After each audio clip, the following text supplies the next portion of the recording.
welcome to Laugh Your Way to a Better Marriage. I'm so glad you're here. This is the marriage seminar for people who hate marriage seminars. Hoo-ah! All right? I get a kick out of watching the couples when they first come in on Friday nights. You know, the girls, they're all lit up, you know, just, ooh,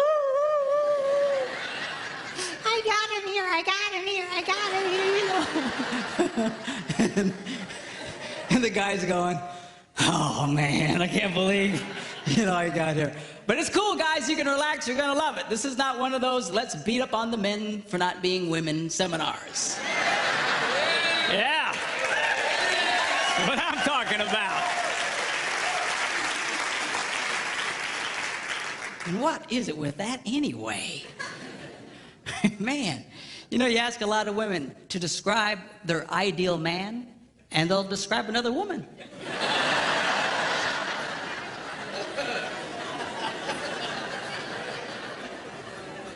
What's up with that? You know? So we're not going to do that. We are going to just go with this thing in a normal, healthy way. We're men. Men are men. We're not sick. We're not perverted. We're not twisted. You know, we're not broken. We're men. All right? And God, yeah, hoo-ah. And God made us the way we are for a reason. And I'm going to show you girls what that reason is. Okay? And I'm going to try and explain to you the world of men a little bit through this thing. We'll also discuss the women's side of things as well. But I really want you to understand this men thing. Women are much more complicated than men.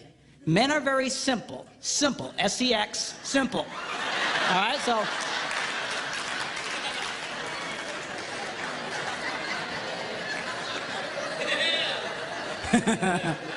That's what I'm talking about, okay?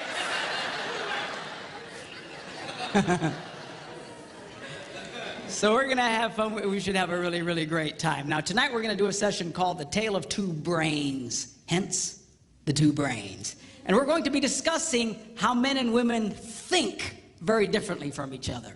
Why is that important? Because men and women are very quick to make into heart problems what are essentially head problems. A woman acts a certain way, a guy feels she doesn't care about him, he says, well, there's something wrong with your heart, you don't care about me. No, no, no, it's the way she processes information. The same with a guy. A man thinks in a certain way, and a woman thinks there's something wrong with his heart. No, it's his head, okay? So I'm going to try and explain to you what that's all about.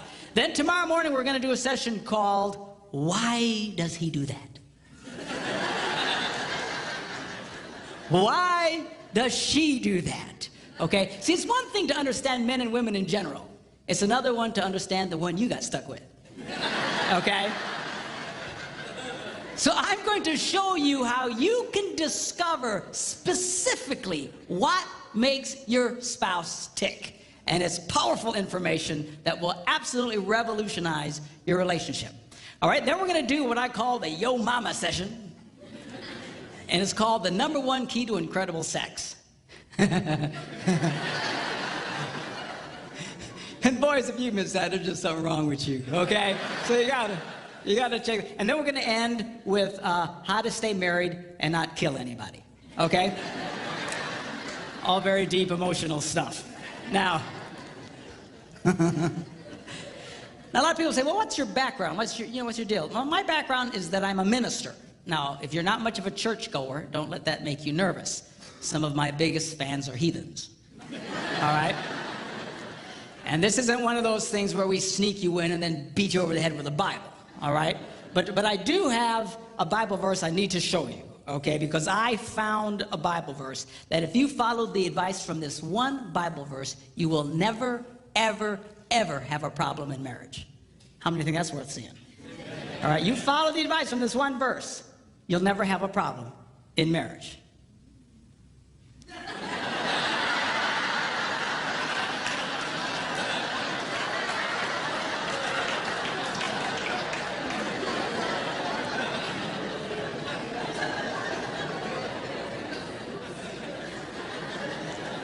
It says it's good for a man not to marry. All right? So, well, why would he say that? That's such a terrible thing to say. Because he goes on to explain, he who marries will have trouble in this life.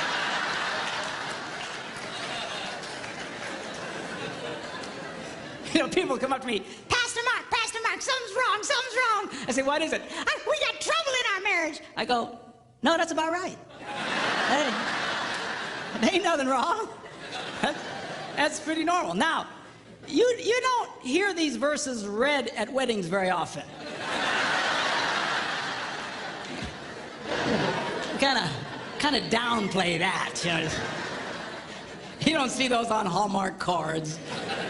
You don't see them on cakes with pretty calligraphy. He who marries will have trouble, but it's too late for you. You know,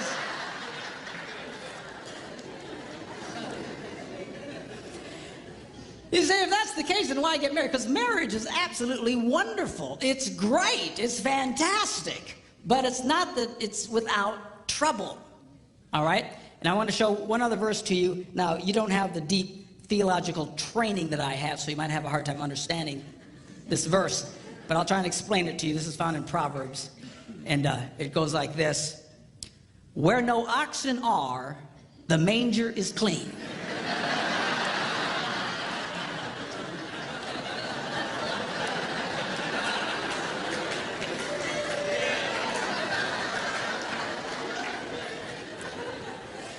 Let me explain that to you, okay? What does that mean? What it means, if you're going to have an ox, you're going to have ox poo, all right? Now, if you don't like poo, and most of us are not real big fans of poo, if you don't like poo, the temptation is get rid of the ox. Preach it, brother. No. I don't want you to get rid of the ox, all right?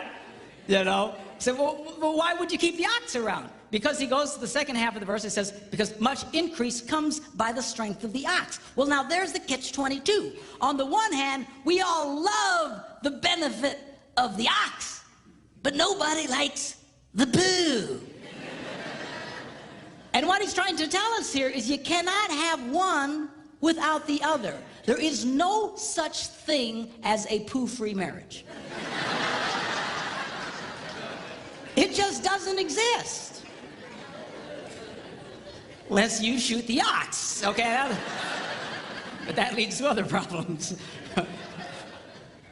So this weekend is not about attaining a state of perfection in your life, all right? It's about getting a proper positive to poo ratio in your life. You see, because if all you get is poo, then you got one sick ox. Are you hearing me? All right? So, but there's no such thing as a poo-free marriage. For those of you having a hard time grasping this, I have a mathematical version of it.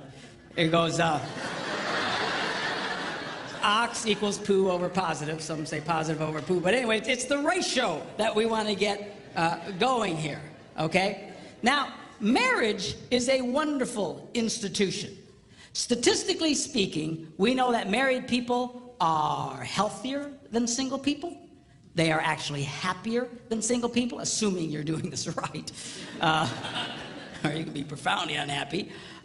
They actually make more money than single people, and I'll mention a little bit later why that's true, okay? They have better sex than single people. Now, you don't see that in our culture, you know, in all the movies and shows, you know, it's the single people all having really great sex, you know, and the married people are, You know, someone will say, well, how's your sex life? Are you kidding? I'm married, ha.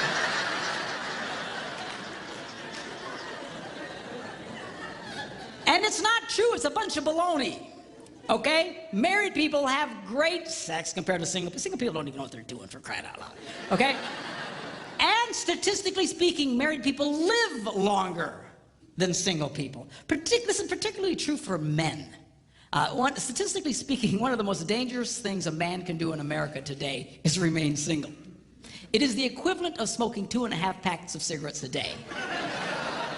It's true. They found that if you take someone who has 2.5 packs of cigarettes a day and the health problems and the shortness of life and all his difficulties, and a single guy is pretty much the same. I guess the worst would be a single guy who smokes 2.5 packs of cigarettes a day. All right? But marriage is wonderful. It's great. It rocks. I love it, okay? If you do it right. Now, the problem here is so many people don't do it right. And it's not that they don't know, not that they don't want to do it, they don't know what to do. We live in a culture today that seems, for somehow in the relationship area, to be completely clueless. We seriously don't know what to do. Now, this weekend, what I want to do is show you specific things you can do that will absolutely energize and transform your marriage life. How many think that's worth hearing? Yeah, okay? So,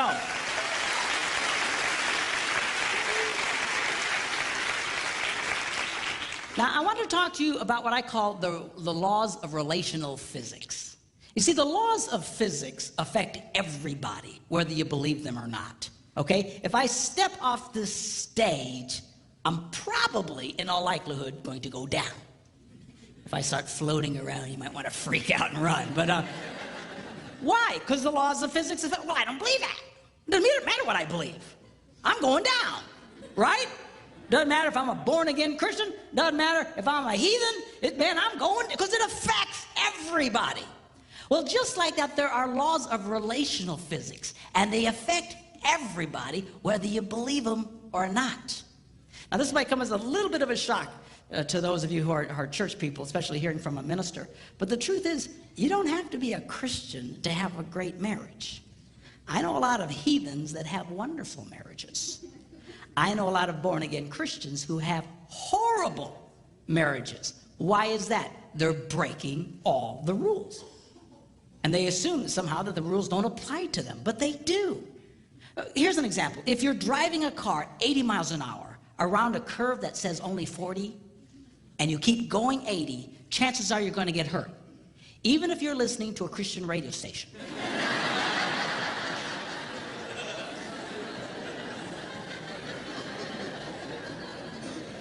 Even if you have a statue of Jesus on the, he might be going, but why is that? Because the laws of physics still affect you, but for some miracle, you're going to get hurt. Same true with relational physics. And I want to explain that to you, and we'll take a look at that. Now, this weekend, I'm going to be speaking to you in basic stereotypes. In other words, women generally tend to be a certain way. Men generally tend to be a certain way. But they're not all that way. I get it. Okay? Some of the people that just have a cow. Well, I don't know. That's you for all men. I'm admitting it's not. All right? Just generally speaking, we don't have time to get into all the shades of gray. But generally speaking, men are a certain way, women are a certain way. If I start describing something that's not you, don't have a cow, just interpolate for your relationships. In Debbie's and I relationship, there are areas where we're completely opposite of a typical man and a woman. I remember when I was first studying this stuff, I thought, oh man, I'm a woman.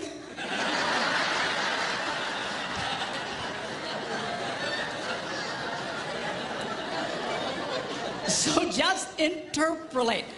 I will say this, that if you tend to be one way in a certain relationship, your wife generally will be the other way. I don't think I've run across a couple yet. I'm sure they're out there that act the exact same way. So if you break the rules, chances are your spouse is breaking them right with you, and you just flip on this deal. Okay? For example, a typical stereotype: men are more interested in sex than their wives. Why would you say that? Because generally it's true. But it's not always true. There are a lot of relationships where the wife is much more interested in sex than her husband. If you're here tonight and your wife is much more interested in sex than you are, I think I speak for all the men here when I say that we hate you.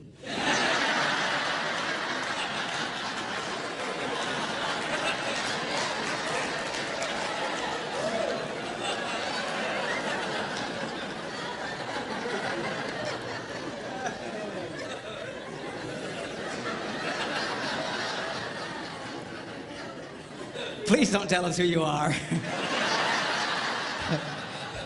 We will hurt you, all right? So just go with the flow. It'll be cool. We'll have a great time discussing this thing about marriage. Now, I believe marriage is a life-giving institution. We live in a culture today that believes marriage is a life-sucking institution. It will suck the life out of you.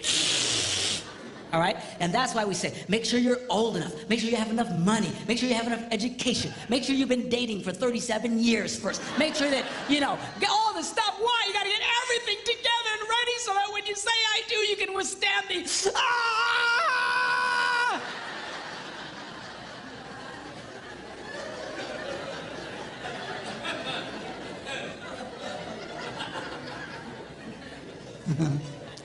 But it's not that way. It'll give you life if you'll do it right. If you do this right, marriage can be the closest thing to heaven on earth. If you do it wrong, well, you fill in the blanks. Okay? So now, we're going to start discussing men's brains, women's brains, and how they're very different from each other. Now, I want to start with men's brains. All right? Now, men's brains are very unique. Men's brains are made up of little boxes. And we have a box for everything. We've got a box for the car. We've got a box for the money. We've got a box for the job. We've got a box for you. We've got a box for the kids. We've got a box for your mother somewhere in the basement. We got boxes everywhere. And the rule is, the boxes don't touch.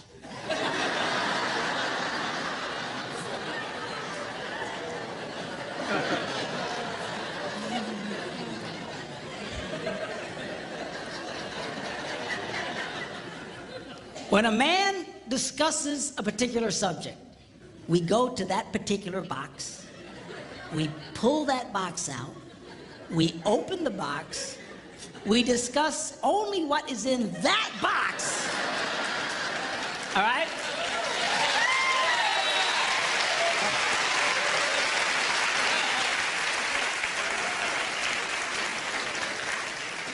And then we close the box and put it away, being very, very careful not to touch any other boxes.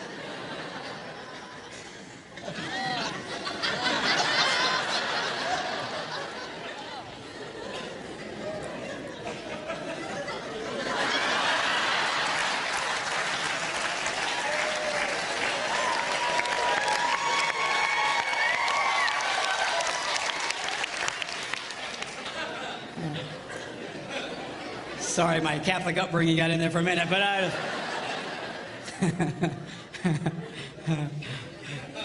I'm not a Catholic, but I went to Catholic school when I was little. I had a nun who taught on hell like she was born and raised there. I mean, I'll never forget it, but it did me good, actually. It was a good thing. Now, women's brains are very, very different from men's brains. Women's brains are made up of a big ball of wire. And everything is connected to everything. The money's connected to the car, and the car's connected to your job, and your kids are connected to your mother, and everything's connected to everything. And it's like...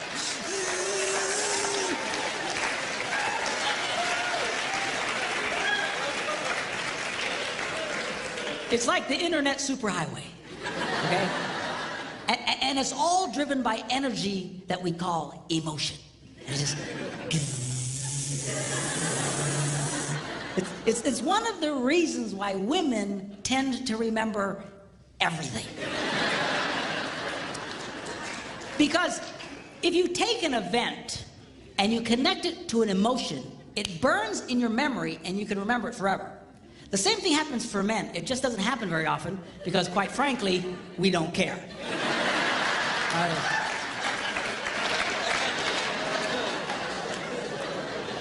Women tend to care about everything. And she just loves it.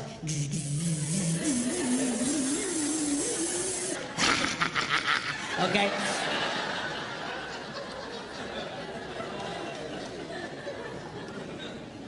Now, men, we have a box in our brain that most women are not aware of. This particular box has nothing in it.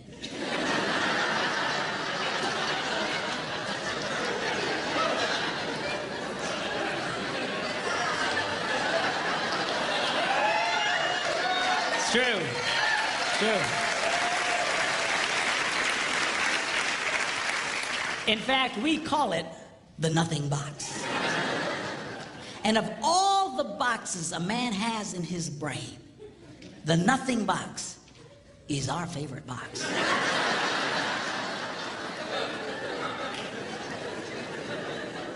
If a man has a chance, he'll go to his nothing box every time. That's why a man can do something seemingly completely brain dead for hours on end. You know, like fishing.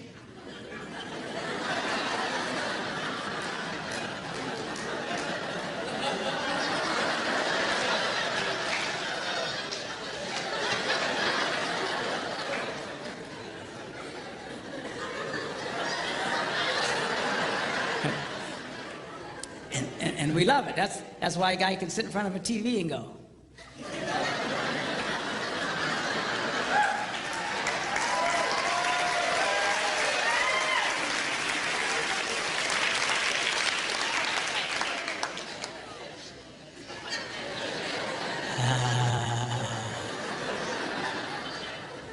It glows.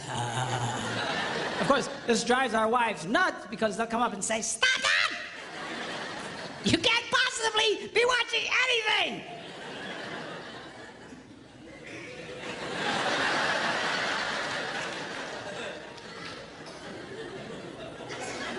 I'm not.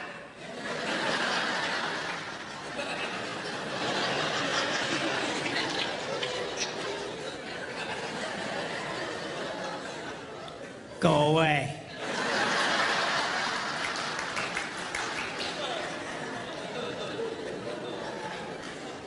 Now, they've actually measured this. The University of Pennsylvania a couple of years ago did a study and discovered that men have the ability to think about absolutely nothing and still breathe.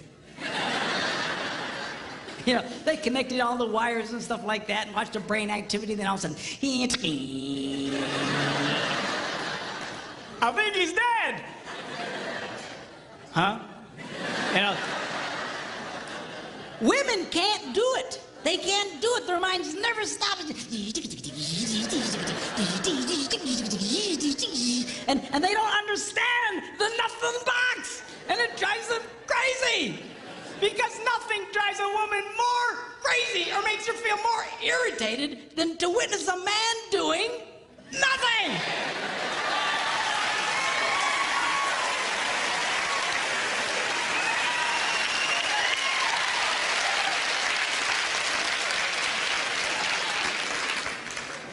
Now, one of the biggest revelations I get out of women is this whole nothing box issue. They just, everything's starting to make sense.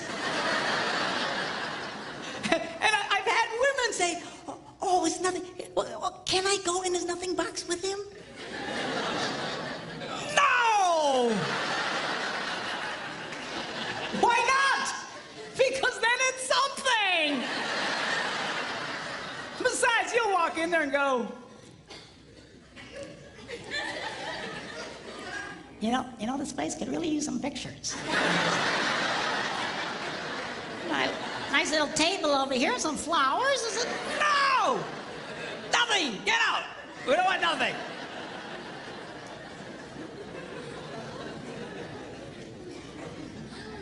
Now, this handles the way men and women handle stress. Okay? When a man is stressed out, all he wants to do is run to his nothing box. This is how we unwind. The last thing we want to do when we're stressed out is talk about it. We don't want to talk about it. We just want to. Of course, it just drives her nuts, you know. A woman will see a man in that vegetative state and she'll come up and go,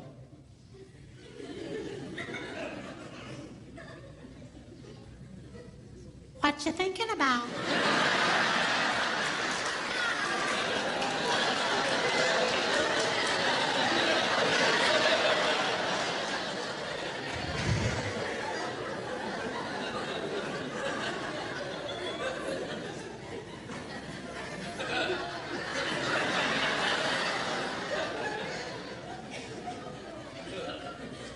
Nothing. Well, you gotta be thinking about something. No, I was thinking about nothing. In fact, I was on a roll till you showed up. go away, all right? Because that's how he handles stress. He just, Now, when a woman is stressed out, she has to talk about it. If she doesn't talk about it, her brain will literally explode. So she'll start just, I don't know, might have something to do with this. No, no, could have that. You know, I never thought about this. My brother over here said to me, and I know men who run from their wives when they do this. They do. I say, well, why do you run from her? He says, because I don't know what to tell her. I said, dear God, man, who told you to tell her anything? She wants you to tell her anything. See, a lot of guys, they feel obligated when you start explaining all your stress, they feel obligated to fix you, right? Because that's what a man does. A man only tells his troubles to another man in hopes that that man will help fix it, okay? But she's not a man, and you try and fix her, she's gonna kill you, all right? She doesn't want your advice. She doesn't want your help. She wants you to shut up and listen. And a couple of ladies, that's right, you tell him. Tell him to shut up. They like that. Now, I had one guy tell me, he said, man, if she just tell me how she feels. I said, she doesn't know yet. He said, what do you mean? That's how she figures out how she feels, by connecting this wire to that wire, this wire, and so. Now, because they love each other, they offer to each other their answer, their solution. A man senses his wife is stressed out. He loves the girl. He offers to the girl his best and finest solution. Or just quit talking about it.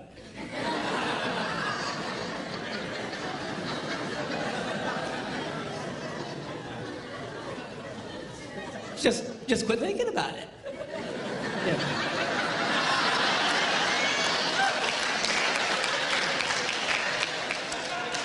And that's when she starts reaching for the knives and stuff. But she's gonna stab you if you keep it up, okay? Now, a woman, she senses her husband's all stressed out. She loves him. Therefore, she offers to him her best and finest solution. Talk to me. Why won't you talk to me?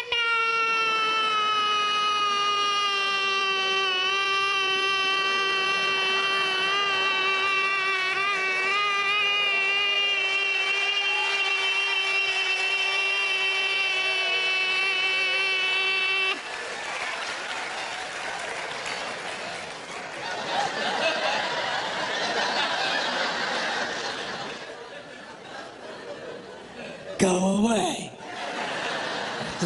He doesn't want to talk to you. Leave him alone. He will not die. He's not a woman. All right? I know you've got to talk it through or you're going to be twisted inside. He's not like that. Leave the boy alone. You tell he's stressed out, just let him go to his nothing box. Just stay away. Stay away. Okay? And it's hard for us to understand that because we think so differently from each other. Now, not only does this affect the way that we respond in stress and stuff, the way our brains are wired also affects the way that we use words. Okay? Men tend to use less words than women. That's because the women have all the wires they're trying to connect, and they've got to explain each and every connection. Now, they say that if a man needs to speak 10,000 words in a day, a woman needs to speak 20,000. My wife says, that's because we gotta repeat everything we say.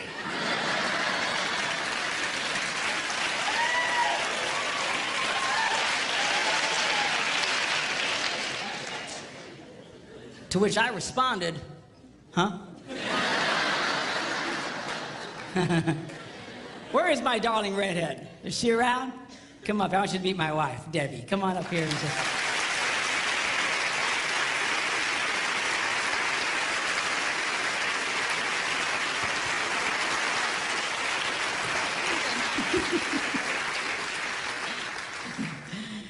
People say, well, doesn't she talk too? Nope. Not to you anyway. She talks to me, but she won't talk to you because she doesn't want to talk to you. That's all. Where's my tablet here? I want to show you something about the whole words thing. They actually measured this. They went in and studied children and babies and found out that they actually went and took cameras and put them in nurseries and analyzed the pictures later.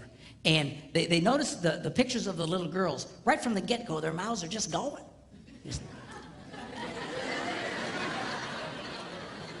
It's true. It's true. And then they analyzed the pictures of little boys, and they're just...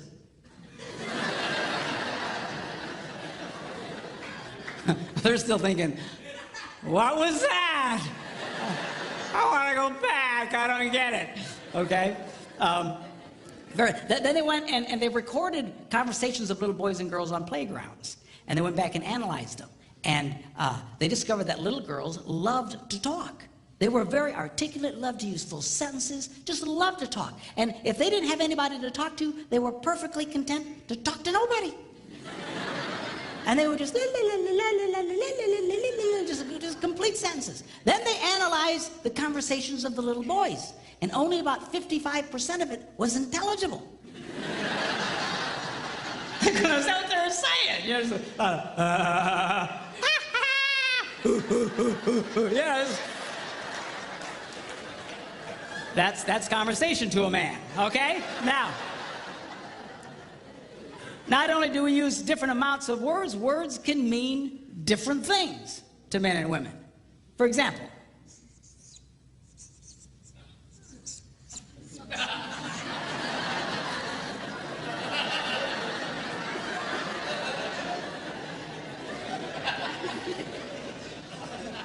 now to most men, 5 minutes means 5 minutes.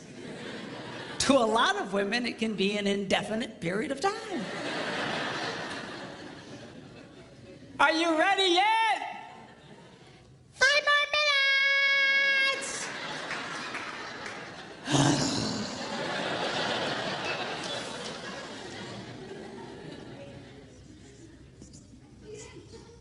As we discussed, men understand nothing. Women don't understand the significance of nothing. If a woman says nothing, look out, it's something.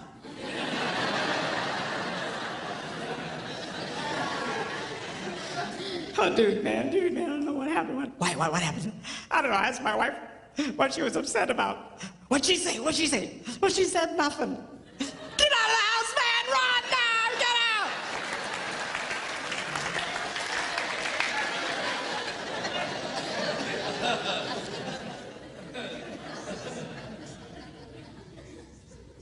Now, this is not a word, it's a vocalization. It's a sigh. Now, when a man sighs, it means everything is good with life. When a woman sighs, it means you are an idiot.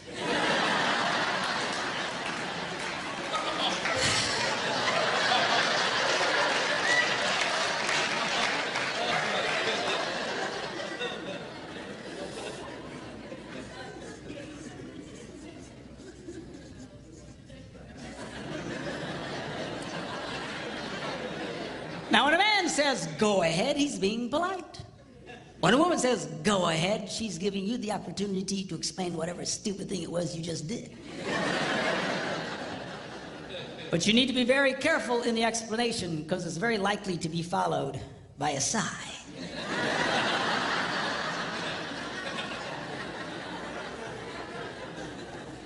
Which will lead to an argument over nothing.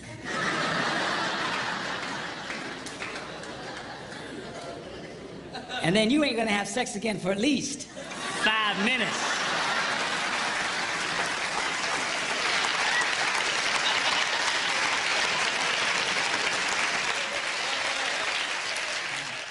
Women's brains come with lots of extra RAM. So they can remember the details of everything.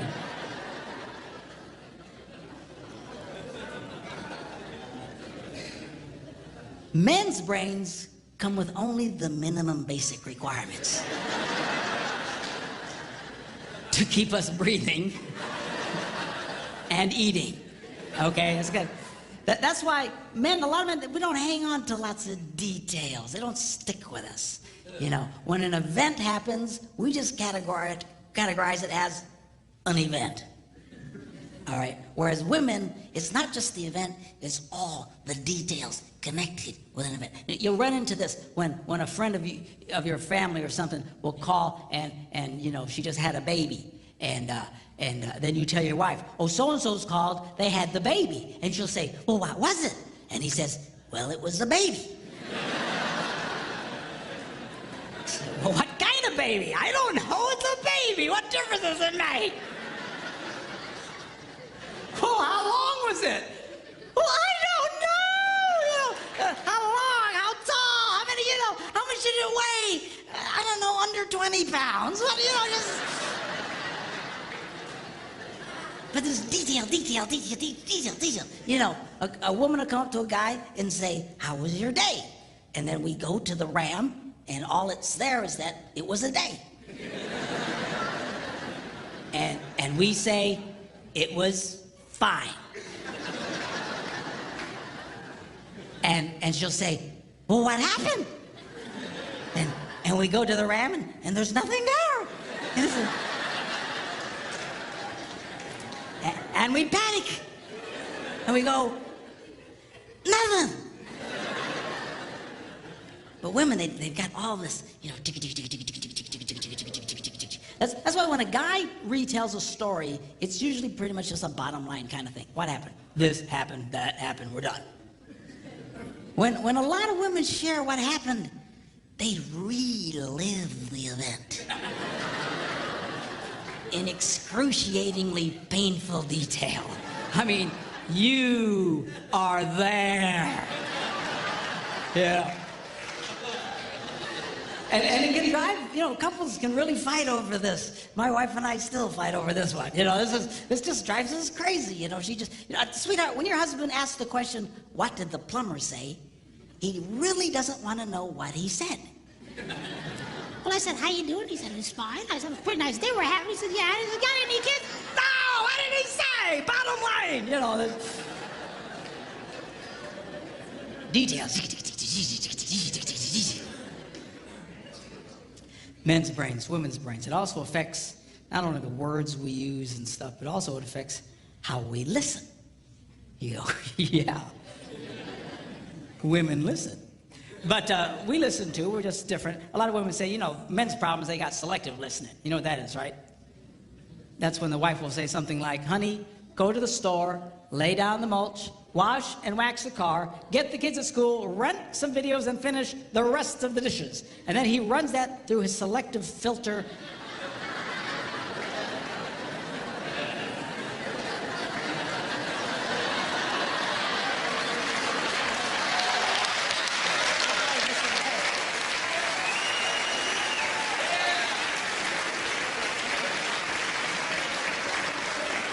And all he hears is, honey, go lay down and get some rest, okay?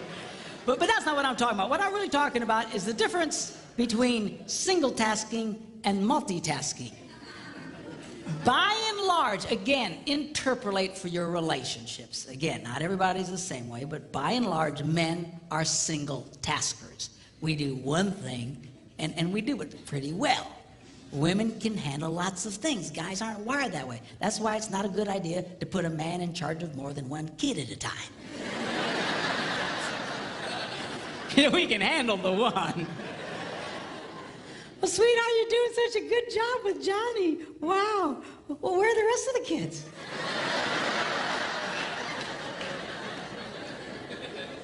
We got other kids? But man, we just I'm a classic single tasker. I'm so bad, I'll be going along and I'll forget the one thing I was doing. I'm completely lost. I need to reboot my brain. Say, whoa, where am I? You know.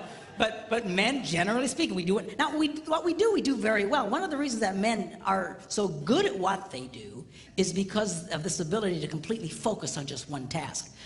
Men usually will rise to the top of any profession, even those dominated sometimes by women. The best hair designers in the world, a lot of times, are men. Best cooks in the world, men. Why is that? Because we have this unique ability to focus on just one thing and do it extremely well, okay? Women are wired differently. You know, they're just and you know, my wife can be, you know, in the living room, watching TV, reading a book, making knickknacks, and talking on the phone all at the same time. It's just amazing to me. Of course, I'll come in and I'll assume she's not watching TV.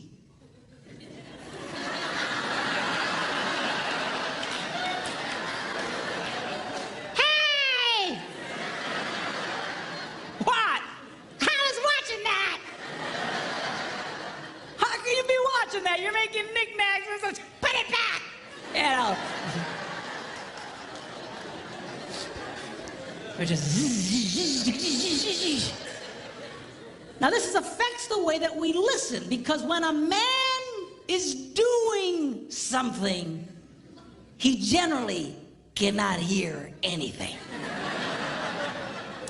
It's just true. Women are not like that. Women can be doing lots of things and holding 3 different conversations. Just,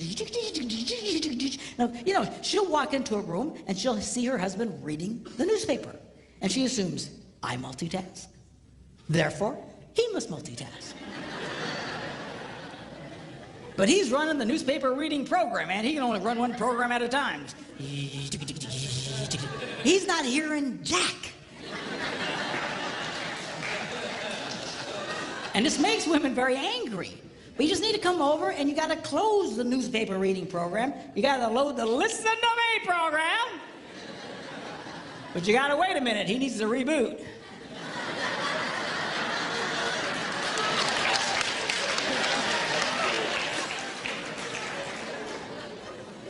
I didn't know you was here, you know?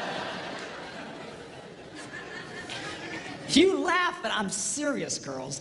If you see a man doing something, unless he's wired differently, do not be giving him vital information.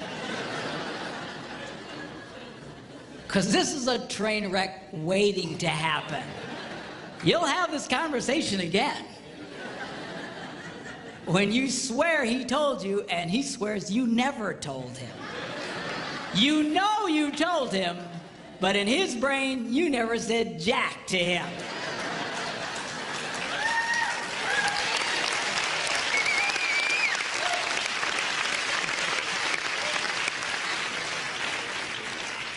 The problem here is, guys, we get ourselves in trouble because men have this natural defense mechanism that at all costs, do not stop doing what you're doing.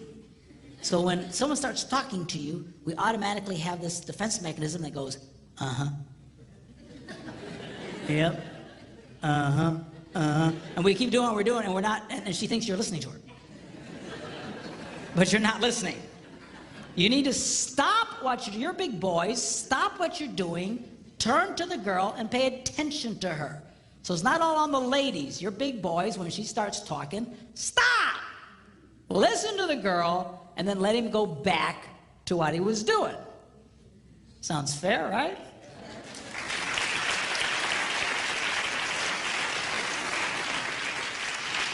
Well, I started doing this, and I thought, this is great. I'm doing a lot better. I'm watching the single tasking. Yeah, okay, what? And then I'll say, I didn't hear that. And I'll make her back up, and she'll tell me the info, and I got it. Okay. And I thought I was doing a lot better, but still I was getting myself in trouble.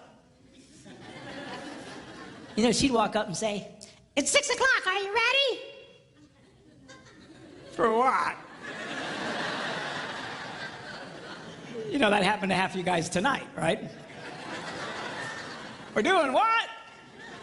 I told you. No, you didn't. Yes, I did. And off to the races we would go. It's like, ah. And I thought, man, what in the world? Because I'm watching this single tasking. I don't remember her saying anything about. And I thought I was losing my hearing. So I went to a doctor. True story. I went to the doctor. And I walked in. He said, well, how you doing? I said, I'm okay. He said, well, what seems to be the problem? I said, well, I think I'm losing my hearing. And he says, well, you know, you're getting up there in age, you know. ears are one of the first things to go. And I said, well, that's one of the first. I can handle that.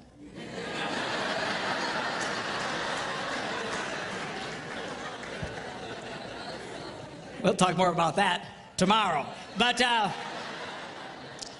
I said, well, go over to Nurse Cratchit. She'll test your ears, you know. And so I follow the lady, and I walk into this room, and they got this cheap box on a table with some real chintzy headphones. And she says, all right, now, put on the headphones. When you hear the beep, raise your hand. If you don't hear the beep, don't raise your hand.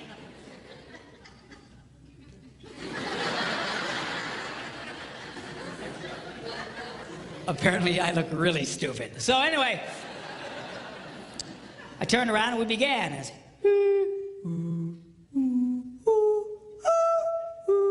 pretty soon she goes, really, you can hear all that? And I turned around and said, yeah, why? She's hitting the box. I don't know, piece of junk. What's the matter with this thing? So what's the problem? She said, according to this, you can hear what cats and dogs can hear. I don't know what to... She's hitting a box. She says, I'm gonna send you to a specialist. You ever been to the specialist? You know, they got this Yo Mama soundproof room, you know, the thick door, you know. You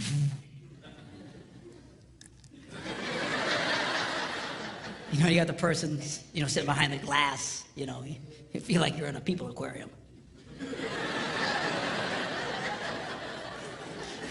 Sir, would you sit down? But anyway, so at the time we lived in Green Bay, Wisconsin, and right downtown Green Bay there was a place called Eye and Ear Associates. I'd never heard of them before. I had no reason to hear from them. But she said, I'm going to send you these people. They have all this fancy equipment. And so she takes the doctor's pad and she writes Eye, Ear, and she abbreviates Associates and hands it to me.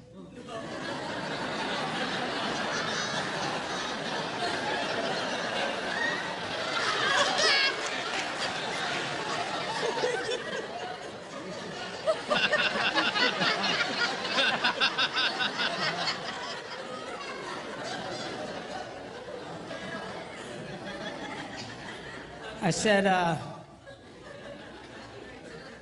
what kind of doctor is this? It's a true story. She says, what do you mean? I said, I heard of eye, ear, and throat. I never heard of this. She said, let me see that. Oh, I'm so embarrassed. So she wrote out Associates. I went, oh, okay. Thought I was going to be in for a very uncomfortable test there for a minute.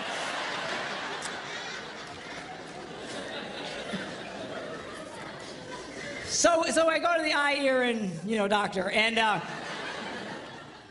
I get in there and I sit down, and she's behind the glass, and she has to push the button to talk. You know, okay, now put on the headphones. When you hear the beep, spin around, and we began. I kid you not, she goes, really, you can hear all that? I felt like a moron, all right? I take the printout to the specialist. He goes, what are you doing here? You got better ears than me. I said, I don't know, man. She says, you know, are you ready at 6 o'clock? I said, we saw to go get it.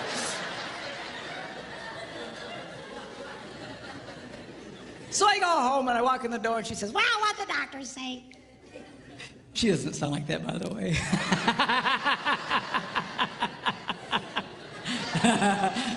I say that because people used to come up to me saying, you know, she doesn't have a voice like that. I just do it for effect. By the way, we've been married for 32 years.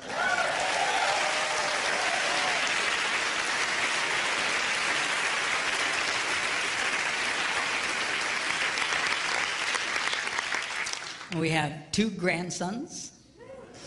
Very cool. Beautiful boys. One's 10 months old, the other one's 8, and they are just such a delight. I love grandchildren because now it's payback. Give me. You want some more sugar? There you go. Okay. Bye.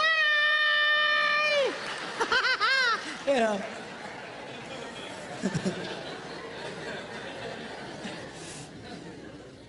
My son Philip's here with us. He's running the audio, and on our 30th wedding anniversary, Phil gives me a call up and he says, "Hey, Dad, 30 years. It's really something." I said, "Well, thank you, sir." I said, "But you know, truthfully, Phil," I said, it only feels like 10 minutes. He goes, "Really?" I said, "Yeah, 10 minutes underwater." Oh, lighten up. All the girls. Oh, I can't believe he said that. What is she gonna think?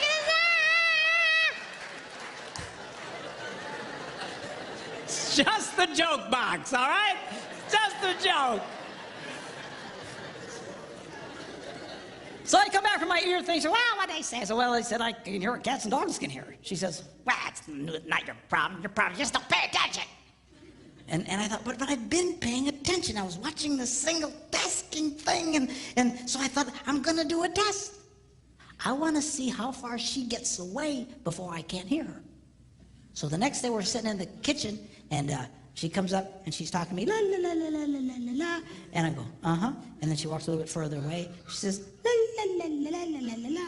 I go, okay, I can hear that. And she goes a little further away, la la la la la la la, just doing multitasking thing. Then she goes into the living room, la la la la la la, and now she goes into another room. She's now on the other side of the house, still talking to me.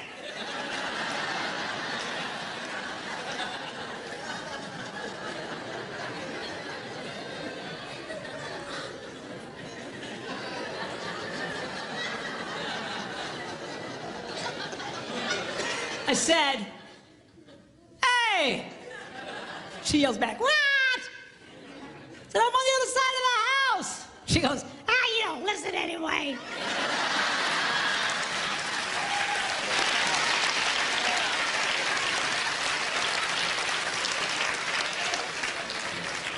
The next day, I caught her. This time she goes upstairs. She's on another floor, still giving me vital information. That's when it started dawning on me. Wait a minute.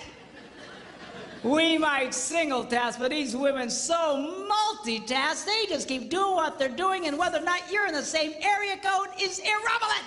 Irrelevant. Irrelevant. That's the word. I had a guy the other day, he says, "You know, my wife's like that. She'll be talking to me. She's by the dryer, and she'll be telling me something important. La la la la la. Then she'll stick her head in the dryer, reaching for something. La la la la la la. And boy, you better do that, or you're gonna be in big trouble."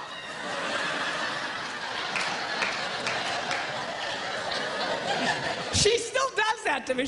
We'll be like a real busy highway, just all kinds of noise, and she'll be talking. "You know something that's really important? You better be careful about it." What? I didn't hear what you said. Laws of physics, girls, it applies to you. It would help if your husband was in the same area code. Okay. Now, I first shared the story at a men's conference that I was speaking at, and I thought it was just a funny story that had happened to me. But as I'm sharing it, all these men's heads are going. I had one guy come up to me afterwards. He says, "You know, Pastor, I'll be in the bathroom. The door is closed.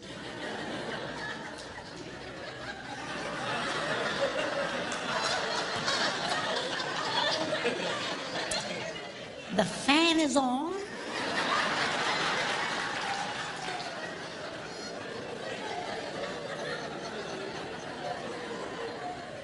There's tile everywhere, so sound just bounces around in there. I'm standing there. All I can hear is the sound of rushing water. And she's still talking to me!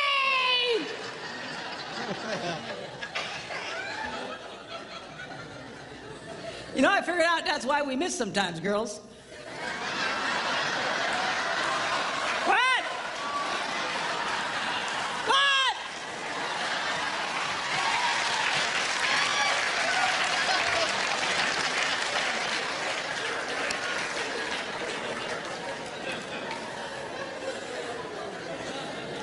Another mystery solved.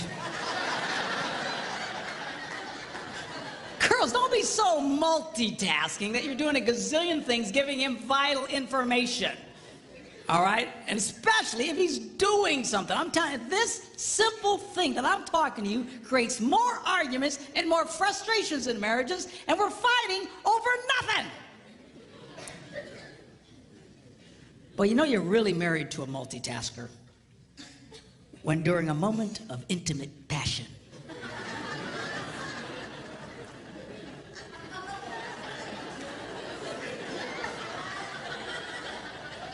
she suddenly blurts out, Oh, by the way, the plumber says the toilets are broken.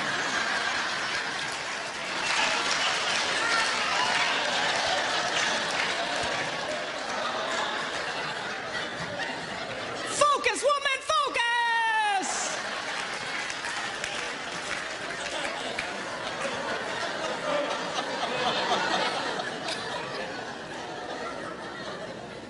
But man, she can make love to you and plan next week's dinners and, think about the toilets. Oh, it's all the same to her. I did my tablet back up here. I want to show you something. In no other area, men's brains and women's brains, do men and women think more differently than in this area of sex. And we'll get into it in a lot more detail tomorrow. But I want to show you something here that I think will be of great interest to you. Give my lovely assistant a hand.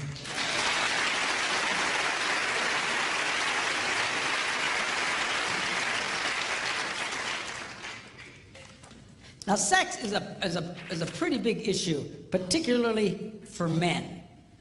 For us, our sexual interest peaks at about age 18 and then goes down from there. So if you were to chart it out, it would look like something like this. It peaks at about age 18 and then goes down.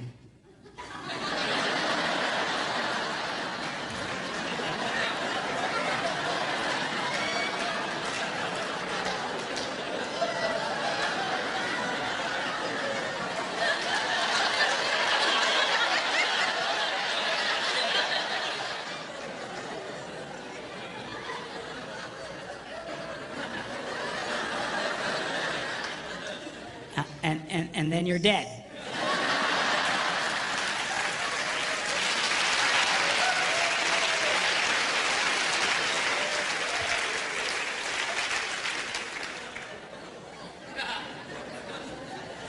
Now, something's important for women to understand. When it comes to this area, we're no longer driven so much by our brains or by our hearts, but it's by a chemical.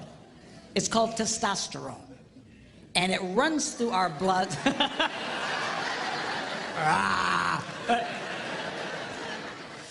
It runs through our blood, and it drives us crazy. You just... If you girls knew how much this drove us crazy, you'd be more disgusted with us than you are right now. We downplay it, man. And this, I'm telling you, and as funny as this little chart is, and as true as it is for so many men, if for some reason as a man ages, his testosterone levels begin to decline, his interest in sex will start to decline. And if his testosterone level drops dramatically, his interest will go way down. Same head, same heart, same guy, and now he's not interested in sex. You treat that man, and it's very easy to do, with testosterone supplements, and boom, he's the same wild man you married. Same head, same heart, same guy. Now he's... Come here, baby. All right? So this is not because we're sickos. It's not because we're perverts. It's not because we're broken. God wired us this way, and he did it on purpose. Well, what was that purpose? I'm going to show you in a minute, but you just need to really understand this. And the truth is, when we get this rush of testosterone, it just messes with us. Now, for the love of God, don't raise your hands. But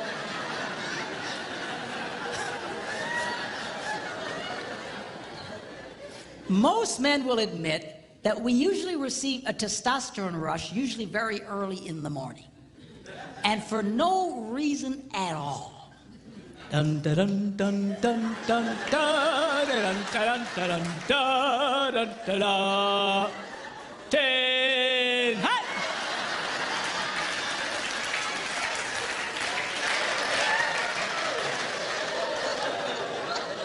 And it just wakes us up, just.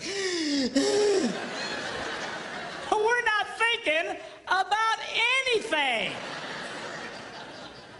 All right? And that's usually when a man reaches over and whispers those 3 words every woman loves to hear. Hey, you awake?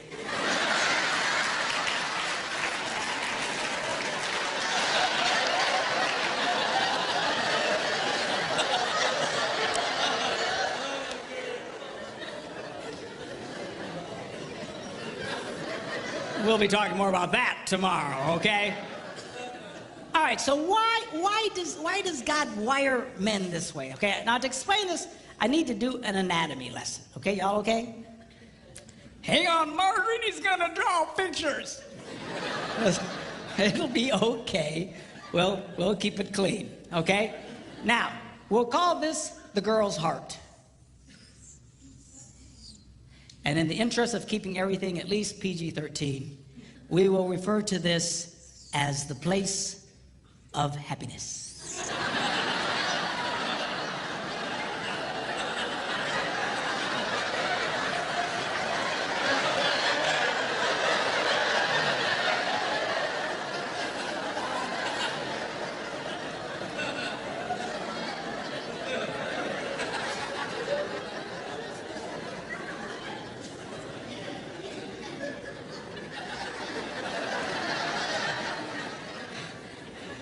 I had a lady come up to me recently and she goes, Man, I can't even go to Walmart anymore. Smiley faces all over the place. It's like,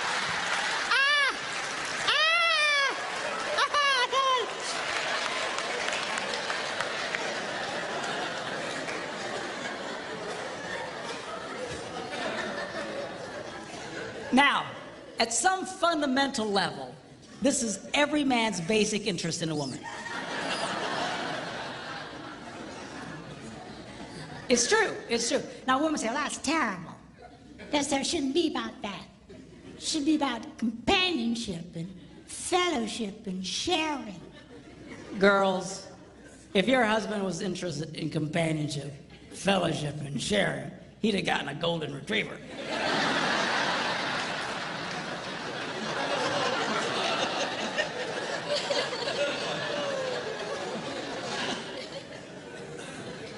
He's interested in this, and he's supposed to be. That's the way God wired men. But what men fail to understand is the key to this is this.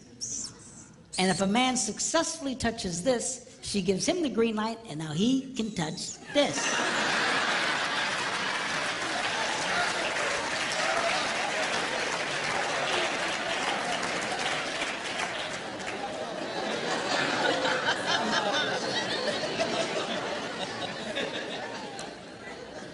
So this sex drive, guys, is God's way of constantly reminding a man, and it keeps coming back. It like never stops, you know, just.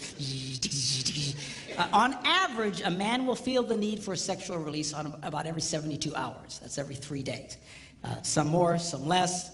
My husband's every 72 minutes. But that's your problem. But anyway. But seriously, the reason that keeps coming back is to motivate the man, be nice to the girl. It's not so you can just go, hey, you like? Are you hearing me? A lot of guys do that. As soon as they feel the buzz, they're just reaching for the girl. Come here, baby. Come here. Come here. Don't be a moron. She won't want to come here. The reason that buzz hits you again, remember, be nice to the girl. Be nice to the girl. Be nice to the girl. Be nice to the girl. I gotta be nice to the girl. And this is what motivates me. I try to be nice to my wife. And I spend time with her, and I take her to lunch every day, and I'll take her shopping. And well, Pastor Mark, do you like going shopping? No, I hate it. You know, she drops me off at the bench with all the old guys, and I sleep with them. You know. Then she comes, picks me up, drops me off at another bench. You say, well, if you don't like it, then why do you do it? I'll tell you why, because I want some of this.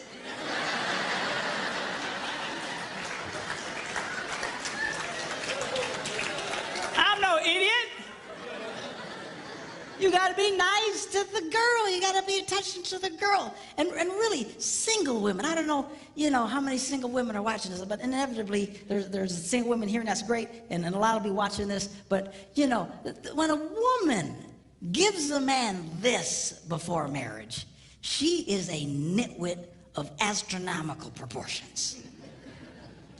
You would never build a house and pay the contractor in advance. Are you hearing me? If you're gonna build a $250,000 house, and which here in Phoenix will get you a one bedroom with nothing.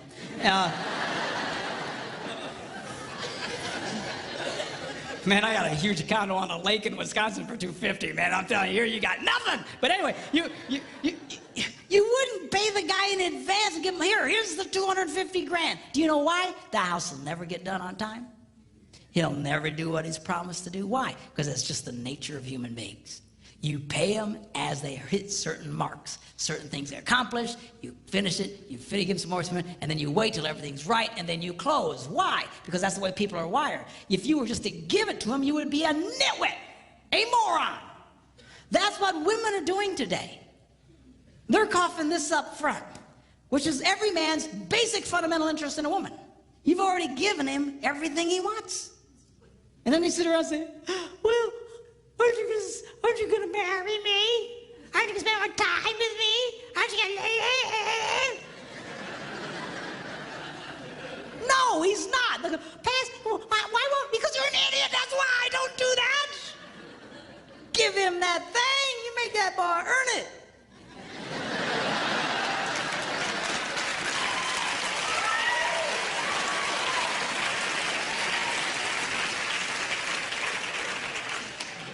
If there ain't no ring, you ain't getting the thing, is what you need to tell him.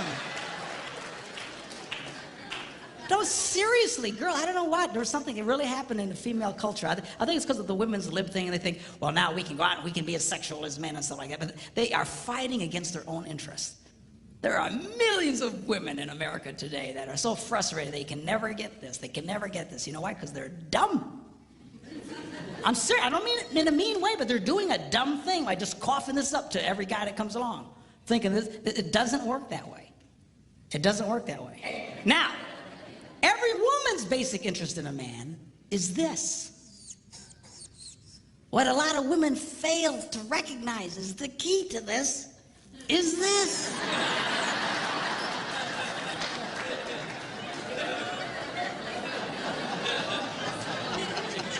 And if you touch that, it gives you the green light, and you can touch this.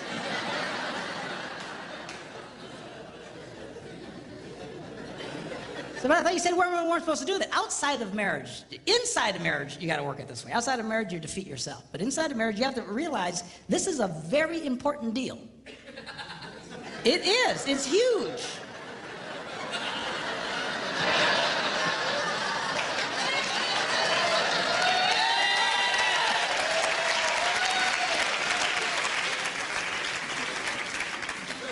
A lot of women treat this like a side issue. It is not a side issue in marriage. It is the central issue. It truly is. And I'm going to really explain this in greater detail tomorrow. You get this right, things will flow a lot better in your life. You try and discard this, it shouldn't be about that. He shouldn't be interested in sex. He's just a pig. You are fighting now against your own interest doing it that way. You've got to be smart about this, girls. The key to this boy's heart, they used to say when I was growing up that the key to a man's heart was his stomach, but they were about 6 inches too high.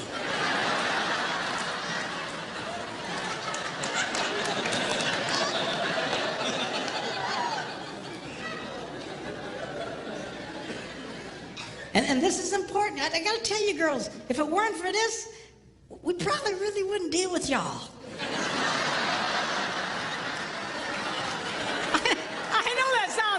But I'm just telling you like it is. You take that out of me, don't think we'd go through the trouble, honestly.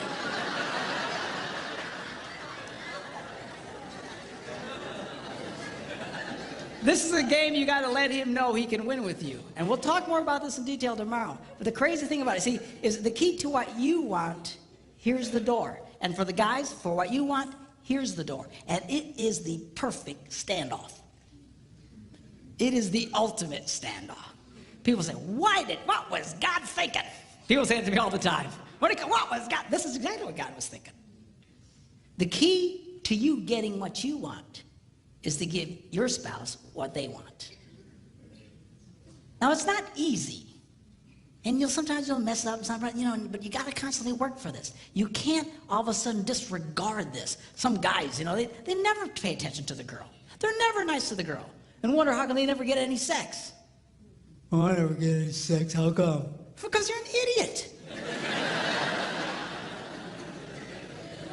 I mean, for crying out loud, be nice to the girl. You've got to touch her heart. That's your key. But a lot of guys say, well, I told you I loved you once. If anything changes, I'll let you know.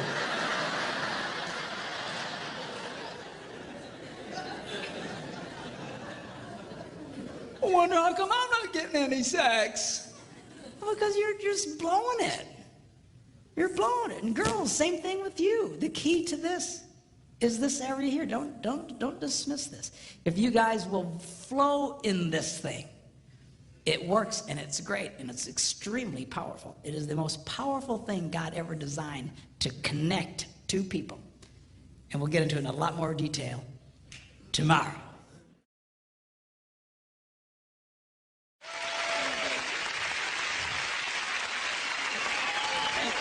Thank you.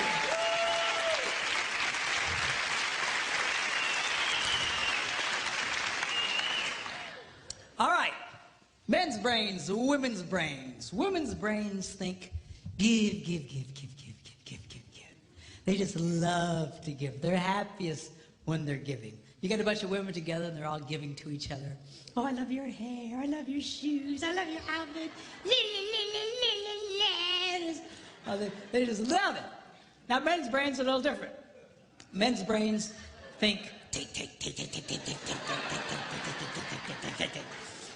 And you get a bunch of men together, and we insult each other. We do.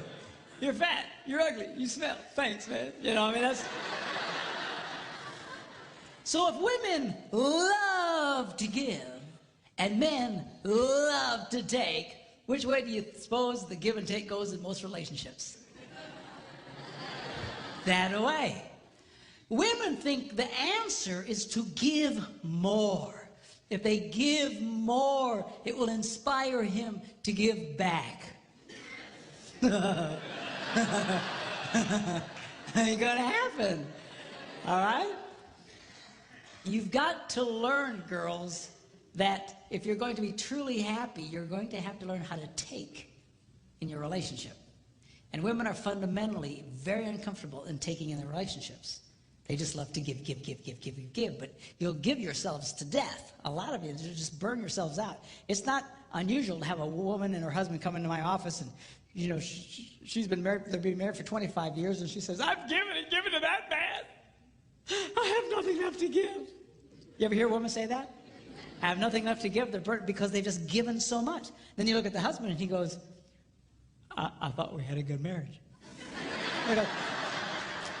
Because it's been great for him. She's given, he's taken, this rocks. All right? So now, girls, I'm going to show you how you can take advantage and change that flow in your relationships. I'm going to show you how you can get a man to do what you want him to do. All right? Now, when I first say that, all the girls go, yes. And all the boys go, you sold me out, man. You sold... But be cool, because the guys like this part. It's the women who hate it.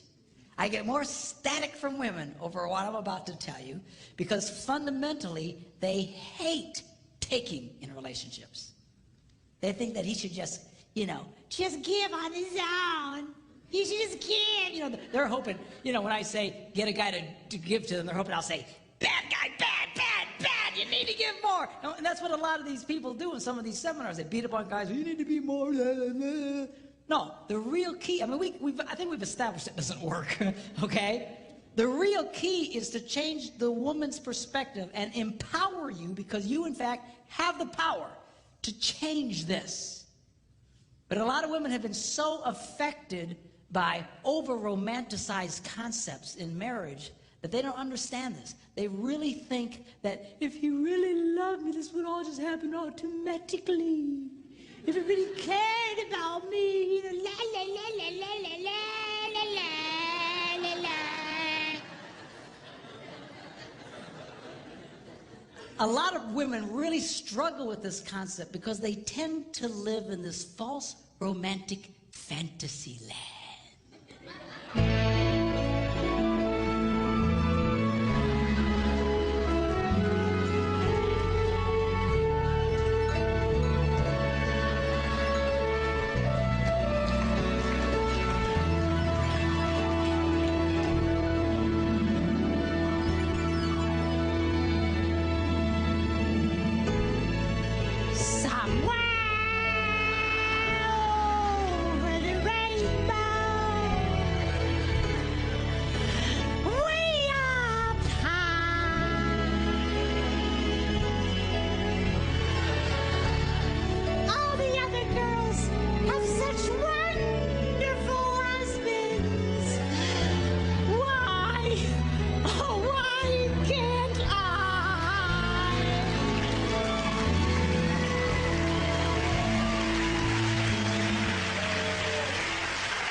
Girls, you can either sit around with your hearts broken all the time, or you can do something about it. And I'm going to show you what you can do. 4 simple steps, how you can change this dynamic of give and take in your relationships. Okay, y'all ready? Here we go. Number 1, how to get a man to do what you want him to do. Number 1, you need to ask him more than once.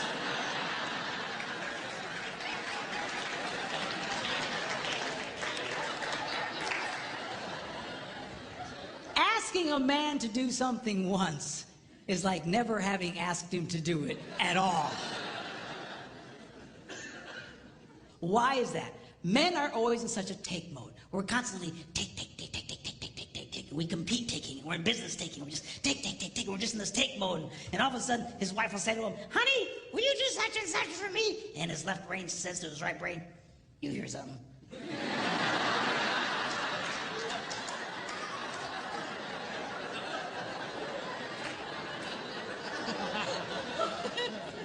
His right brain goes, nope.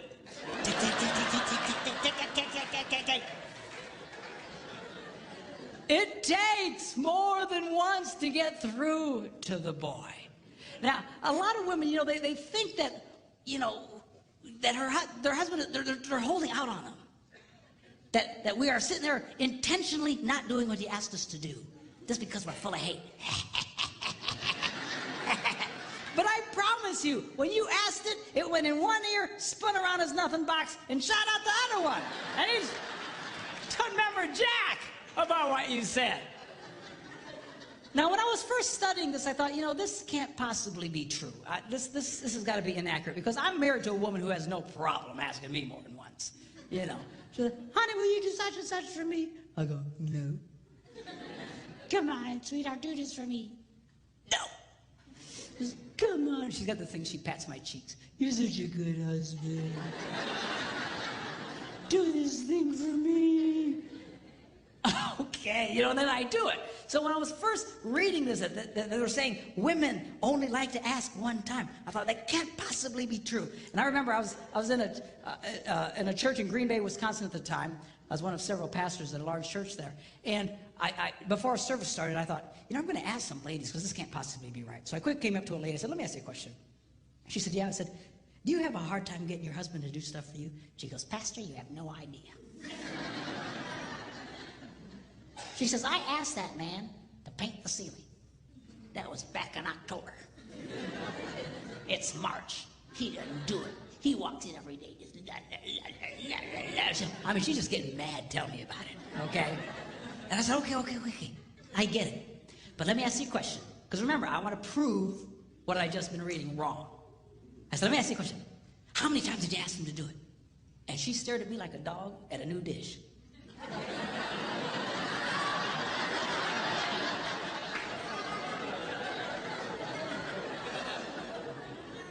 She said, once. I was stunned. I says, why wouldn't you ask him more than once? She says, I shouldn't have to. I said, you might want to try that. I got away from her. Went to another woman. I said, come here. And she says, what? I said, let me ask you a question. Do you have a hard time getting your husband to do stuff for you? She says, Pastor, you have no idea. She says, I will ask my husband, honey, put away the laundry, and I'll stick it right in the middle of the living room. And he didn't do it. He just walks right over the top of it. He just walks around it. It'll sit there for a month. And she asked me with all seriousness, she said, Pastor, can't men see laundry?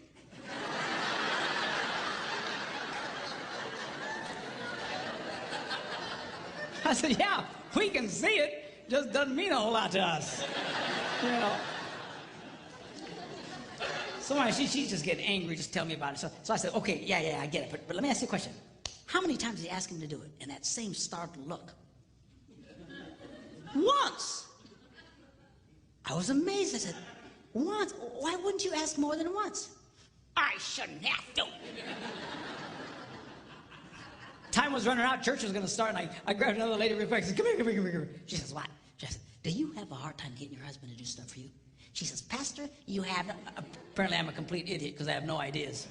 But, yeah, no idea. And she goes on to start living out the horrible transgressions of her idiot husband.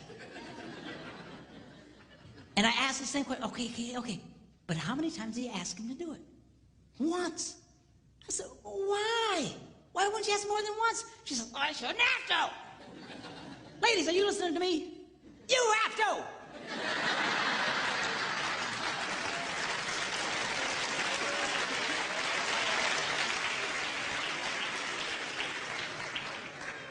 To just get mad and madder and having a cow over nothing. He doesn't even remember what you said. You're thinking about it. But then I learned something.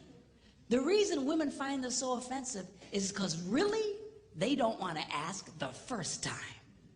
It's true, you little sinners.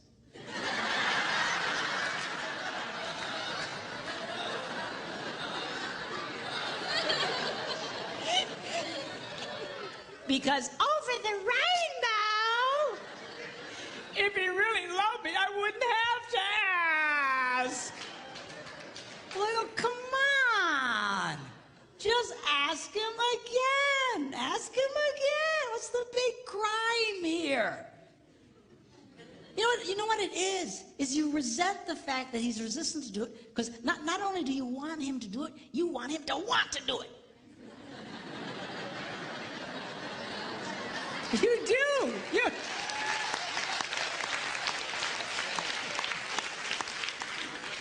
Well, I got news for you. We don't want to do it.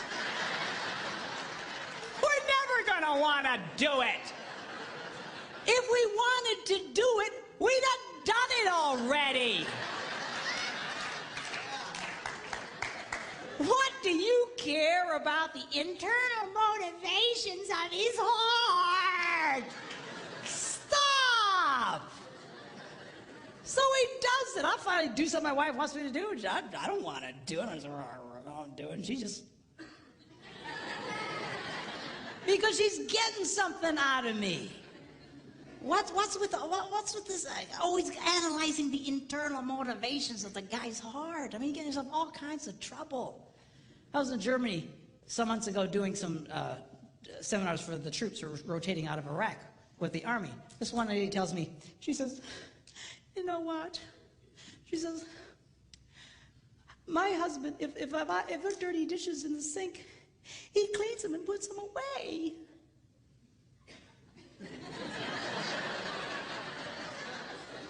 I go, yes. And?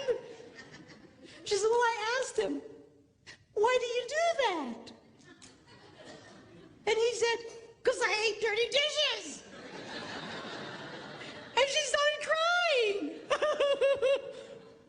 I said, lady, most women think they died and went to heaven if their husbands.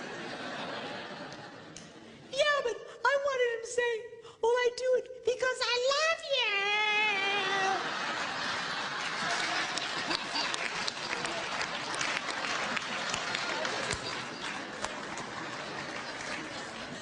Who cares why he does it? Seriously, you've got to let up on this stuff. Leave him alone. Who cares what his motivations are, what his desires? I'll tell you what most men's desires are, is to do nothing. Okay, have we established that? So get him doing stuff for you. Who cares why he wants to do it in his heart? Number 2.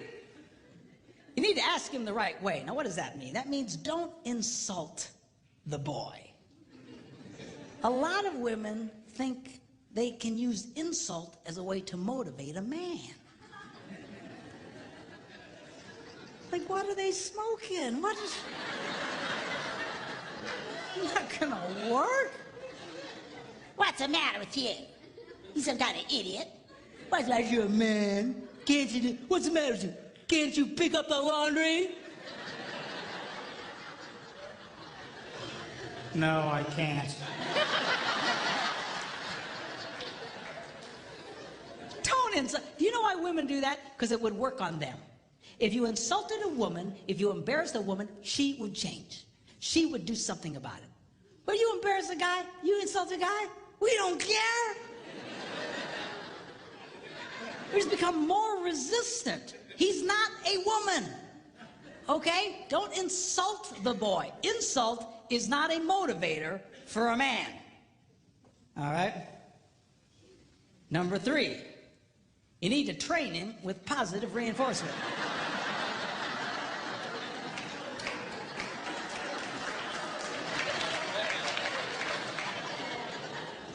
What does that mean? Well, training a man is kind of like training a chimpanzee. If the chimp does what you want, you give him a reward. If the chimp doesn't do what you want, you just don't give him the reward. You don't beat the snot out of the monkey. Because then you got a freaked out ape. Every time you come around, he'll just, he'll run away from you. So, well, how does a woman reward a man? Very simply, by appreciating the pathetic things he does. Because men love to be appreciated. And the problem here is that women only like to appreciate unexpected kindness. If it's unexpected, they light up. Oh, oh, oh. But if it's expected, it's like,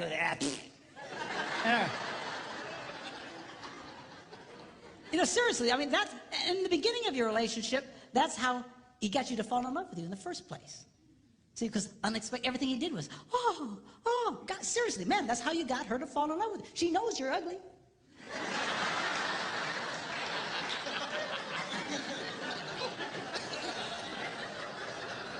How do you think you got such a beautiful woman like that?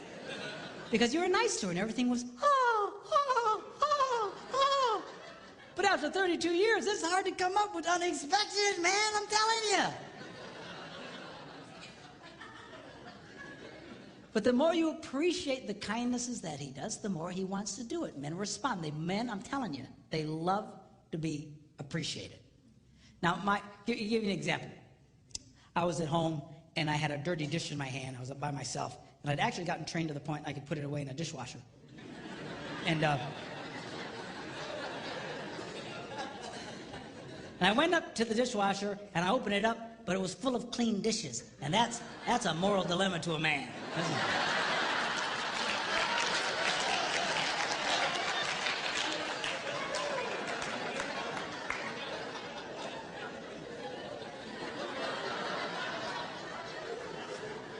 So it finally dawns on my little brain, empty the dishwasher. So without being asked, I empty the dishwasher and I put everything away. And then, of course, I stick around because I want to see what happens. Why? Because I love to be appreciated. So my wife comes home, she's la la la la la la la la. She goes over to the dishwasher and goes, "Ha! You emptied the dishes." And she goes, "You're such a good husband." And I eat it up.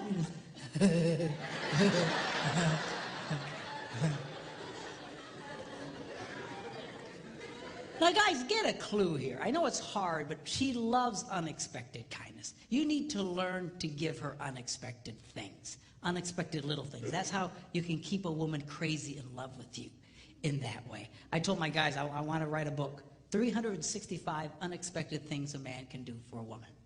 And I thought about it and I went, 52 unexpected things. You're going to do that every day, you know what? What was I thinking? You know.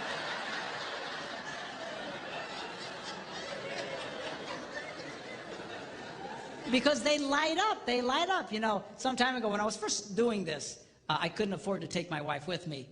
And so I was doing a lot of traveling by myself. And I was at a grocery store or gas station. I was paying for the gas, and I saw one of these rack of greeting cards. And this one caught my eye. It said, "My favorite place to be is wherever you are."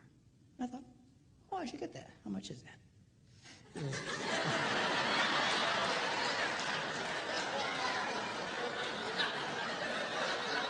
Do you hear these women? The minute I did, oh, you ruined it! You just ruined it! What was the motive of your heart? I just wanted to see how much it was, that's all. There's something wrong with y'all. Anyway, so $1.50, I went, okay, $1.50, I can do that. So I paid $1.50 and I signed it, I took it home and I put it in the kitchen. I want to stick around and see what happens. And she eventually comes in and la la la la la la la la, and all of a sudden she goes, "Ah, a card." And she opens it up and it says, "My favorite place to be is wherever you are." I got to tell you, boys, it was the best 50 I ever spent in my life.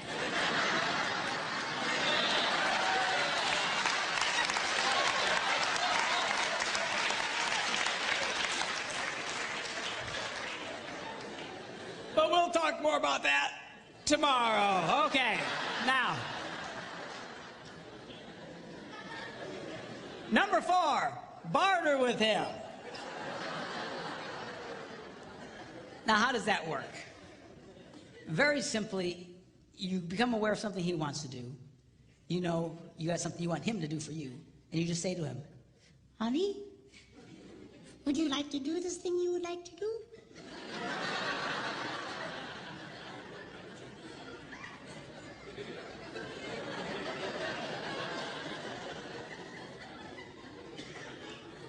Yeah. Well, do this for me, and you can do that.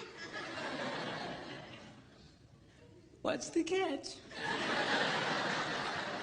There's no catch. So now he's doing it. It's a trade out. It's just, you know, so guys like this thing because we know what the rules are.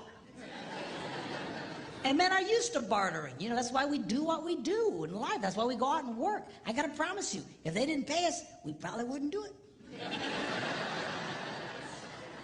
You know, I don't care how much you like your job, if they didn't give you the cash, I don't think you do the job. It's all part of the bartering system. Men like that, okay? Now, the strongest bartering tool a woman has, we'll talk about tomorrow.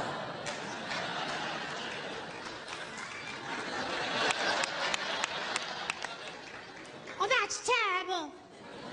I had one lady say to me, Doesn't that make me a prostitute?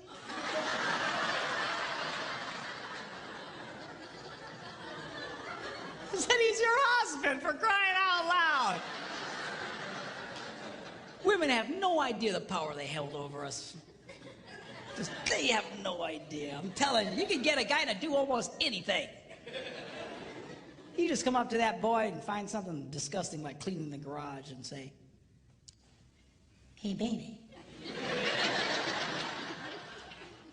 How'd you like that?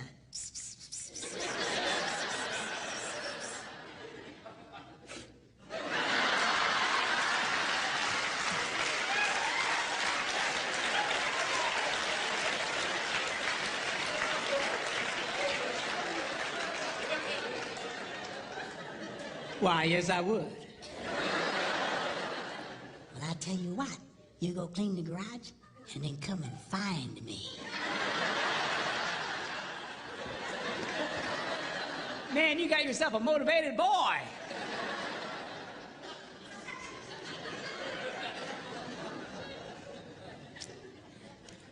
I was listening to Dr. John Gray talk along these lines. He's the guy who wrote that book, Men Are From Mars, Women Are From Venus. Really a brilliant guy. And he was telling the story of how his wife came up to him and said, "John, take me to the opera." And he said, "I don't go to the opera. Hate stupid opera. Dress up like a penguin and go out there." And right there, a lot of you girls would have just went, "I think I'll eat worms and die." She didn't. She knew about this stuff. She just asked him again later. "Hey, John." "Yeah." Take me to the opera. "No." John, "Yeah." take me to the opera. "Okay." So now she's a happy girl. Now he's all dressed up like a penguin, taking her to the opera, and right there a lot of you girls would go, "Where's my stupid husband to take me to the opera?"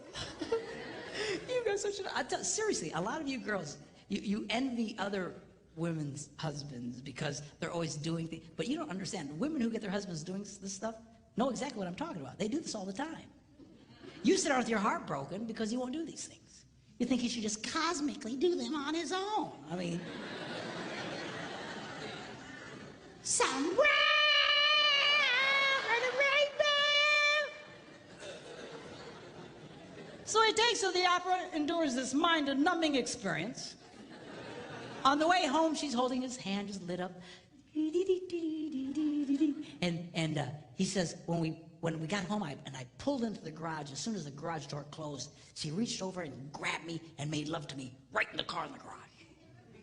I assume they weren't driving a subcompact.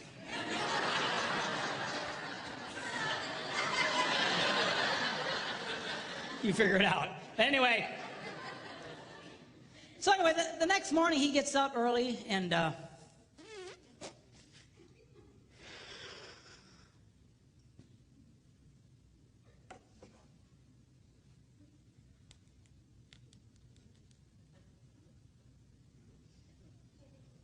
yeah, I was wondering, how much are season tickets to the opera?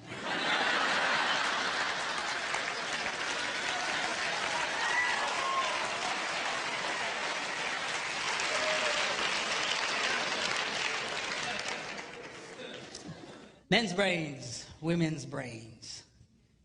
Women's brains, they don't think very highly of themselves.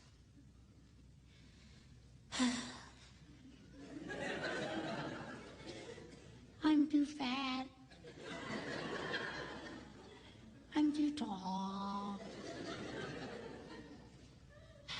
I am too oily.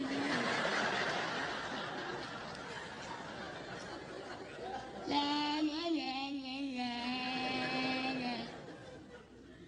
Now, men's brains, we think very highly of ourselves. We love us. Just ask, we'll tell you. All you got to do is point a camera at a bunch of women and watch them freak. Oh, turn it off. Turn it off. Sanctuary! I'm a hideous monster!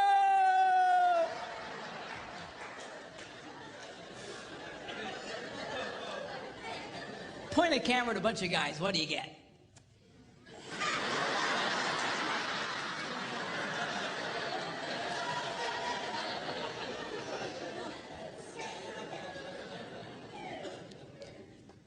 You ever watch a woman walk by a bunch of mirrors in a mall?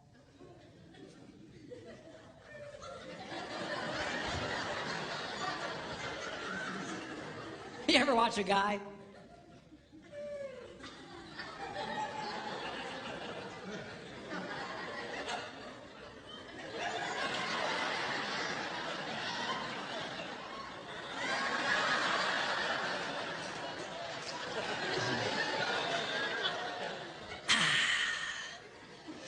Still got it.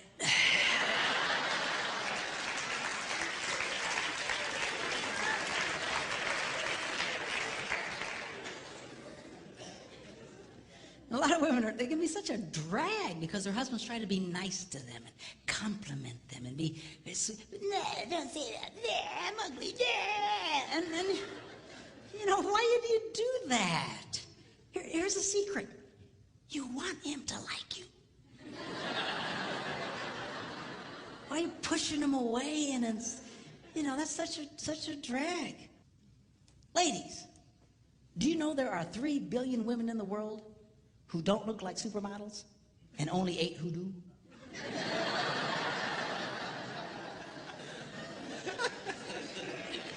Are you seeing a pattern there? Do you know Marilyn Monroe wore a size 14? Not too many guys going, oh, I don't know, she's a little chubby, I think, for me.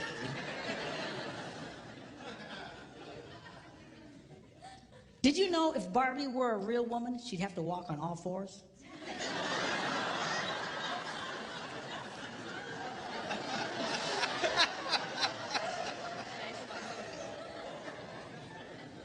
Explain it to her later, okay?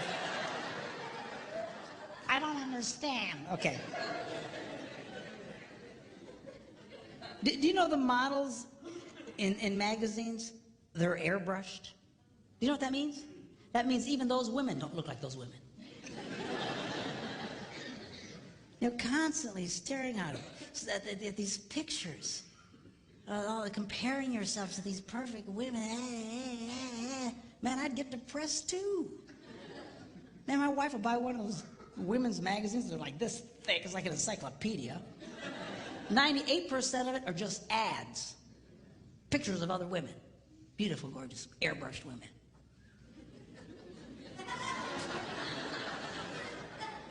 Good night. Do you know 1 out of every 4 college-age white girls has an eating disorder? Can I be politically incorrect here? You know who really has a problem in this area? You white women. It's a documented fact. Women of color generally don't have this problem. You ever see Hispanic women? They walk around like they own the world.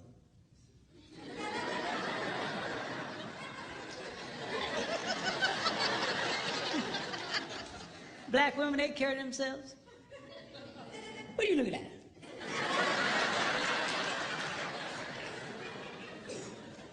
Typical white woman. I mean, come on. I was watching this movie with Steve Martin and Queen Latifah. You seen this movie? She's like the hot babe in this movie. She's a healthy girl, Jay.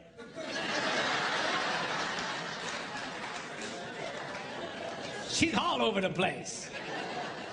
But you know what? She came across as very sexy in that movie. You know why? Girls, men are not looking for perfect women. You know what's attractive to a man? A confident woman.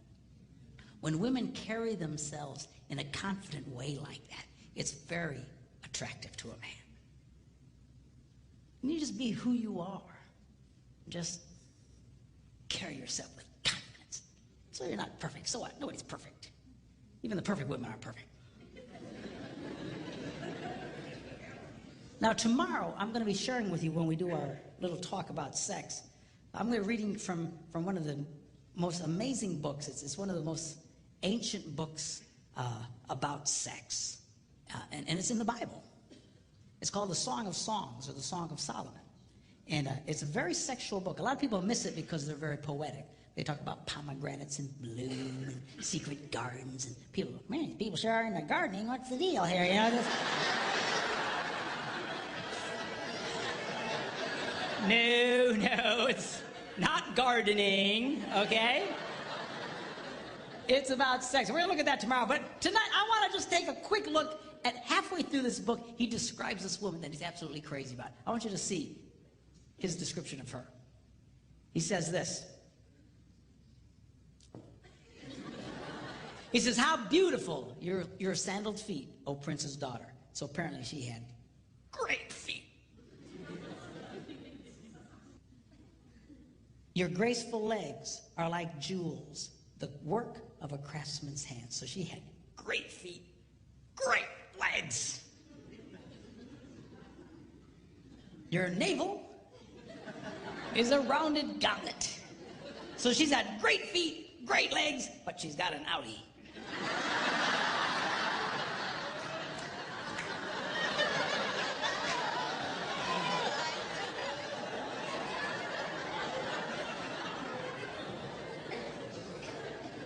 Your waist is a mound of wheat. So she's got great feet, great legs, outie, and a potbelly thing happening.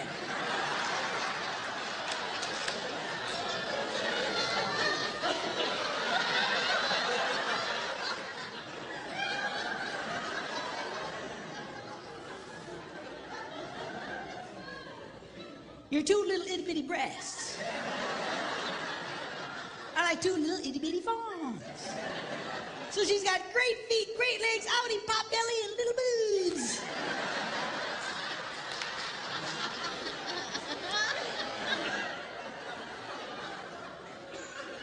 Your neck is like an ivory tower.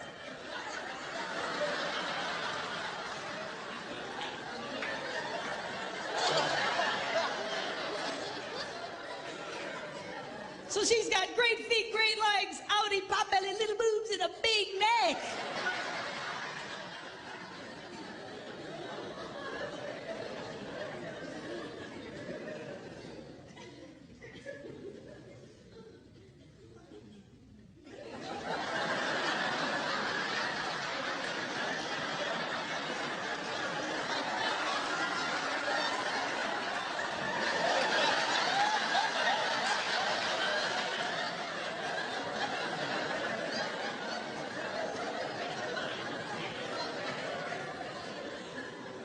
Your nose is like the Tower of Lebanon. In fact, I think they can see it from Lebanon. So she's got great feet, great legs, outie, pot belly, little boobs, big neck, and a huge snaz.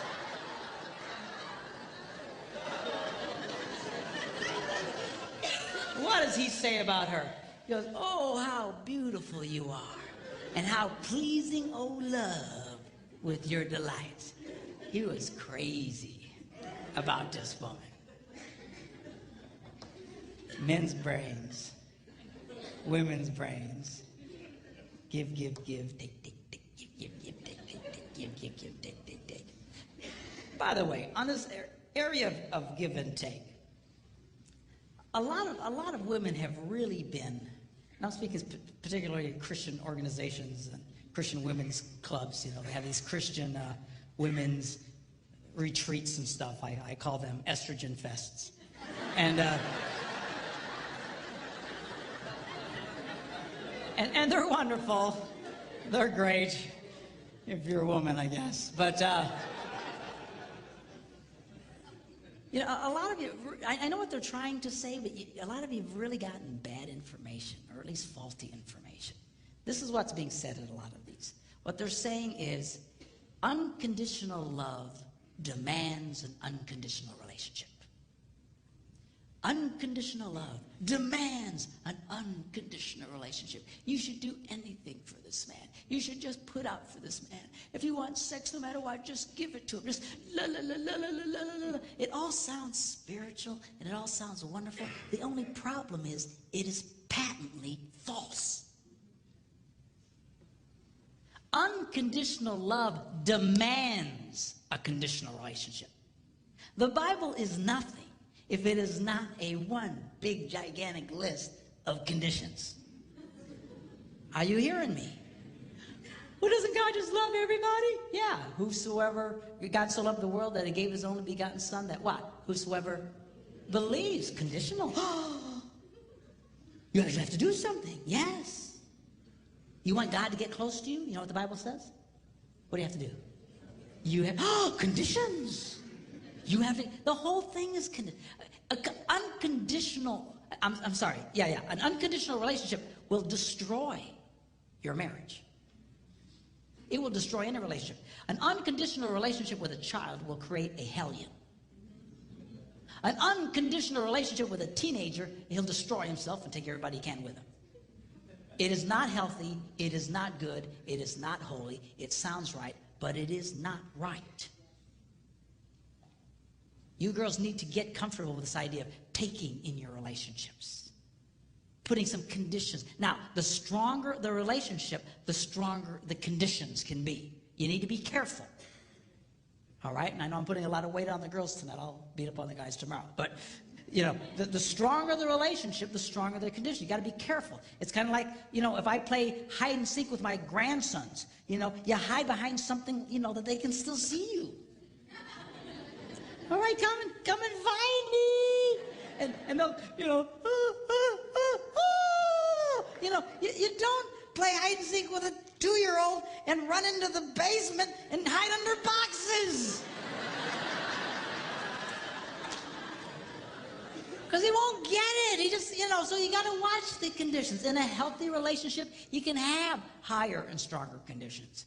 But you're not going to get there if you just never require something out of the guy. Okay? And some guys, you know, they don't like any condition. But guys, this is healthy. It's not right for her to constantly be giving to you and never getting anything back. And girls, you can change that, but you got to get comfortable. This is healthy for your relationships to take back. Most guys don't mind you taking back. What we get frustrated with is you expecting us to be like you. And we're just going to do this cosmically like you. We're going to somehow interpret your internal feelings. And we don't do that well. Okay? But you've got to, this is a healthy thing for you. I had a lady at a conference just a few weeks ago. She's crying her eyes out. And I said, what's the matter? She says, my husband, he'll never talk to me. I says, never, he never. If he would just talk to me just for a little bit, I'd feel so much better. And she's just crying. I said, how's your love life? Oh, it's okay. I said, let me see if I get this. A man who never talks to you, when he wants sex, you just give it to him. Yeah. I said, well, why do you do that? Well, because I'm supposed to. That's what we're told. I said, sweetheart, you've gotten bad information. Well, doesn't the Bible say we shouldn't deny each other? Of course. But denial doesn't mean, or acceptance doesn't mean you can't have conditions. Here's an example. If you're trying to get a mortgage for your home and the bank calls you up and says, hey, you have been accepted. We have approved your loan. You just need to come sign some papers. And they hang up. Have you been rejected or accepted? You've just been accepted, man. You're excited. Cool. But you have to go do what? Sign some papers. You don't go, stupid bank. They were going to give me that money, but I got to sign papers. I mean, come on. I said, the next time your husband wants to make love to you, you say, honey, I will knock your socks off. But we're going to talk for 5 minutes first.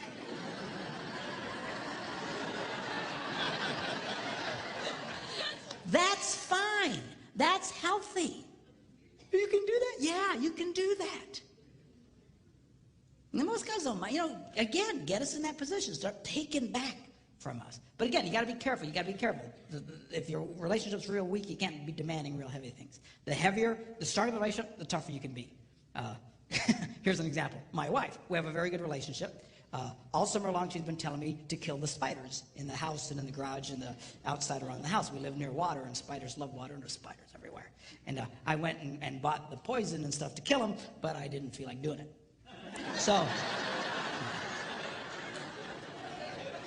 So she was on me for weeks about killing the spiders. Yeah, I'll do that. Yeah. So finally, she walks in one morning, and she just is happy as can be, and everything's good. She says, oh, by the way, no more sex until you kill the spiders.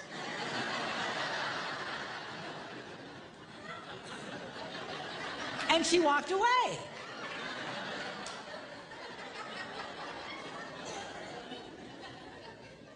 Well, the first day, I didn't kill any stupid spiders.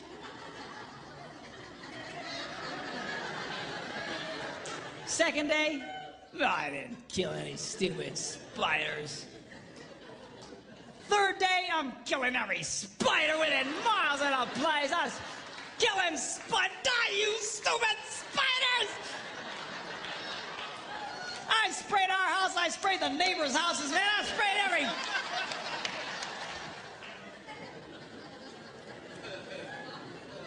Did I want to do it?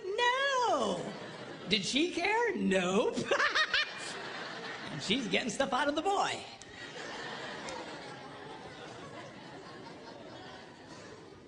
Men's brains, women's brains. In closing, I want to talk to you about how men's brains and women's brains are portrayed in movies. You have guy flicks and you have chick flicks. Now, a guy flick is only a guy flick as long as somebody is dying.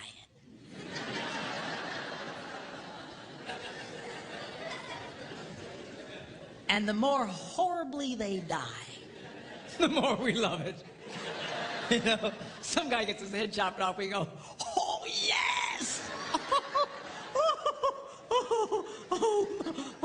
Dude, rewind that, man. This is, that's gotta hurt. Play it again, man. We love it! And you know what? This appeals to all men of every culture around the world.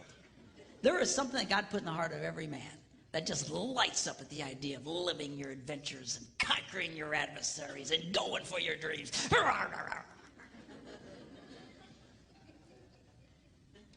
You see it even in the smallest of boys, you girls that have little boys, you know what I'm talking about. They're always doing something dangerous. Stop that! You're gonna poke your eye out! That's the point, Mom.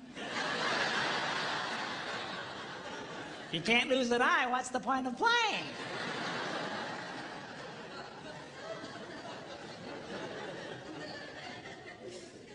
It wasn't a woman who invented football. And we like that. There's something just blesses the heart of a man when he watches one man kick another man's butt. Yeah! Light up on the inside. We love it! I believe God put that in. I tell you, you can't possibly read the Bible and not see that God is a first-class, #1, grade A butt kicker. Not a chance. Even at the end of the Bible, it says someday Jesus is going to come back and he's going to be riding on a white horse and his robes are going to be dipped in the sweetest perfume that he got from Bath and Body Works. Is that what it says? No. Robes are going to be dipped in what? Blood. And all the men go, oh, shit. Dude, blood. That means somebody's going to get their butts kicked.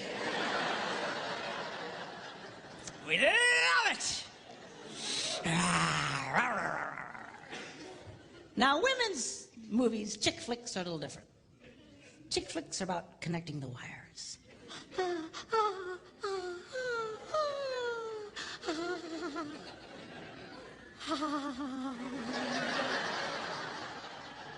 You know, chick flick can be 2.5 hours of 4 women sitting around a kitchen table talking.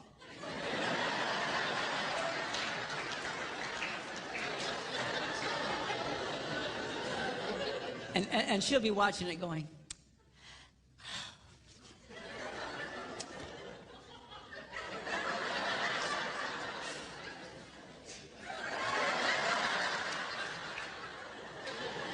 and her husband's watching it with her going, I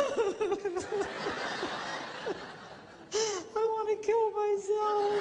This is stupid movies. But she just loves it. And these movies, they appeal to all women of every culture in the world. Why? There's something God put in the heart of every woman that says, connect the wires, connect the wires. It's all about relationships. It's relationships. One of the reasons why married men make more money than single men is that married men become more skilled in their relationships and become more successful in life. They become more valuable to their employers. Because when a man marries a woman, he's marrying a handbook on relationships. It's true. It's absolutely true. Single men remain as they came into the world, clueless.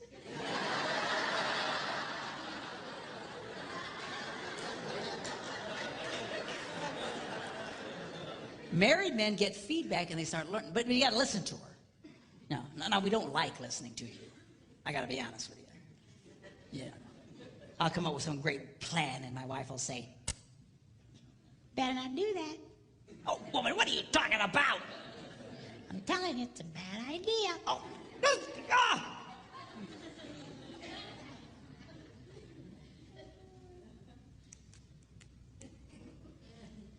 Yeah, you guys.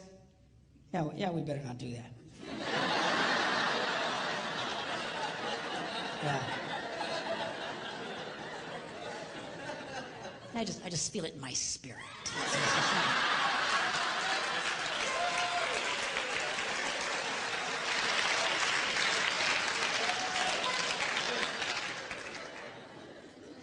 Now, as different as the chick flicks and the guy flicks are from each other, there is one theme they both share that is the same, and that is this: the hero always goes back for the girl. You see in the guy flicks, man, they're just fighting their battles and they're on the edge of victory, and suddenly the hero starts to pull back and his men say, "Where you going?" And he says, "Going without me, boys. Ugh, I got something I gotta do."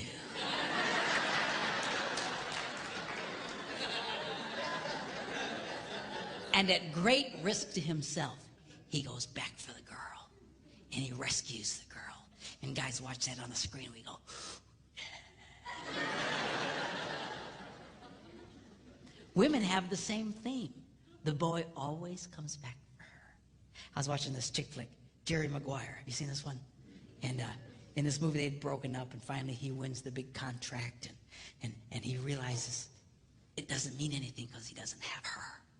And he quick hops on a plane and he flies home, and he walks into the house and she's there with a bunch of her girlfriends, and he walks in unexpectedly and they all look up and he goes, "Hello." And she says, "What are you doing here?" And he starts to explain to her that he had finally succeeded and gotten everything he dreamed of, but it meant nothing without her. And he said to her that you complete me. And she goes, "You had me at hello." And all the girls see that and they all go, "Oh, yes, yes, yes, yes." All I'm saying to you boys is this: do what's in your heart. Live your dreams. Live your adventures. Overcome your obstacles.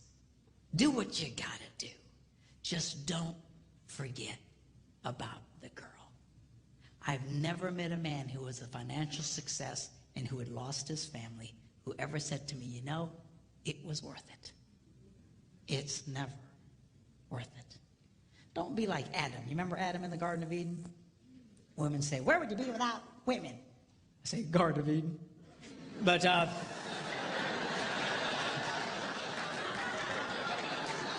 it's just a joke. I know it's not fair. Really, Adam's job was to guard the garden, to take care of the garden.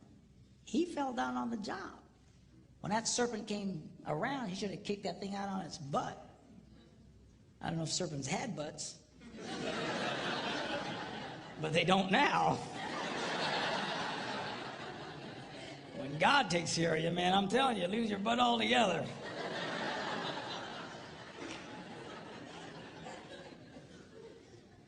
But you know what happened? He didn't do anything. So how do you know that? Because if you read the story, Eve listened to this story and then took of the forbidden fruit and then turned and handed it to whom? Adam. She didn't have to go running through the jungle going, "Adam! Where you at, boy? I know you're here." He was right there the whole time. He said nothing. He did nothing. Do you know why? Because he was a coward. He was a coward and the father of cowards. of men who claim to be men, but they're no more men than the man in the moon. They are spineless jellyfish, impersonators, who are afraid to engage their wives, afraid to engage their children. You, sir, are no man. Don't be like that Adam. You need to be like the second Adam. You see, the Bible refers to Jesus Christ as the second Adam. The first Adam messed everything up. The second Adam set everything straight. And at great cost to himself, he came back for the girl. He came back for you and for me. That is a man. You need to be like that. Live your adventures, yes. Go for your dreams, yes. Overcome your obstacles, yes, yes, yes. Just don't forget about the girl. Don't get so caught up in your puking little life you forget about her. You start working too late at some point, you just stand up and start heading for the door.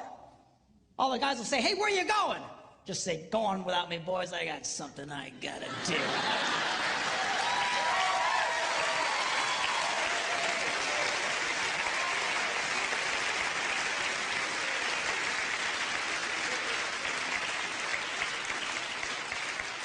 And then go back for the girl, surrounded in the camp of the enemy by wild monsters. You mean like in the movies? No, I mean your children.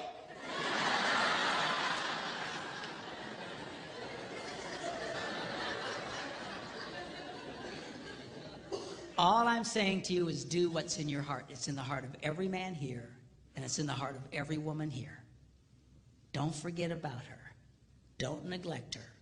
Do what you need to do, but make sure that you go back for the girl. Are you glad you came tonight?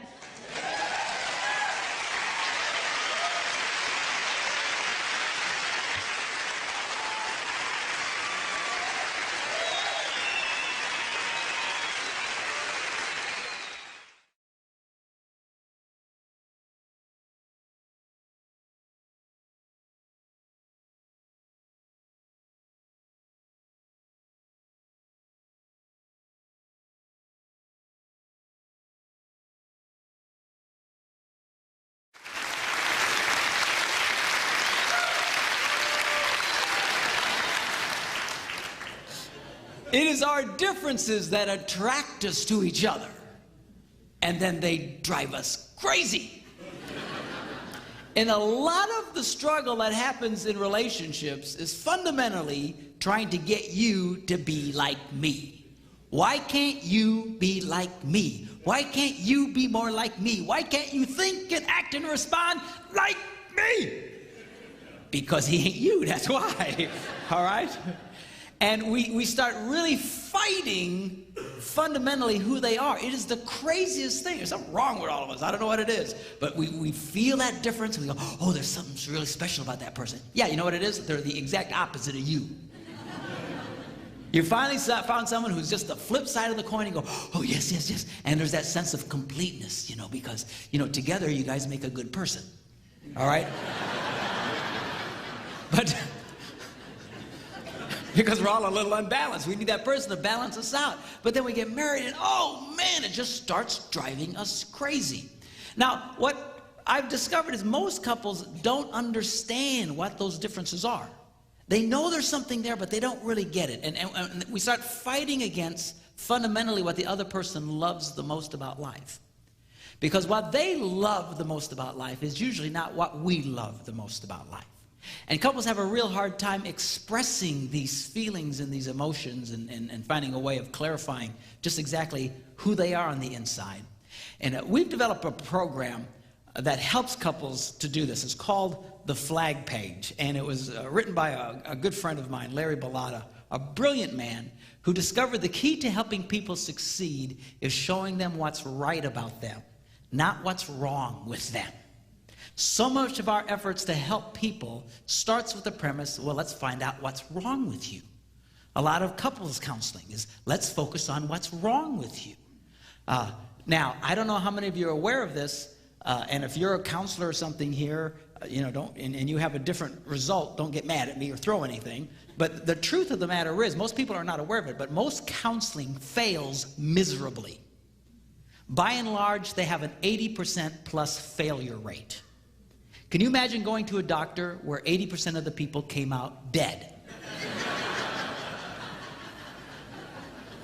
That's contemporary marriage counseling, marriage therapy. And I'll tell you what, churches, pastoral counseling, marriage counseling, isn't much better. Some of them is equally as bad. That's why a lot of pastors hate doing it. As soon as the church gets big enough, they hire somebody else to do it. Because it sucks the life out of them, and it's frustrating, and they're not succeeding, and they want to give up on the deal. One of the reasons why they struggle and fail so much is because the premise is wrong. They start focusing on what's wrong with you. They bring in a couple and say, okay, well, what's wrong? Well, why is that wrong? Don't you think it's wrong to do what's wrong? It's like trying to lose weight by thinking about food all day long. They're focused. We have discovered if you get people to discover what's right about them, they come alive. It changes the dynamic. And while so many people have an 80% failure rate, using this approach, we have discovered an 88% success rate with couples. No one was more shocked than I, because I was like a lot of other ministers. Ministers, we do marriage counseling by default. They come to their minister, they want help, and okay, we get like one class on it kind of thing, and we typically just beat you over the head with the Bible, and hope you change. But I failed just like everybody else. And when we started using this approach, the turnaround in couples' lives, and I just went, wow, this is absolutely amazing. And we continue to fine-tune and develop this program, and we use it with couples all across America, all over the world actually, to help them discover what's right about them. We call the program the Flag Page. And this program is a very unique program. I don't know how many of you have ever taken a personality test or anything like that. They ask 250 questions and stuff, and I hate those things as much as you do. That's not what this is. This is not a personality test. We don't care about your personality. Twisted as though it may be, okay? This program focuses on one thing, and that is, what do you love about life? What is important to you? That's it. We try to measure passion. All right. Now, it's a test that you do online. You go on the computer, you go online, you enter a code. You have to purchase this little code, and you enter the code, and then you can go in and do the program. The program consists very simply of 3 steps. It's so simple. When I first took it, I thought, this is stupid. It can't possibly be accurate. And I was blown away by the results. But the 3 steps are very simply. Number 1, it gives you a list of words. And then you simply click all the words you believe describe you. Now, this is not what you wish you were. All right? Because a lot of you girls, you go, oh, I wish I was that, I wish I was that, I wish I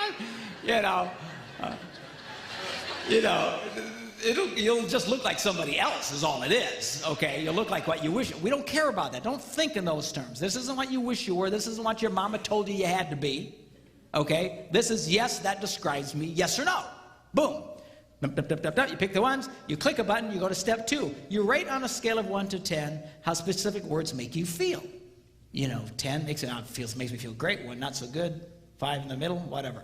Then you get step 3, where you prioritize those, the ones that are the most important to you. You push the button, and then in seconds, you get this printout. We call it the Flag Page. On this program, it'll show you why you act the way you act, why you react the way you react, where you're most likely to succeed in life, and most importantly, the 5 things that you love the most about life. Now, let me explain very briefly just the top portion of it. That's the most powerful part of it.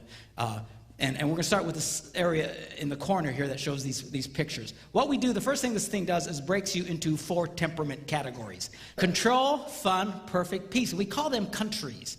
Fun country, control country, perfect country, peace country. Why? Because it's like coming from different countries. Different countries have different traditions. Different countries have different ways of looking at things. I used to use the analogy of like someone from China trying to relate to someone from Yugoslavia or something. But we discovered a really better example is like someone from the United States trying to relate to someone from England or from Australia or from South Africa. Why? Because we all speak English. We assume, there's a general assumption, we understand each other. But if you've ever been in these countries, you can find out in a hurry, different words mean different things. And you can insult people very, very quickly. We were in England some years ago, and I met this young couple, and they had this little boy about 2 years old, little toddler running around. I love kids, and I'm goofing around with this little kid. And at some point I said, come here, you little bugger. And I'm reaching to grab him. All of a sudden, the parents grab his hand and just storm out of the room. I was stunned. I looked at the guy next to me. I said, so what happened? He said, well, over here, a bugger is a homosexual.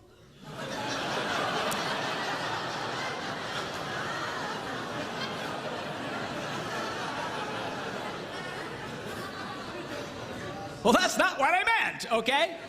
And when I told the couple, I apologized. You know, I'm sorry, that's not what I meant. That's not what it means where I come from in Wisconsin, all right? But you know what? They didn't care. They didn't care. They stayed offended. They stayed upset because you don't do that in our country. I don't know how many of you follow little political things, but when the first President Bush went over to Australia, he was in a motorcade and he was waving at the crowd and he was using some hand gesture, I don't remember what it was, but over there it's the equivalent of flipping everybody off. It's like going down the crowd, hey, how you doing? Good to see you, you know, and all the people got upset and offended. And of course he had to apologize later because over there, that's what that means, but not where we come from. And it's like that from these emotional countries. We have our way of viewing things. We have words that mean certain things, and we're motivated by different things than people from other countries. And inevitably, people seem to marry people from completely opposite countries. Not always, but a lot of the times it's very, very funny to watch. Now, let me give you a quick breakdown on these 4 countries. First of all, we have the square, black and white country of control. These are the people who just want to get her done. Need to get her done. Just get her done. All right, their favorite vehicle is the bulldozer. They just hop on that bulldozer and plow everybody over to get something accomplished. You know, and they just rah. They're focused on what they're doing, not who they're killing while they're doing it. Because their greatest desire in life is they want appreciation for what they do.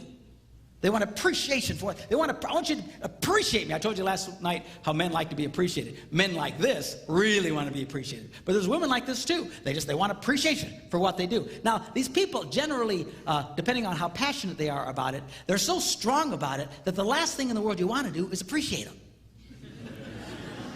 Right? In fact, we'll say things like, dear God, don't appreciate him. Right? So we all, the rest of us from other countries, feel it's our God-given responsibility to deny them what they want the most. And then we wonder why people get upset. We wonder why they feel depressed. We wonder why people struggle in life. Why? Because what they desire the most is being forbidden to them by everybody closest to them in their lives. You're not helping your spouse by denying what they want. It'll seem odd to you because you don't want it. I mean, to all of us, you know, that's weird. And in every country, they each have something that to the rest of us seems weird. But to them, it's breath and life to them. These people want to be appreciated. They like words like grasp, control, get her done, appreciate, accomplish, achieve. That's the world that they come from. All right? Then the next one is we have the star-shaped country of fun. Guess where I come from? All right? Now, these are the people, they just want to have fun. You know, we love it. And our favorite vehicle is the jet plane. High speed, no limits. Of course, we're famous for smashing into walls and not seeing where we're going. And of course, we think it's hilarious. You know, and then we just get up and take off again. And it's not so funny to your spouse, who's tired of seeing you smash into walls all the time, right? But we don't care. Our greatest desire is, look at me, look at me, look at me, look at me, look at me. We love to be noticed. Fun people love to be noticed. Their favorite environment is being noticed in a crowd of people. Just, look at me, look at me, look at me, look at me. That's fun people. That's why they'll share horribly embarrassing situations that you would never share. It's true. Why can they do that? Because we just look at me. We don't care. Look at me, look at me. Look at me, look at me. I was in Ohio, and I got on one of these shuttle buses, you know, from the airport to the rental car thing, and this lady hops on the bus, and she's just loud. You know, fun people are loud, loud, loud, loud. Why? Look at me, look at me, look at me. And she's just talking. The lady's hilarious. She's got us all laughing on the bus. I knew right away what country she came from, you know. She's She was she'd just come back from Rhode Island, which is about the size of a postage stamp, and describing how it took her 9 hours to get from the airport to her hotel. Now, it only takes 20 seconds to drive across Rhode Island, but it took them 9 hours. And she's describing how they kept going in circles and stuff like that, and she thought it was hilarious. It's an embarrassing thing. And then she says, and then we finally got to the hotel, and it was this hotel, and it was so neat because when we looked outside, it had the biggest, fullest moon we ever saw. It was so beautiful. And she's describing it in detail, and she's kind of pulling us all in. And she says, the most amazing thing about it is it never moved all night. It stayed in that same spot. And I'm thinking, really? And she says, the next morning we got it, we saw it was a big lamp right outside our window. Oh my God.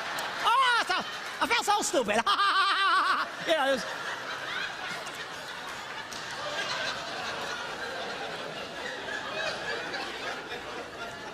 Now you realize she's sharing this with complete strangers. She doesn't care, all right? She just loves to have fun and loves to be noticed. We're not real big on details. You know, we're a little scattered brain. We're the kind of people who'll go to a shopping mall and we'll come out and we have no idea where the car is. And we think it's hilarious. I couldn't find a car for an hour.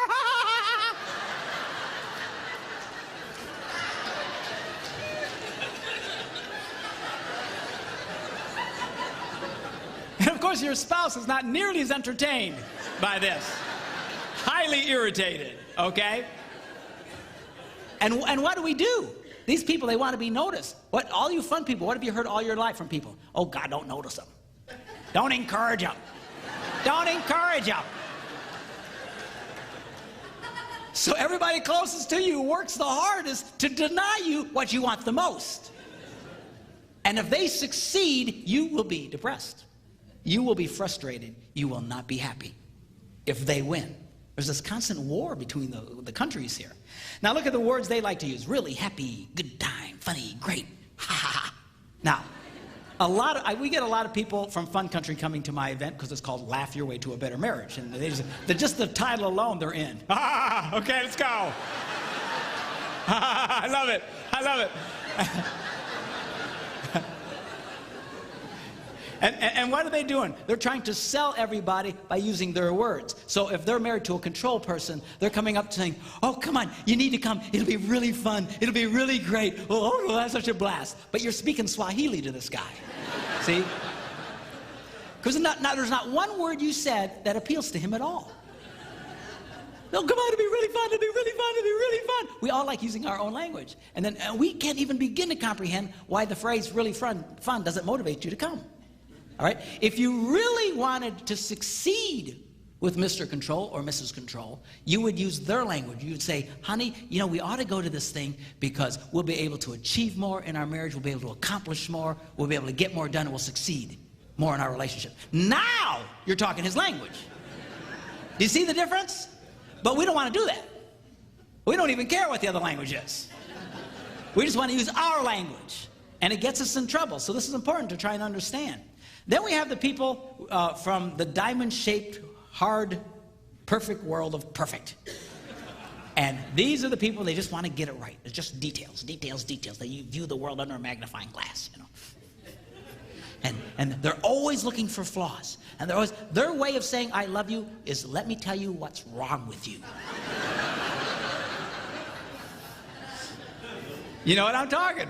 Some of you got that. You always telling your spouse, you know, you need to quit doing that. You need to do this better. Why do you know, this is their version of love. If they didn't care, they'd let you just burst into flames. They wouldn't care.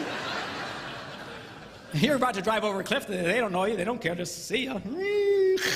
You know. But if they love you, they're always pointing out what's wrong and how you can be better. These people, they're perfect, their ideal vehicle is the train. That's because unless this rail is exactly, it has to be exactly from the same distance from this rail, or the train's not going to move. These people are often accused of being control freaks, and they're not, and they get mad. If you have a spouse that you say, you're just a control freak, and they get mad at you, I promise you they're not a control freak. they're probably a perfect person. Control people, when you accuse a control person of being a control person, you know what they do? They go, that's right. You know, they love it. Rawr, rawr. That's right, I'm a control. Get out of my way, you know. But perfect people are often accused of being controlled, but the reason that it feels like they're controlled because they're always stopping the train. They're train stoppers. They're not controllers. They're not trying to control the environment. As control people like to control the environment. They like to do this, do that, put this here, do that. They light up with that. But perfect people, they just want to get it right. That's their desire. Get it right. Let's get it right. Let's get it right. Now, it doesn't mean it is right. It's just right to them. These are the people that if they were on the Titanic, the only thing they would be concerned about is that the furniture stay arranged on deck. The rest of us would be on, we're dying, it's gonna sink, who cares? I'm sorry, it's policy. We got to keep these chairs over here because that's what it says in the manual, you know. You ever run into somebody like that? That it seems like for the lack of every bit of common sense in the world, they cannot see it because it's in the manual. That's the way. These are perfect people. They make some of the greatest workers in the world because they'll follow, you know, the manual to death, you know. Now, these are by nature the most creative people in the world. Your best architects, your best artists, your best designers, your best musicians. Janet comes from the world of perfect. It's her highest score. They take details and they make them come alive. They are creative geniuses, all right? But they are by nature the world's most sensitive people. And what they desire more than anything is really not perfection. They just want you to be sensitive to their feelings, which is something you'd never even connect that. You think, well, they want perfection, they want to view stuff, they want everything. No, no, no. Their greatest desire, sensitivity to their feelings. It really throws everybody because no one picks that up because they're always throwing darts at everybody. That's wrong, that's wrong, that's wrong, that's wrong, that's wrong, that's wrong, that's wrong. Okay? And then we try and throw the darts back at them. Okay, but they don't handle it very well. They don't like it. They get their feelings hurt all the time. Perfect people always walk around. They're always hurting all the time. People are always offending them, and they feel things very, very deeply. And a lot of them carry a lot of hurt and pains from even years ago. It's a real struggle for them. Again, they're creative, brilliant geniuses. God loves them, and God made you the way you are. But they have a real hard time letting go of stuff. See, control people, if you offend a controlled child, he'll push past it. You offend a fun child, he'll laugh it off. You offend a peace child, he'll make peace with it. You offend a perfect child, and they can carry the pain of that well into adulthood, some of them for the rest of their lives. If you have perfect children, you need to be very careful with them. They're very, very sensitive people. Again, they're brilliant, they're wonderful people, the most misunderstood people. When I'm flying home at 35,000 feet, I'm really hoping the guy who designed that came from perfect country. And not from fun country, you know. Bad.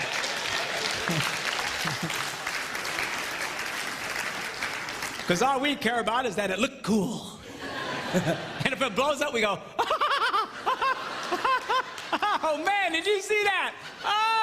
Oh, let's make another one, you know. So we just...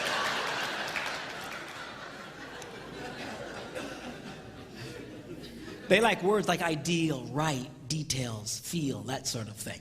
All right? Then we have the final country, the country of peace. These are the people who just want to get along with everybody. Can't we all just get along? I call it the Rodney King motivation. Can't we all just get along? You know, their favorite vehicle is the gondola on calm waters.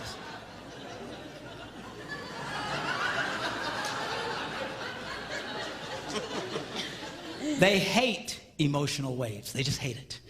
Inevitably, these people marry people who do belly flops in the pool. Stop it! You know, they just hate it. It drives them crazy. This picture of a person in a hammock while mowing the lawn, that's not laziness to these people. That's efficiency.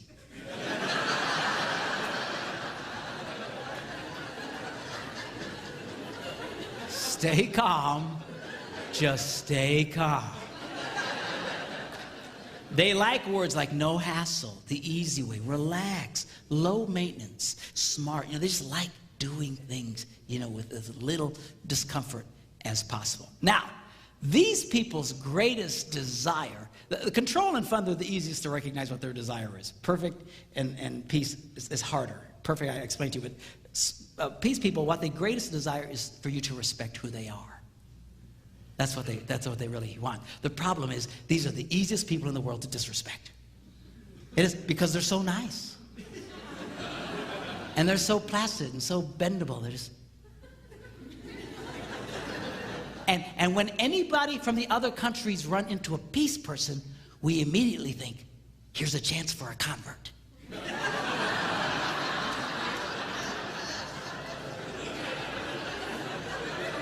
That's what we do. We can get him to the dark side.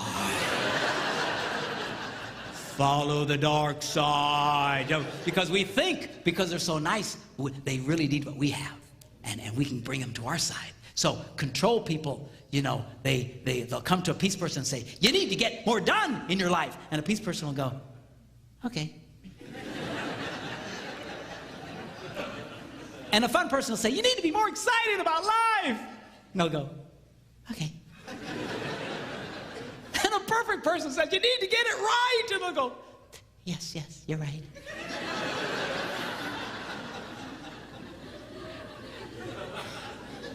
And you can push them along just so far. These people will all of a sudden shut down on you in a heartbeat.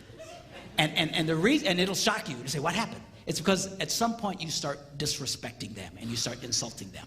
They'll put up with a lot because they're peace people. By nature, they'll suffer the slings and arrows of many outrageous fortunes, okay? But you start insulting who they are, they'll shut down on you, they'll go cold, they'll get really upset. A control person pushes too hard, it makes a peace person feel stupid.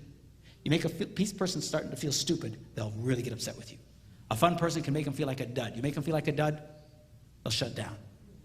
A perfect person make them feel like a failure. You start making them feel that way, you're insulting them, they will shut down on you.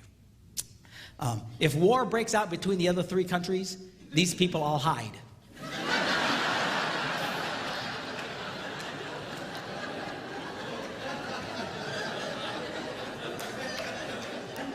And they come out and join whoever won at the end. That's...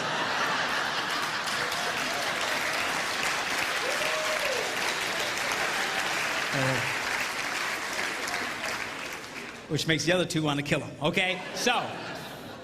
So that's the temperament thing. This is just the beginning. This is why you act the way that you act, the way that you approach life. Then what this program does is it measures what we call your hard motivations versus your soft motivations. Now, soft means calm, patient, peaceful, low-key, easygoing. Hard sounds bad, but it's not bad. It's great. It's wonderful. Strong-willed, bold, born leader, organized, self-sufficient people. These are wonderful, wonderful people. And sadly, in the world that I come from, in churches, we tend to really favor soft people, and we kind of dislike hard people. But it's very, very unfair because they're both wonderful. God has both in him. Thou shalt not is pretty hard, right? When Jesus was whipping people and throwing them out of church, that's a little on the hard side.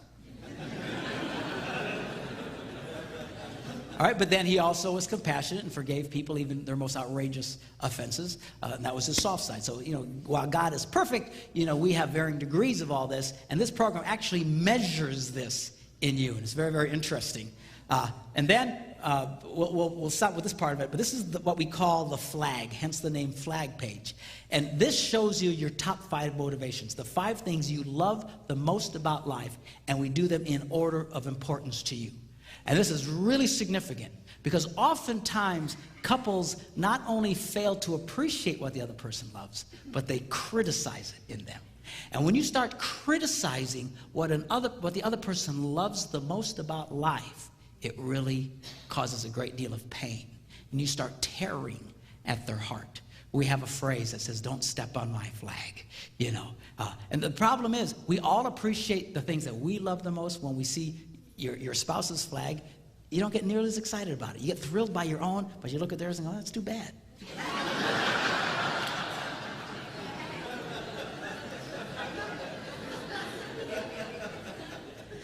Now, we're going to take a break. When we come back, I'm going to show you, I've got a couple of couples, guinea pigs, that have already taken this program, and I'm going to bring them up on the stage, and I'm going to go through just a part of their flag with them so you can kind of get a sense of how this program works and how couples can try and learn so much about each other and learn how to succeed with each other. So we'll do that when we come right back, all right?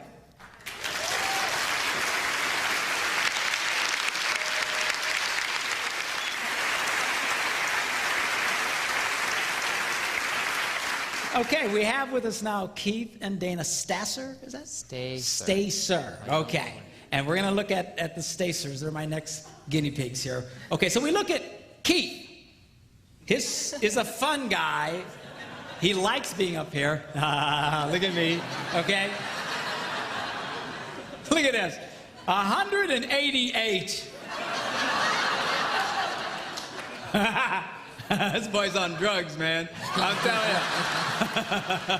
Just loves fun. Just great sense of humor. Life of the party. Never a dull moment. Can you tell? Can you tell? Can you tell? 188.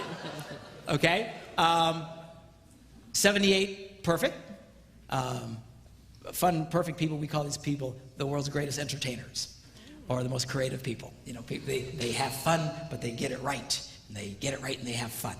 Then he has a P score of only 63, a control score of only 27. He barely has a pulse.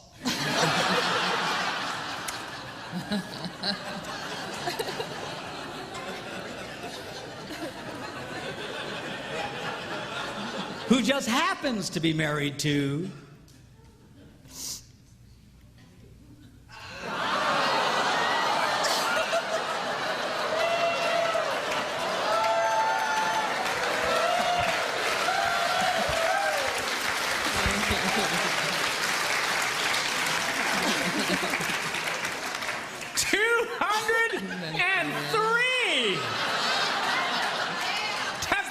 the charts. You know how rare that is to see someone with 200? 200, get her done. This girl's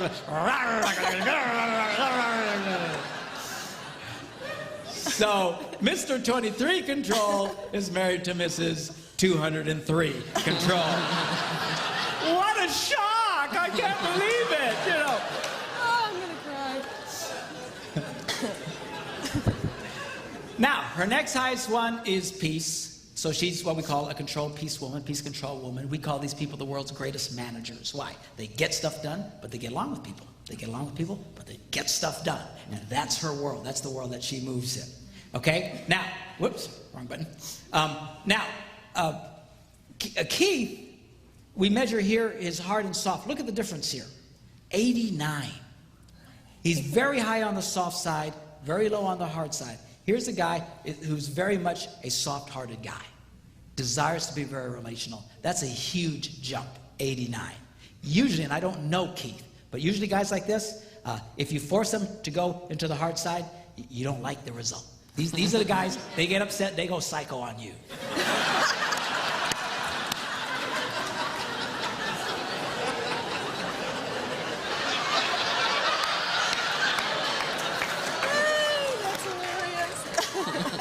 They'll use a bomb to kill a fly. They will nuke the joint. I mean, they will go off on you. And the good news is you don't see it very often, but when you see it, it just freaks you out. And everybody says, why are you so upset? You don't have to get so upset, which only makes them more upset. The reason they get so upset and the reason they so overreact usually in tough situations is they don't like being there. What they're trying to do is kick back to the soft side. They don't like being there. I think of the Incredible Hulk. Don't make me angry. You won't like me when I'm angry, okay? Now, Dana is a balancing woman. She can be comfortable doing black and white as well as being very relational. It's harder for him to be confrontational and direct with people, but not for you, okay? No, which not a problem. It's a lovely thing. Now,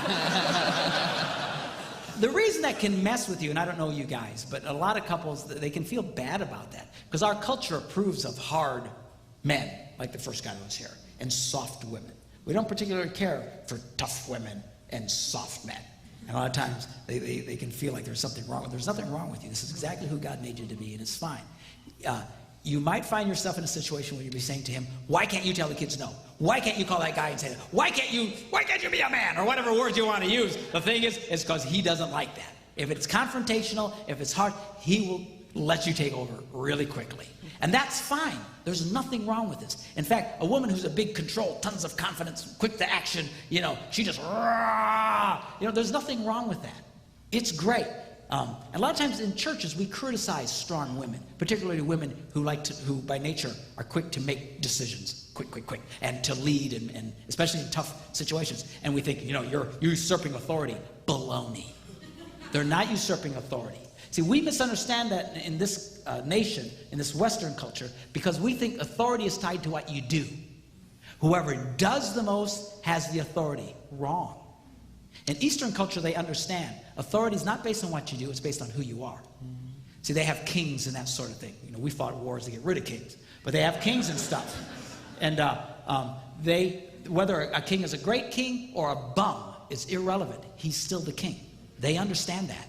It's based on who you are, not what you do. And we have a hard time with that.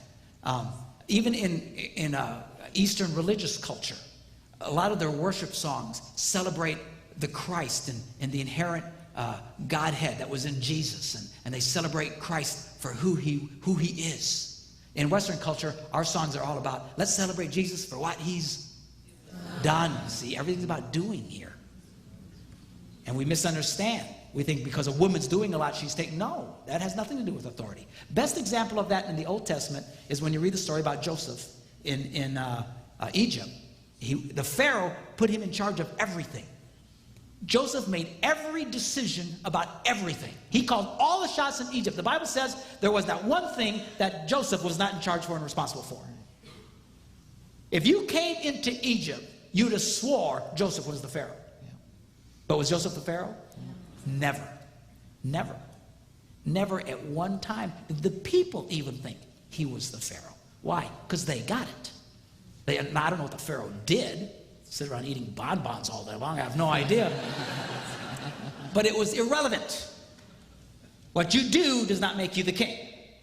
It's who you are. Okay? I know that helps at all a lot, but it's good for you to be who you are. This is the way God wired you, Miss 203, control. And tons of confidence. I can do anything. And don't get in my way. Okay? And she loves that. Now, Miss, tough girl is married to Mr. Sincere at heart. He's a warm, fuzzy guy. Again, thoughtful, genuine, compassionate, likes to have fun, never a dull moment, faithful, and she's this quick to action, confident, optimistic. I can do anything. Anything's possible. Come on, follow me. Da, da, da, da, da. She loves it. Also, Sincere Heart also has the great sense of humor. Bottom line, if she gets this fulfilled in her life, you just looking at these words makes you feel good, doesn't it? Oh, yeah. I'm telling you, you have to do it to see it. I look at other people's, I think that's nice, but when I see mine, I always go, I love it. That's how powerful this stuff is. And the same for Keith. When he sees that, he just goes, yes, that's me. This is wonderful. This is great. The problem is now, if you want to have a bad marriage, you just start criticizing him for these things. Always goofing around, everything, you got to be real about everything. You never ever goofing off, you got to quit goofing off. You need to be more serious about life. What's the matter with you? Okay? You criticize her for always trying to be in charge. What's the matter with you? You always think everything's going to be great. Sometimes things are lousy.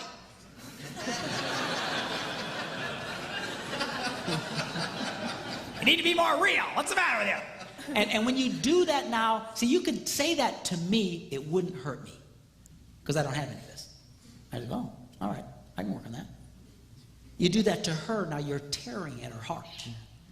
You're tearing at who she is. A lot of times what you criticize most in your spouse is what they happen to love the most in life. You don't even know it. They've never told you. And then you wonder why you're struggling and why you're hurting each other so much. This program will help you discover it. Let's take a look at Dana and Keith's rules for feeling loved. Dana's rule for feeling loved, tons of confidence. Encourage and release me to go to the next level. She wants you to approve of her being this big control, get her done chick. Yeah. That's her number one rule for feeling love. That's right. You know that number, and she's got number 2, 3, 4, and 5, by the way. She hasn't done all this yet, okay? That's right. But you work this through, and you come up with her 5 rules for feeling love. Tell you, it's impossible for her not to feel happy if you respect those in her life. And for Keith, sincere at heart, his number one rule is I need you to sincerely appreciate me. And when he says sincere, it means to be real. You got to be very, very real with him. Again, these guys who have sincere, they can smell phony a mile away. They can tell when you're being, just blowing smoke at them.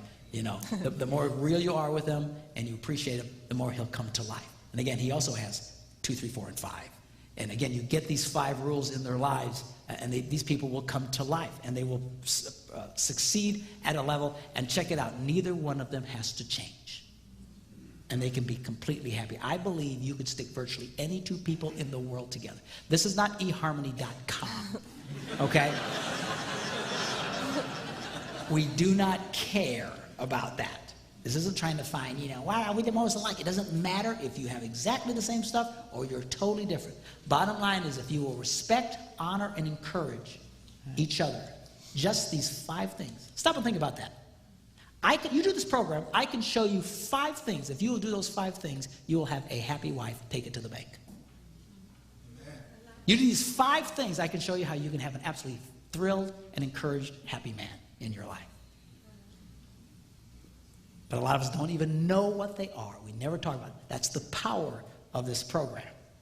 All you have to do is when you do the program, again, you just have to go online and enter the code. Now, when you buy my book, where's a copy of the book? There's a copy of the book over here. Very professional on the floor here. Okay, here we go.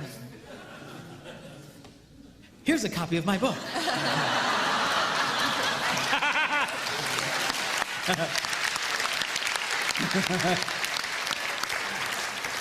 Very professional, yes. Anyway, it's blue, see? And it's called Discovering Your Heart with the Flag page. And when you get the book, it comes with a code in the back. And you take the code and you go online and you enter this in. Now, you need 1 code for each person.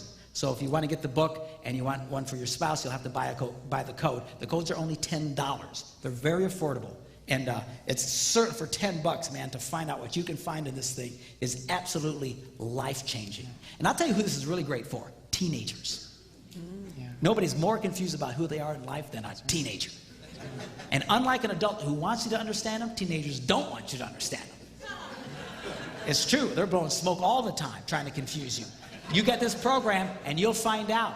And this can be life-changing. I had a man who came up to me about 1.5 years ago, and he looked at me and says, I want you to know something. You saved our family. Wow.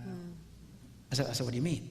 He said, we had a daughter who was so different from us. We never understood her, and we were always at war with her. And she was always in trouble, and she was always depressed, and she tried to commit suicide. Raised in the church all her life, tried to take her life. We were so heartbroken.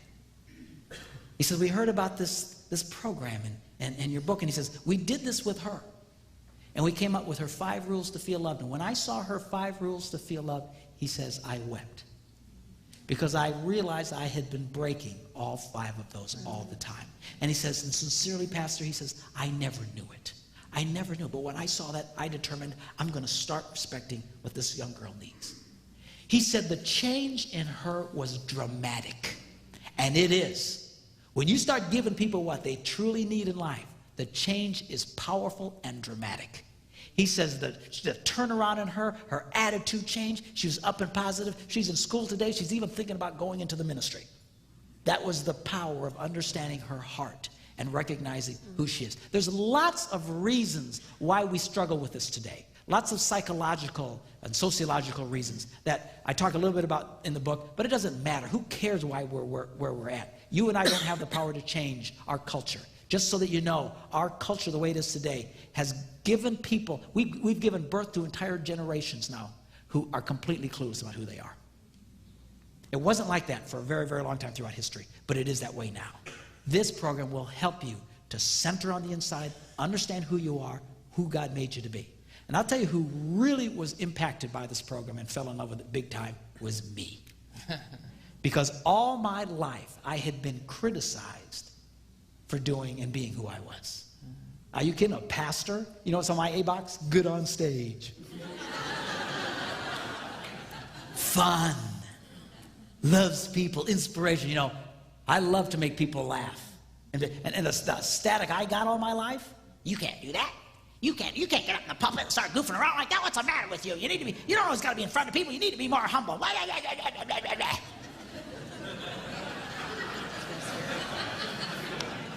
All from men who did not have any of those things in their hearts. They didn't have it. I had it. Something's wrong with me. All my adult life, I spent the majority of my time, I'm a musician. I'm very good at what I do. I was also a video producer. And churches loved hiring me because I was in charge of their music programs and helped do their multimedias and stuff. And I spent, here's a guy who loved to be in front of people, inspire people. I spent the majority of my day in a dark room with a computer or a keyboard. Na na na na na na na na na. Na na na na na na na na. Na na na na na. And the thing is, I'm very good at it. And I was told all my life, all that matters is you're good at what you do. Wrong. It's important that you love what you do. And when I saw that printout, I was heartbroken. And I said, oh, yeah, that's me. It's too bad. Seriously, I thought that was what was wrong with me. And Larry, the guy who developed this program, was showing this to me. He says, no. This is what's right about you. I said, no, it's what everybody hates about me. He said, well, I don't know what they hate about you, but this is who you are. And you need to be this. And I remember taking it to the senior pastor where I worked. And he says, is this really how you feel? He says, yeah. I said, man, you need to change your life.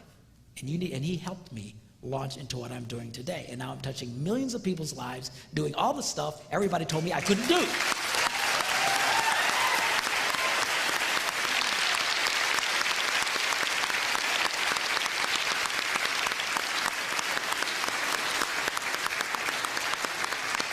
So to all those people who said I couldn't do it, all right, that's what I got to say. All right, thanks, you guys. God bless you. When we come back, we're going to do the Yo Mama session, the #1 key to incredible sex. See you in a few minutes, all right?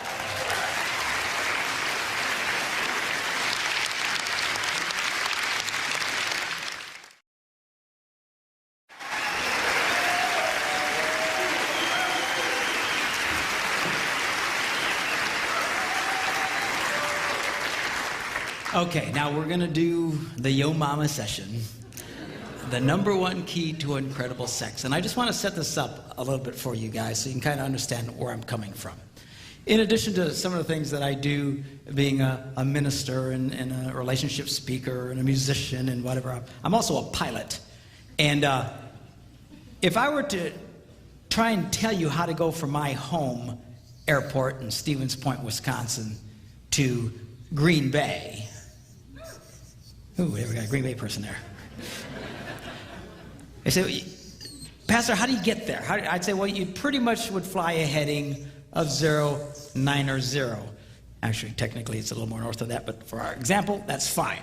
You fly 090, you pretty much go right from Stevens Point to Green Bay. Okay? Now, that's assuming there are no other variables. For example, if the wind starts blowing very hard out of the north, and you keep flying 090, you won't get to Green Bay. You'll wind up in Milwaukee or Chicago or who knows where else, depending on the strength of the wind. So if the wind is coming that hard, we might change our heading to 065 or something. Now we're flying more like this to go this way. Okay? If you keep just pointing the plane to where you want to go without adjusting to the variables, you'll always get off course.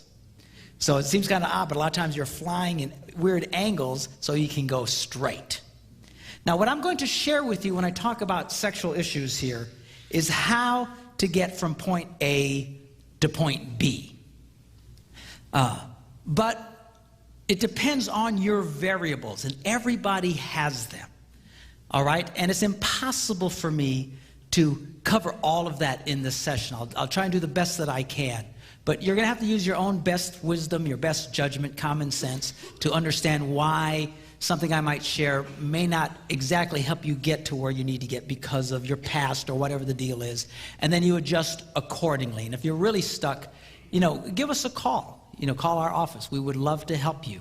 And we really appreciate when people call us and asking us questions about, well, how do I deal with this problem and that sort of thing. So just keep that in mind. I understand you might have some big variables, and you'll just have to adjust for yourself in that. The other thing that I want you to keep in mind is this. Being a minister, sometimes when you start talking about sexual things and you start to try to explain to people why you have certain moral stands, they don't really understand. But there's a reason for that. The reason God encourages people to wait until marriage to have sex is because when you have sex outside of marriage, you run a very high risk of messing things up. Now, this is particularly true for men. Men tend to imprint off of their early sexual experiences, much like a bird. Some of these birds, these cranes and stuff, they imprint on the first thing they see after they're born. I don't know if you know about this, but there's some animals that when they're born, the first thing it sees, it imprints on and thinks it's mama. So if these stupid cranes are born and a chicken's around, it's going to follow the chicken and ignore its mother. And professionals who deal with these animals have to be very, very careful not to be seen. I've watched them work with them while they're actually dressed up like gigantic cranes to get around them because they're not the brightest things in the world. It's mama, and they'll follow it everywhere. And men tend to imprint off of their early sexual experiences. If a man's early sexual experiences are in the context of lust, which is what they are outside of marriage. It's not really about love. It's about lust. It's about heat. It's about the backseat of a car. It's about someone they don't really know. They tend to imprint on that. They tend to imprint on the sex and not the girl. Are you following me? It's like when they have this, these early orgasmic experiences, it's like their psyche goes, whoa, what was that? And it starts taking pictures. This is because they want to remember. And they imprint off of this. And that's why a lot of guys, they get stuck here. That's why a lot of men are constantly, even in their marriages, are trying to recreate a lust environment, trying to get fulfilled sexually as a married man, trying to force their wives to do things that a lot of them are very uncomfortable in doing. Why are they doing that? Because they're trying to recreate this thing. They're trying to recreate this thing. See, if a man's early sexual experience is in the context of marriage, where he falls in love with this girl and all these people gather together and they all approve of it and they have this wedding and they're in a church and their God approves of it and all their friends and family approve of it and they have the biggest celebration of their life, and then on their wedding night and on their honeymoon he starts having these first experiences. Now he's imprinting on the girl and he connects to the girl at a very deep level. That's why people who wait until they're married to have sex have a fraction of the divorce rate of the rest of the world. Because he's imprinting on her as opposed to just sex. I met a man not too long ago who told me after a session, he says, I got a problem. I said, what is it? He says, I'm just not interested in sex. Which to a Puerto Rican is very odd. And it's like speaking Swahili, man. I don't know what he's talking about. and I said, well, what do you mean? He says, I don't know. I'm just not interested in her. And then she's really upset with me. And I said, well, are you never interested in sex? He says, well, if we go out and have a nice dinner and go to a hotel or something, then I can get into it. And I said, let me ask you a question. Were you a virgin when you got married? He goes, no. And I says, were you pretty sexually active? His eyes kind of lit up. Well, yeah. And I said, why don't you tell me about it? What would be a typical experience? Oh, I'd find these women and pick them up in bars and take them out for dinner and go to some hotel. I said, do you see what you've done? You've so imprinted off of that you constantly try to go back there. You try to go back there. In fact, psychologists today, our whole sex culture that you get from experts is all lust-based because they assume virtually everybody's already done this.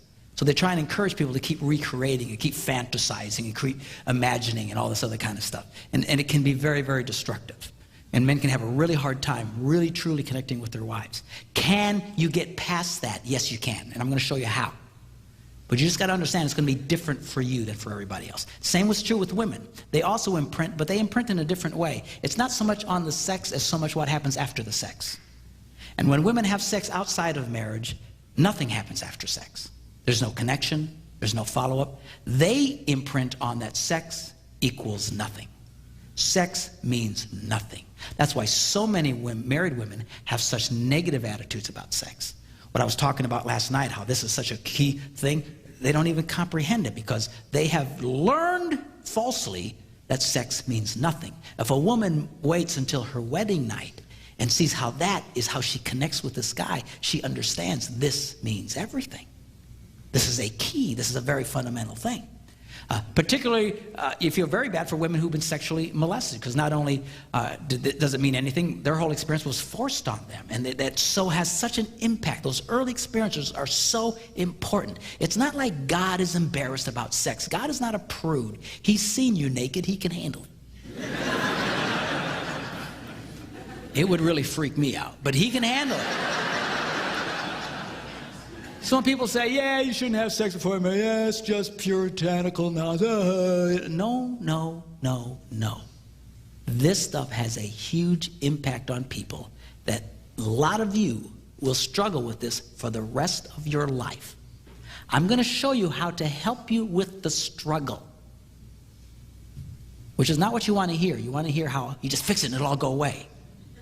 It won't probably just all go away. You will struggle with this for the rest of your life. All the more reason you need to tell your children what I'm about to tell you, so they do this right. It's a matter of like metabolism. You know how some people, they can eat anything they want and they never gain weight? You know, we all hate those people. You know, they never have to think about it. It's natural to them. They can eat anything and they stay slim all the time. Then there's the rest of us. We so much as look at food, we gain 5 pounds. What is the difference? We can still be at a healthy weight, but it's a lot harder for us. It's a lot more work for us, a lot more energy for us to get into a healthy place. What I'm talking to you about has to do with sexual metabolism. If you do this right in the beginning, those people have an automatic, natural, healthy metabolism. And they carry it with them throughout their whole lives. That's why these people usually stay married forever. These guys who get married at, 18 years old, like Debbie and I did, and die at 103, with just what, they have this healthy sexual metabolism because they didn't get all messed up. And everybody else struggles. That's not to say you cannot have a good sex life. You can. You can have a wonderful sex life. It's just for a lot of you, it's going to be more deliberate, and you're going to have to work at it a little bit harder than others. Are you following what I'm saying? I'm not trying to discourage you, but I'm not going to whitewash this to you. That's why you want to encourage your kids, wait. For the love of God, wait. And particularly for women, not only psychologically, they have now determined through research that women physically do not respond the same after they've had multiple sexual partners. Women typically, when they have sex, they release a chemical called oxytocin into their bloodstream. It gives them this buzz and it helps them to connect emotionally. It's the same chemical that's released in a woman when she breastfeeds a little baby. And it helps her to connect. They call it the bonding chemical. They have measured that women who have multiple sexual partners, they start releasing less and less oxytocin. Just a physical thing. I mean, this is really dramatic for women. Physically, they can't even get the same buzz. It's not worth it. You can make it work. You can have a healthy sex life. I'm going to show you how to do it. But all the more reason you want to encourage your kids, wait.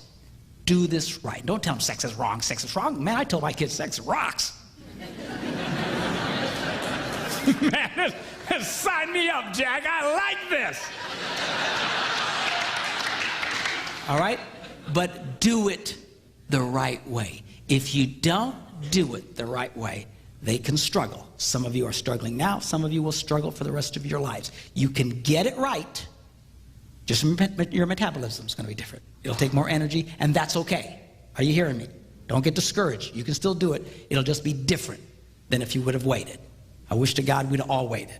I know we didn't. And it depends on the amount of damage. I mean, just because you had 1 or 2 it doesn't like you're seriously damaged. But some people who've really been into this stuff before they got married, you struggle. I know you really struggle with this stuff. And hopefully what I share with you in this session will really help you. Okay, y'all okay? You ready?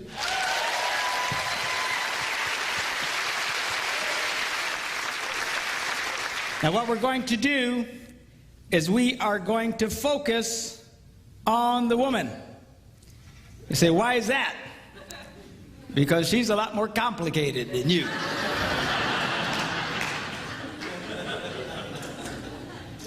Thank you, dear. So we're going to focus on what it takes for a woman to experience great sex. You see, all a man needs for great sex is for you to show up.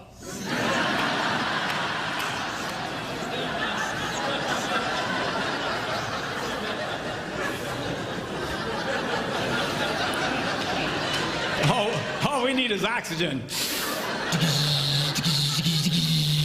Where is she? All right? All right, so guys are easy. Women are a little bit more complicated, and we're going to approach this. And again, keep in mind, I'm going to be dealing with this issue from a stereotypical standpoint that a man is more interested in sex than his wife. If you're the opposite, you just have to interpolate, and a lot of the same rules apply. All right? So anyway, so number 5. What does a girl need? Well, first, we're going to start with 5 and go up to the number 1 key to incredible sex. She needs romance. Looking at the Song of Solomon, he writes, "How delightful is your love, my bride! How much more pleasing is your love than wine, and the fragrance of your perfume than any spice." Here's a man who knew how to talk to a woman. He was romantic. Romantic. One of the things that really has me ticked off today with the whole porn thing, and there's lots of them that have me ticked off, but the fundamental one is that it has changed men today. It used to be that men were lovers of women, but this whole porn thing has turned so many men into self-centered pigs. It's not about making love to the woman, it's about being gratified. Why don't you do this to me? Why don't you do that? Hey, man, what do you do? Well, how about you get your head out of the toilet? All right? You want to have a great sex life? You've got to learn how to be a lover to the girl. You know, a lot of guys get mad because women aren't as turned on as they are automatically, or don't have as much desire as they have. Guys will say, well, my wife's not interested in sex. Sure she is. All women are interested in sex. All women have sexual desire, but it's different from you. Your job is to be a lover to her and awaken the sexual desire that is in her. All right? And a lot of guys, they don't want to do that. They just want to be lazy. I know, I are one.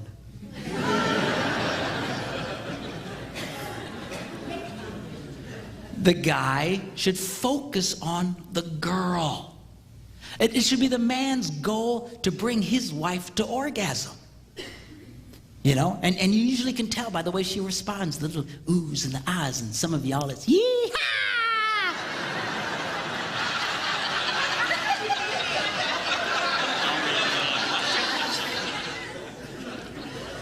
Of course, a lot of women say, well, I'm so embarrassed. I couldn't do that. You know, and I say, girls, if your husband has to constantly ask you if you've been to the promised land, you ain't communicating. So, well, I don't know what to do. You know, come up with a signal. You know, whisper bingo in his ear.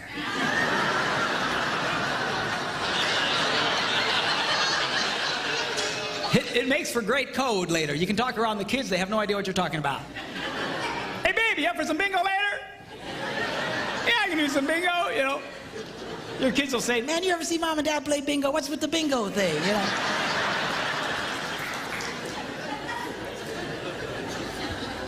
Of course, if you're a Catholic, I'm really freaking you out because y'all play bingo every Thursday night at your church. But that's a different bingo, all right? Lovers of women, you should be focusing on the girl. You need to romance the girl, and romancing the girl isn't in the middle of the night going, hey, you awake?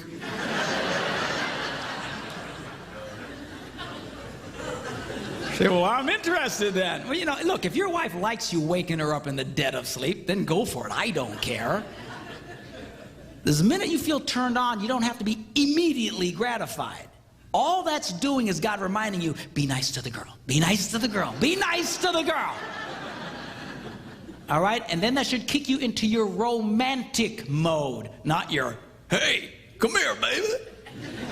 Help me out, will you?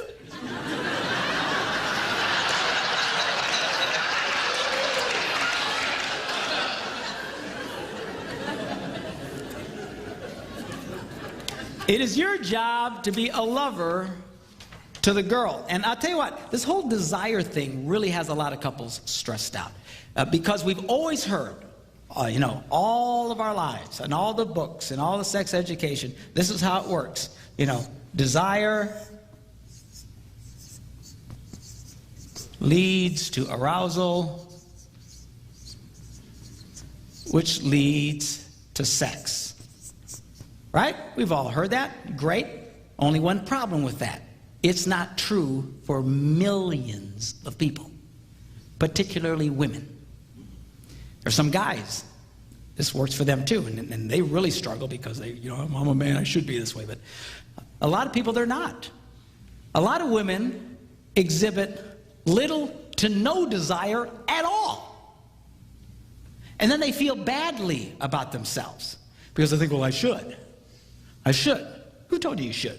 Some stupid textbook? Who cares? I have discovered, asking couples and interviewing them, that, this whole desire thing, a lot of guys, she's just not ever interested in sex. She doesn't want to have sex. And I said, really? I said, well, let me ask you a question. Will she have sex with you? Well, yeah. Well, what's she like when she does? Oh, she's incredible.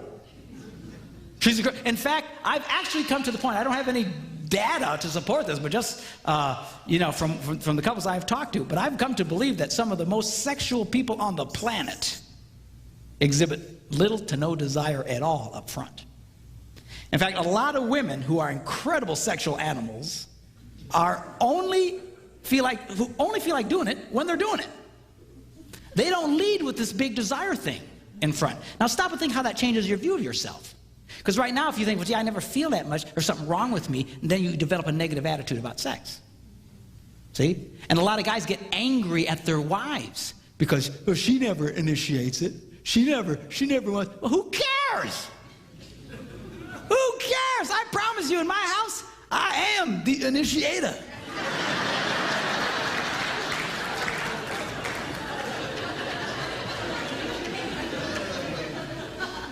I am the initiator.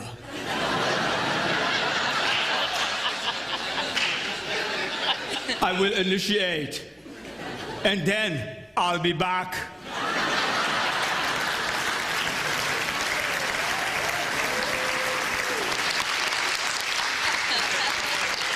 Who cares? Who cares? This has really got a lot of people messed up. I'm telling you, a lot of women, it's just not there until you start waking it in her. Okay? So you've got to learn to be a lover to the girl. Learn how to awaken the desire that is in her. Which leads me to the next point, which she needs foreplay. Now you're preaching, brother.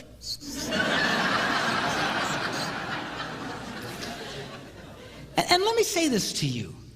A lot of guys' way of initiating sex is they'll ask their wife, you want to have sex? And the answer more often than not is no.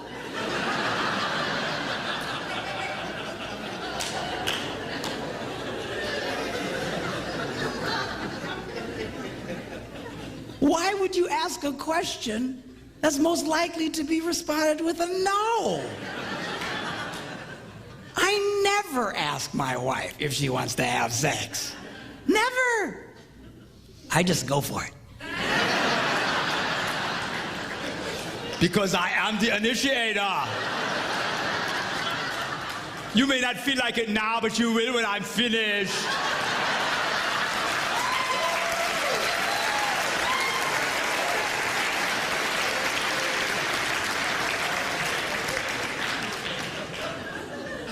Man, if your idea of romance and foreplay is You want to have sex? There's something wrong with you. Come on, rise up. Take your place. Now check this out, Song of Solomon. I love this. He writes, your stature is like that of the palm tree, and your breasts are like clusters of fruit. I said to myself, I will climb the palm tree. Now take hold of the fruit. Hallelujah!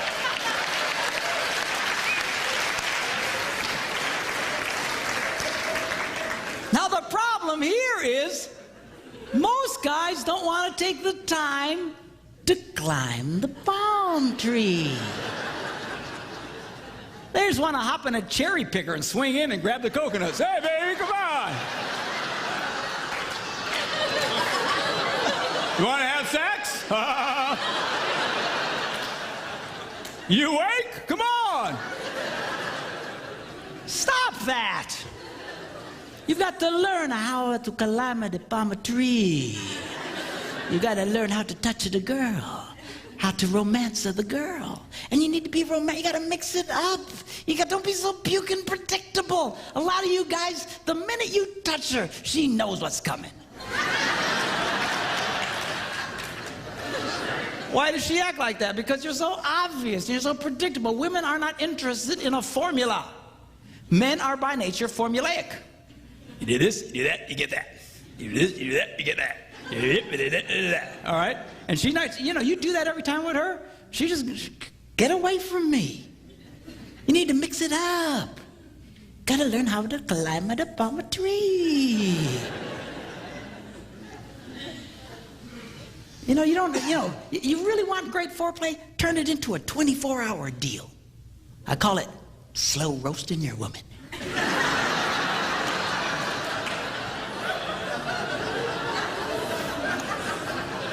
Man, it rocks.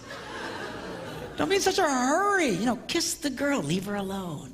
Flirt with the girl, leave her alone. Touch the girl, leave her alone. Keep her guessing. What's going on? What is this? My wife will come out of the shower and say, hey, baby, just lay down. I'll give her a back rub. She'll fall asleep. And I'll cover her up. And I'll just crawl into bed next to her, turn off the light, and go to sleep. So I couldn't do that, Pastor. I'd go blind.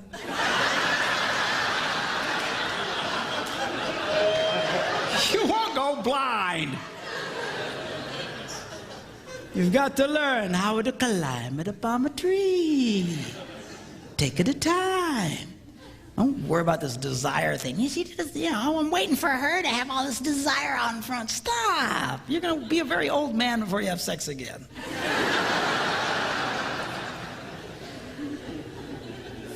All right? Number 3. She needs time. Check this out. He says, how beautiful you are, my darling. Your eyes behind your veil are doves. Your hair is like a flock of goats.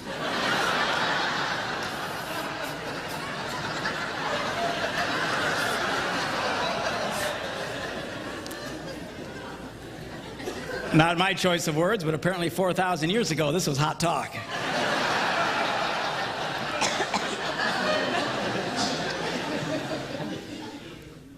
Your lips are like a scarlet ribbon. Your mouth is lovely. Your neck is like the Tower of David. Your 2 breasts are like two fawns, like twin fawns of a gazelle that browse among the lilies.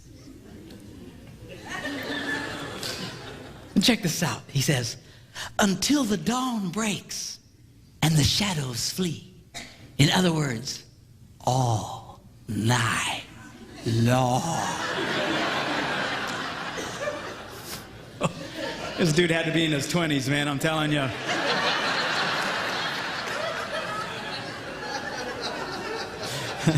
Those Puerto Ricans way past all night long, I gotta tell you right now.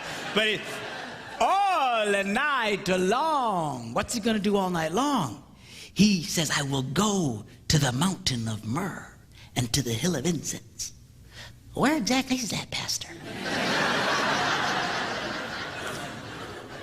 Let me explain it to you.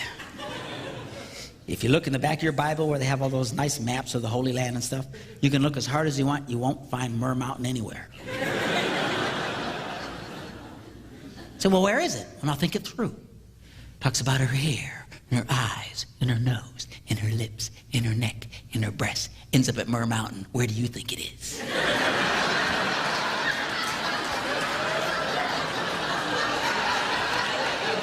That's in the Bible?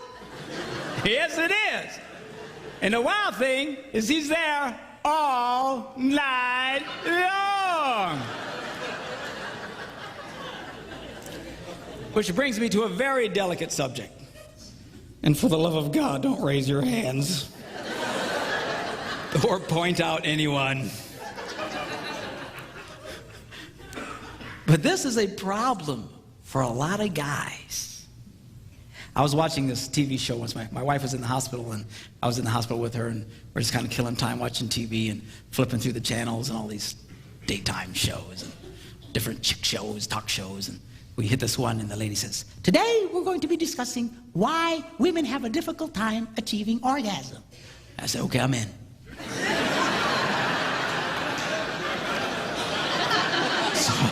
So I said, let's watch this one. I like this one. So they have these women, and they have these psychologists and these doctors, and they're all, "What's wrong with us? What's wrong with us?" You know, women, "What's wrong with us? We stink, we stink, we stink." And then they would go to the commercials, and they would do these teasers where they would ask a question and then give potential answers, and then you had to wait till after the commercial to get the answer, right? It's a teaser, make you stick around.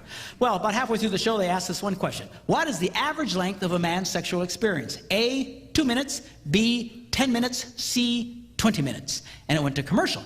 I looked at Debbie, and I said, "You know what the answer is?" She goes, "No, what?" I said, 2 minutes. She goes, "Oh, it is not." I said, "You watch." Came back and ding, hey, 2 minutes. And then they went on. "What's wrong with us? How can we have a hard time achieving orgasm?" Hello, did you see the screen? Now do the math. If a woman needs anywhere from 7 to 14 minutes, and a boy's done in 2 minutes, you got yourself a math problem.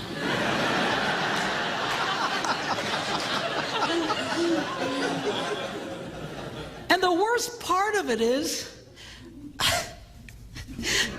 2 minutes is the average.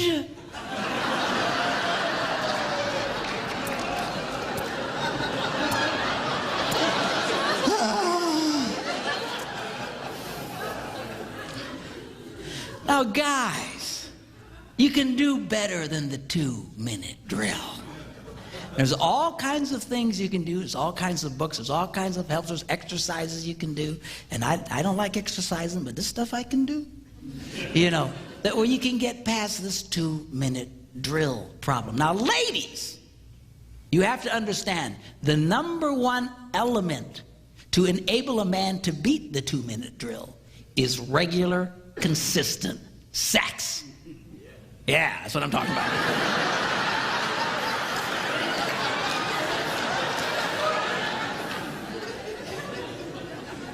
You make a guy wait for 2 weeks, and he ain't gonna last 30 seconds, for crying out loud. All right, you need to help this boy become a lover to you. You gotta help him get his stamina up, all right? But you gotta be focused on the girl. Now, if all you are is focused on yourself, a lot of guys, that's 2 minutes is more than enough time. It's all about them. Oh, get my release, okay, thanks. And then they wonder why she doesn't want to have sex later. Well, it's a drag for her. I know women who've been married their entire married lives who've never had an orgasm. Never. But who'd been married before and knew what an orgasm was. They knew what I was talking about. Come into my office, and I don't know. I said, well, let me ask you a question. Does he ever ring your bell? No. So have you ever had your bell rung? Yeah. So she knew what I was talking about. Been married before. So let me ask you a question. When he makes love to you, she goes, yeah. I said, 2 minutes or less. She goes, how'd you know? I mean, come on, guys. We can do better than the 2-minute drill. All right? Number 2, she needs privacy.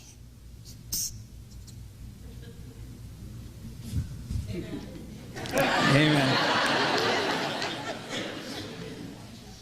He writes, let us go early to the vineyards, secret place, private place, to see if the vines have budded.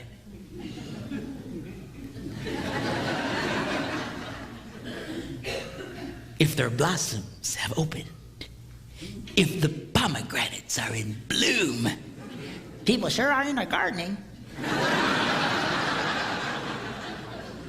And there he says, I will give you my love. It's going to be very difficult for a woman to feel very sexual or turned on if she doesn't feel that her lovemaking to you is safe and private. All right? Which means chances are, if you have dinner guests waiting in the next room, she won't be very interested. To a lot of guys, we'd have no problem with that.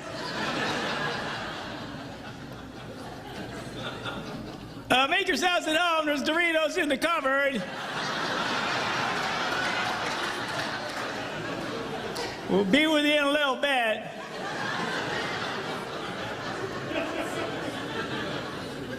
About 2 minutes, I'd say.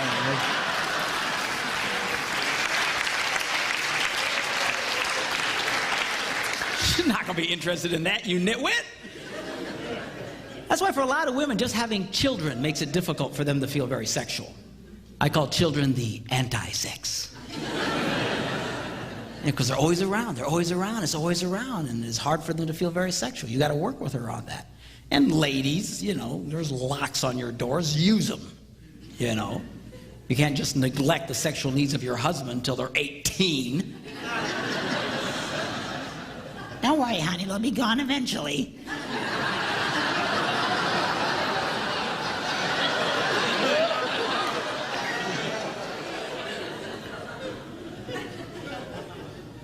Everything changes with children. You know, you're not the same anymore. Women, guys have to understand that physically they're different, emotionally they're different. Everything's changed. Those beautiful, seductive breasts are suddenly transformed from erogenous zones into public utilities.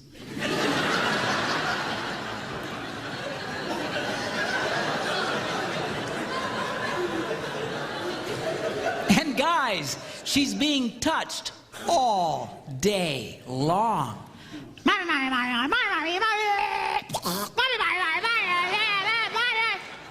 And then you come home.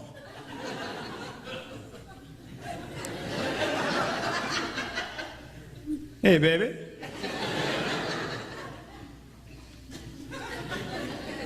Touch me and die.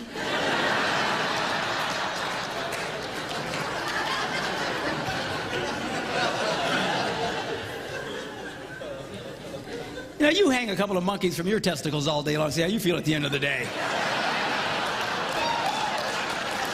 I'm good. I'm good, thanks.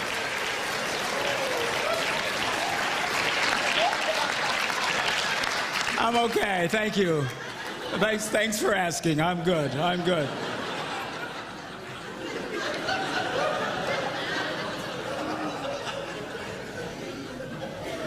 Boys, she's not the same, but girls, he is. Ain't nothing happened to him.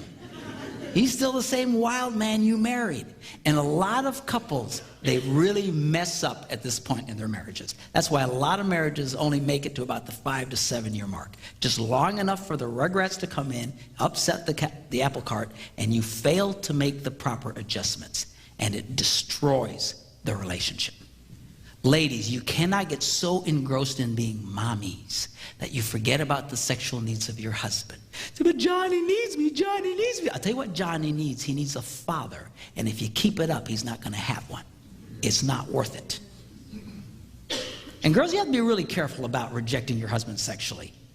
I don't know if you're aware of this, but for most men, as few as 3 or 4 rejections in a row, and he'll begin to shut down sexually.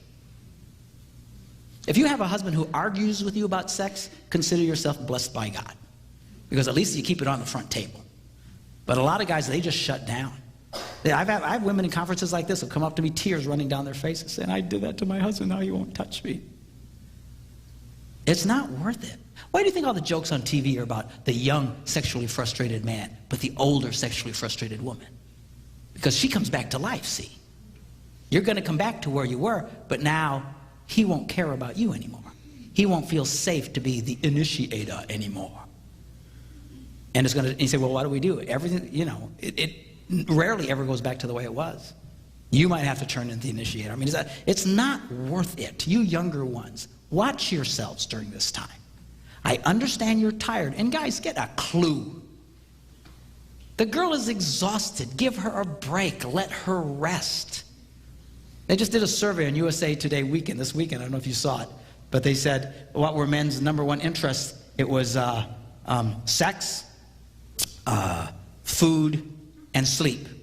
And they surveyed women, and their top 3 interests were sleep, food, and sex.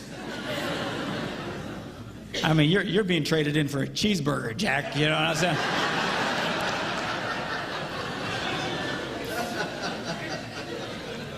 Help the girl. Let her rest. Give her a break. You want her to be a lover to you? Let her take a nap. You take the little rugrats for a while. Let them peel your brain apart.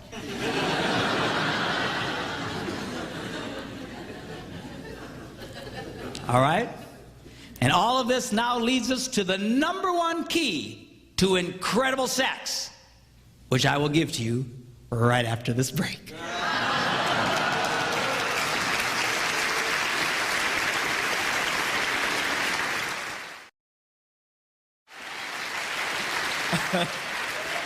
Alrighty, here we go. The number one key to incredible sex.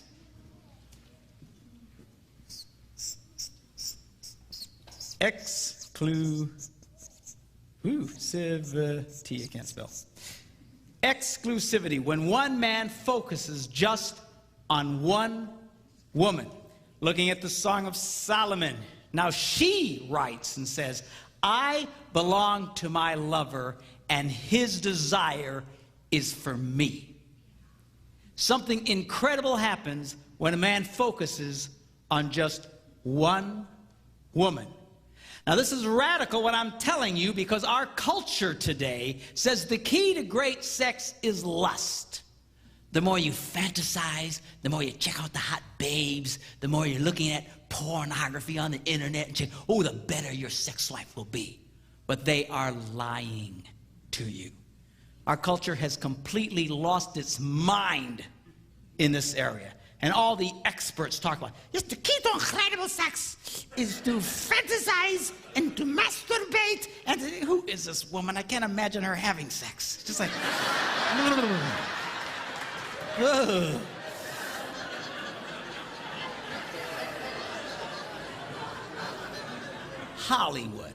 Hollywood, the people who can't stay married for more than 3 months at a time, is giving us the perfect scenario for great sex. Lust, fantasy, ooh, ooh, ooh, ooh. But it is a big, fat, stinking, puking lie.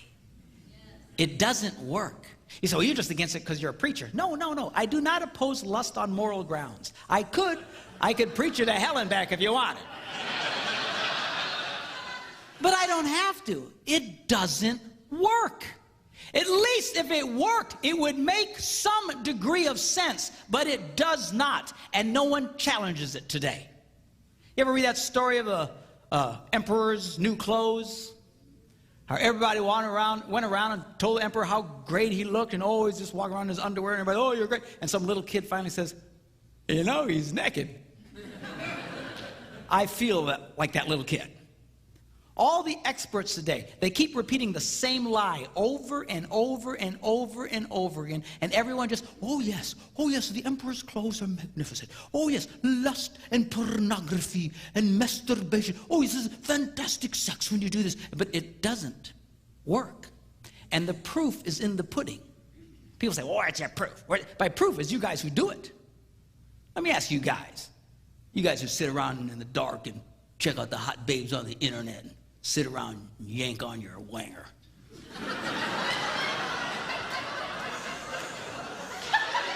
Come on, you wanger yangers. You know who I'm talking to. Let me ask you a question. How's that working for you? Huh? You got great sex? You know you don't. In fact, the more you do it, the more you indulge in it, the worse your sex life becomes. And the prescription the world gives us is, oh yeah, you just need more porn, you need more porn. But it doesn't help.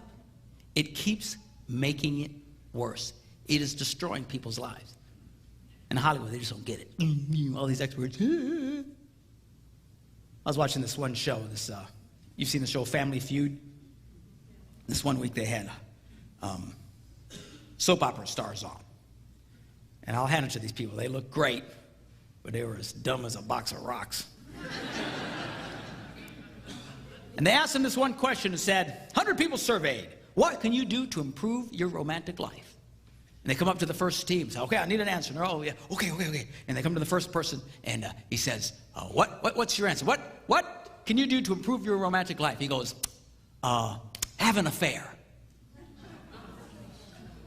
And all the other rocks in the box go, good answer, good answer, good answer.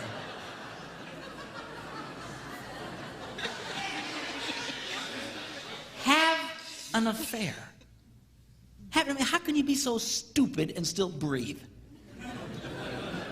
The way to improve your sex life is to have an affair with somebody else. But that's the culture they live in. The more lust, the more naughty, somehow it improves. It does not improve, it destroys. I know psychiatrists and psychologists who have prescribed to couples in an effort to improve their relationship, have an affair. So ignorant are they that the emperor is walking around naked. Went over to the next, he said, have an affair. The guy looked at him like he was nuts. Okay, have an affair. Went to the next rock. What can you do to improve your romantic life? View pornography together. Good answer, good answer, good answer. View porno. Every answer they came up with was lust-based. 3 strikes. They couldn't get it. Went over to the other box of rocks. Same thing. I'd never seen it before. Neither side could get one answer. Because when they got done, he said, well, let's take a look. And it was like, spend time with each other, have a romantic dinner, take a long walk, bring her flowers, stuff that any moron knows.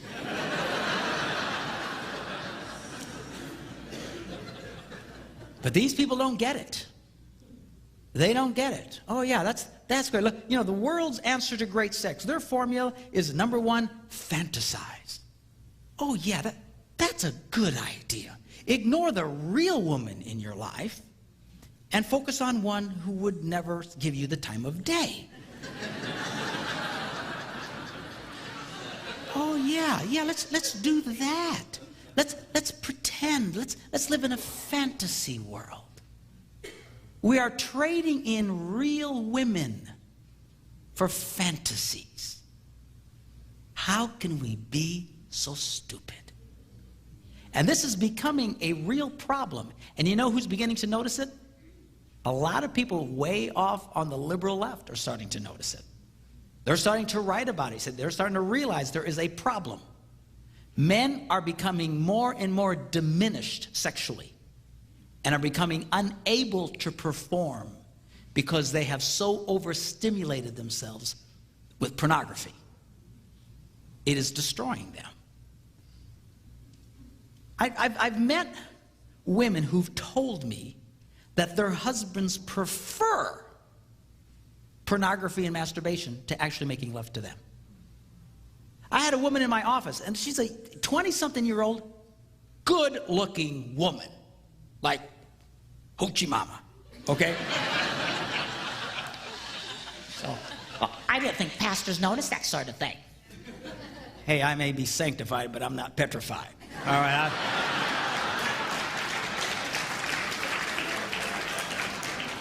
good-looking woman is a good-looking woman.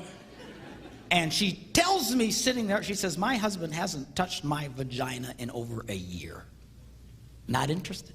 I said, you're kidding me. He said, what does he want? Well, he just wants me to do these weird things to him. All garbage he's got in his head through looking at porn. Trading in real women for fantasies. What in the world? So many women I've talked to in the last year who says, my husband admits he would rather masturbate than make love to me. Fantasize and masturbate. Oh, that's their idea of great sex. And what is it with this masturbating thing? And the passion to which these people rise to defend masturbation as some form of great sex. I don't get it. I'd love to know who the first hillbilly was that went, you know, that kind of looks like a vagina.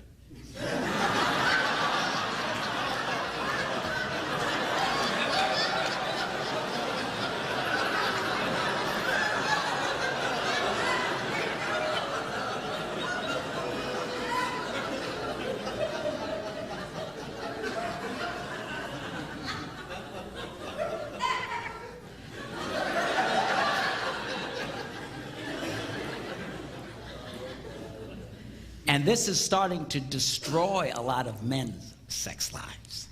Do not fool yourselves.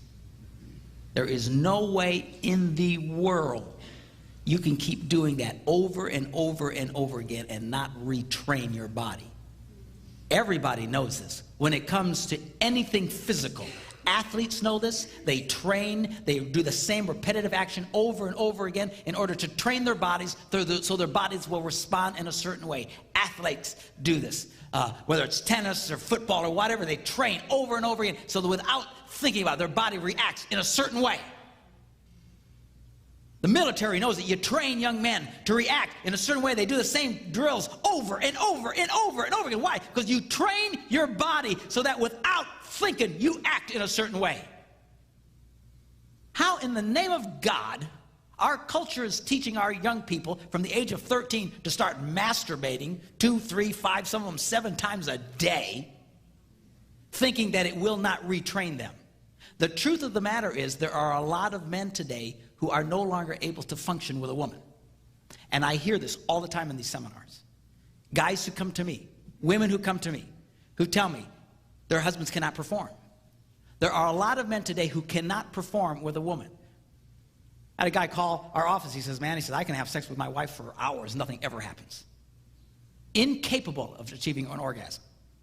But he can do it by himself. Oh, that's great. Oh, that's wonderful. Yeah, let's get all our kids doing that. Let's get them doing that. He went to the doctor to find out what was wrong with him, and he was diagnosed. This is not a joke, seriously. TMS, the doctor said you have TMS. It's called traumatic masturbatory syndrome. He's actually reconditioned his penis to a certain type of stimulation. It won't respond to a real woman. What are we thinking? And you know what really fries my Puerto Rican pancakes?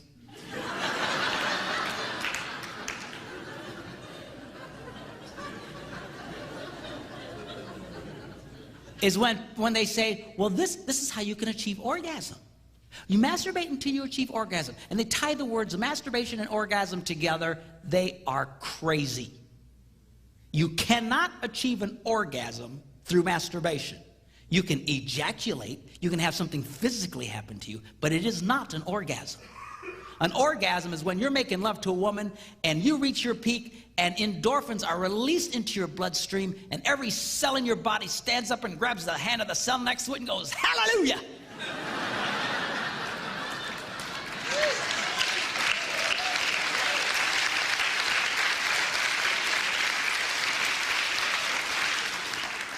That is an orgasm. Almost universally, people report that when they masturbate, they immediately feel the opposite. Icky, dirty, or guilty. And psychologists have been telling us for decades now, oh, you don't have to feel guilty about masturbating. It's fine. I know Christian pastors who tell their young people, you don't have to feel guilty about masturbating. It's fine. I know psychologists, you don't have to feel guilty. It's fine. I'll tell you what, you can fool your mind, but you will never, ever, ever fool your body.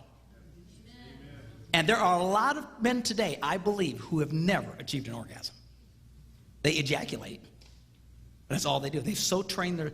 You cannot get your body doing this over and over and over again and think you can function normally. All they've trained their bodies to ejaculate, they never really achieve an orgasm. Oh, that's great. Oh, that's wonderful. Yeah, let's get all our kids doing that. The misinformation our kids are getting today, a lot of you have gotten it. But dear God, our kids are getting it in spades. The misinformation is going to wreck their sex lives, has the potential to wreck their sex lives for the rest of their lives. And nobody is telling you what I'm telling you right now. Most preachers don't like talking about this stuff. It freaks them out. As you can tell, I have no such problem. And I understand that, but we have got to start talking about this stuff. We're trying to, in the church, we're trying to win an argument where we only let the other side talk. We're trying to win a war where we only let the other side have bullets. Now we wonder why 50% of the men in our congregations have sexual addictions. That's the number, 50%. In our congregations, church-going men, sexual addictions. You have to understand something. Pornography will rob you of great sex. See, every man, the reason why it's such a temptation is because we think it's great sex. Oh, we want to check out that baby. Oh, if we get on the line, I'll have greater sex, I'll have greater sex. That's what sucks us in, with the promise of great sex. But it is a lie. I promise you. The more you do it, and you know the ones of you who do it, the more you do it, the opposite happens. They are lying to you. I'm telling you, the lies that this generation has faced and is continuing to face along sexual information, there are so many blatant lies along this line. We have lost our minds in this country. It is destroying people's lives. You know one of the biggest problems we're having today in America? Sexless marriages. Sexless people don't want to have sex. Don't have to have sex. Have sex with themselves. Oh, that's great. Yeah. Yeah, let's trade in a real woman for a fantasy one. Remember that little diagram I gave you last night? Got the heart and the smiley face. And that motivates that. When you masturbate, that breaks the system. That'd be nice to her. I'd pay attention to her. So self-centered men, lazy, and for a quick release, become lovers to themselves instead of lovers of women. This is sad stuff. Well, what do you tell our teenagers? Tell them to wait, they won't die. No one has ever died from lack of ejaculation.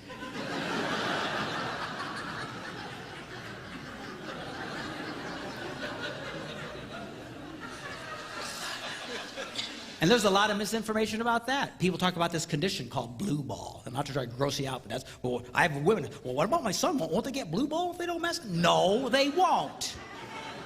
That's one of the biggest urban myths that there are. It's the most ridiculous bunch of nonsense. There is a condition like that, but it has nothing to do with ejaculation. Nothing. It has to do with being overstimulated for a long period of time. And the answer is just quit being so stimulated and go back to normal. It is not a chronic condition you're going to walk around tortured for the rest of your life if you don't masturbate.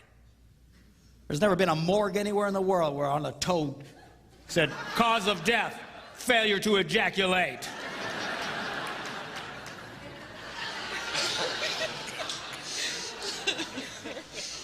Biggest bunch of lies. We're not animals. Your kids are not animals. You know what the difference between an animal and a human being is? We can say no. We have control over ourselves. We live in a culture where the idea of having control over yourself is ludicrous. It's absurd. There's people who will hear this video who will go, oh, I can't believe he's saying that. What false information? What false information? I speak at these things all around the country. You know, every once in a while I get into one of these scenarios where these experts are there. And I tell them just what I think, and it just freaks the willies out of them. And they get, what?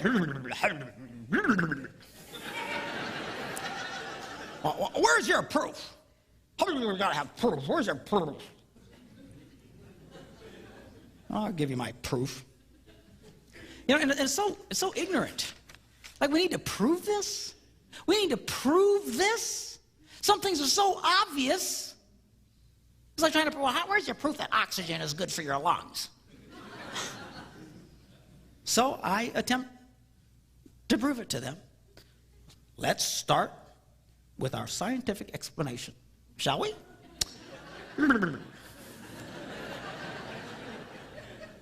Let's assume that A turned on woman, plus B, a turned on man, equals the best possible sex. Okay? Are you okay with it? You follow? Does that seem logical? For some reason, this is like, whoa! Oh, I've never heard such a thing to these experts.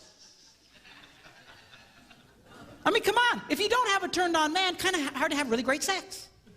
If you don't have a turned-on woman, kind of hard to have really great sex. So we can at least agree you need a turned-on woman and a turned-on man to have great sex. Yes, we're there, okay? All right, now let me take a little survey here.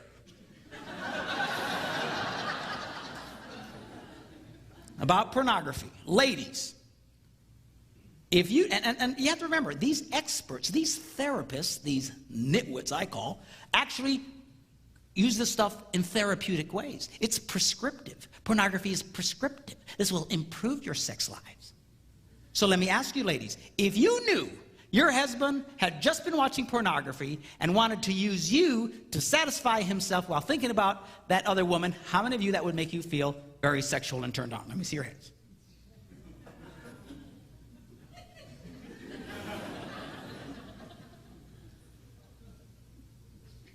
Okay? We'll call that 0.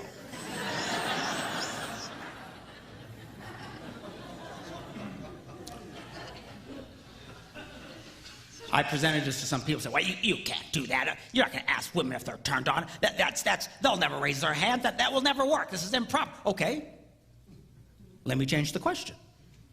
If you knew your husband only thought about you and treated you like the only woman in the world without thinking about any other women, how many that would make you feel sexual or turned on? Let me see your hand. Oh, so women will raise their hands.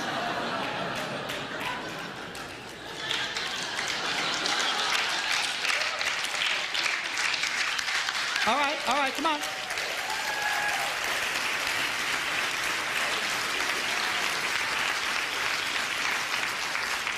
right, let's see your hands again. I got to get a count. Hands. Okay, we'll call that lots.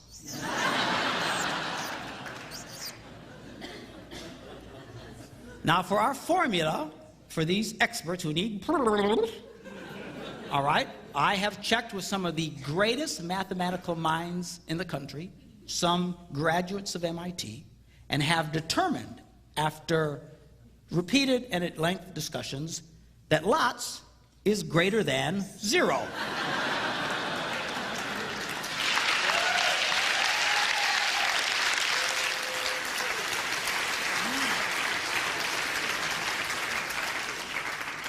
It's brilliant, truly brilliant. So we know now that porn results in a turned off woman. Well, right there, you got yourself a problem. If women are turned off by this idea of her husband fantasizing, then their prescription for porn to improve their sex lives is pure, unadulterated baloney. Because as soon as you remove, you can't get to the best possible sex. Right? And I do this for thousands of people. I have yet to have a solitary woman go, "Oh yeah, that'd be great." And I'm sure there must be one or two out there. But this is so lopsided, it blows one's mind. So blind are these people that the emperor's walking around naked. Oh, well, yeah, but we've learned it. And all the experts say. But we know that repeat porn exposure results in a diminished male.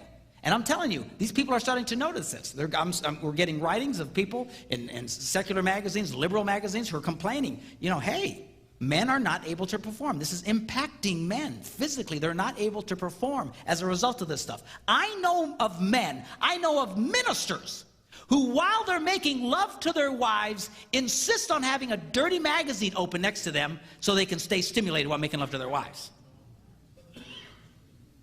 You can imagine how wonderful that makes her feel. Why do they have to do that? Because they cannot maintain an erection if they don't see that. That is the addictive power of this thing.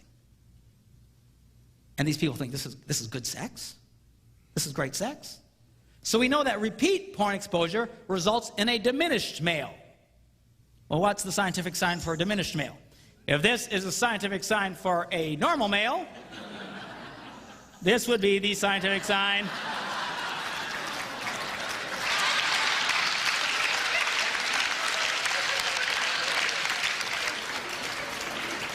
for a diminished male. All right, you're all tracking with me here? All right, so this finally leads us to our scientific formula for the best possible sex. If A, a turned-on woman, plus B, a turned-on man, equals the best possible sex, and we know that porn results in a unturned-on woman, with repeated porn exposure resulting in a diminished man, then A plus B minus porn logically results in the best possible sex.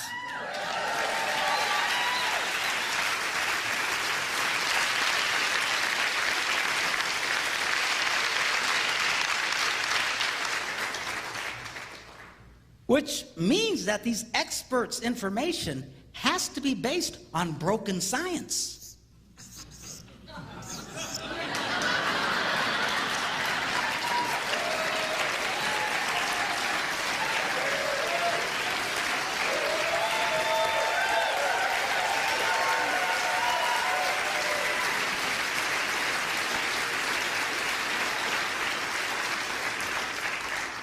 You can imagine these people get really mad at me. And I don't care. I love it. I love it. These people look at me like I just dropped in from Mars. This one lady who writes for, you know, a bunch of major women magazines in the country and Newsweek magazine and stuff like that was interviewing me. And she says, well, I've never heard of such a thing. You know, I mean, is it masturbation normal? I mean, after all, children masturbate. So what? Children don't masturbate.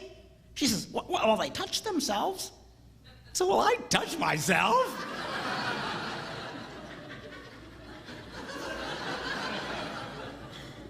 and besides, is this our standard, children? I said, my grandkids will eat their own poop if I let them.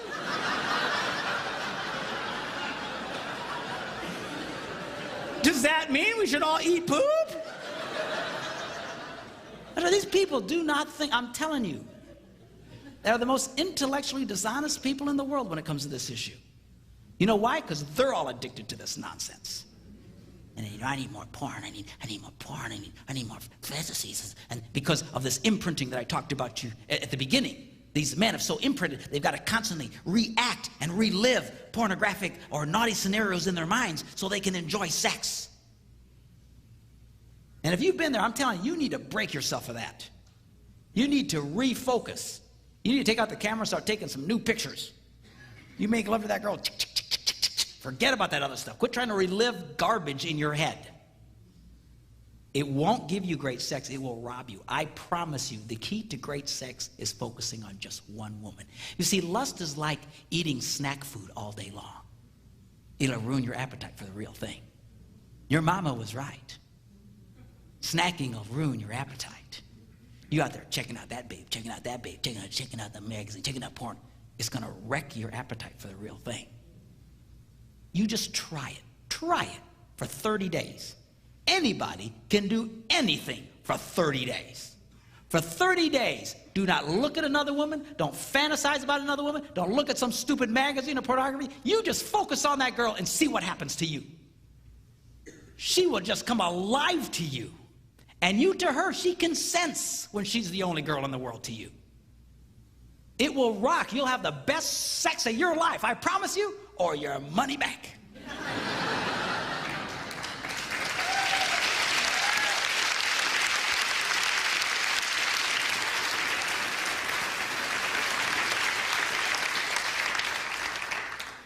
Let's get this right. I'm telling you, this will change your world. It'll change your world. We've got to start giving good information. Your kids need to hear about this. They've been lied. You know, when I do this for teenagers and for like young adults or college kids, they sit there stunned. You know what they say to me afterwards? How come no one ever told us this? Because all they've heard is the other nonsense. You mean I can never touch it? I didn't say you couldn't touch it. I got no problem with couples touching each other. And people say, well, what if we're gone for long periods of time? Okay, fine. That's not what I'm talking about. I'm talking about you living in a house with a real woman and you ignore that woman and make love to yourself. This is insane. It is not great sex. It is terrible sex. These guys out there talking about it, they act like they really know great sex. Ha, ha, ha. Bunch of nitwits. They're number one, fantasize, masturbate, and then the number three, they coup d'etat. Wear a condom. Wear a condom. That's our secular world's idea of great sex. Man, to me, wearing a condom is like trying to eat an ice cream cone with a sock on your tongue.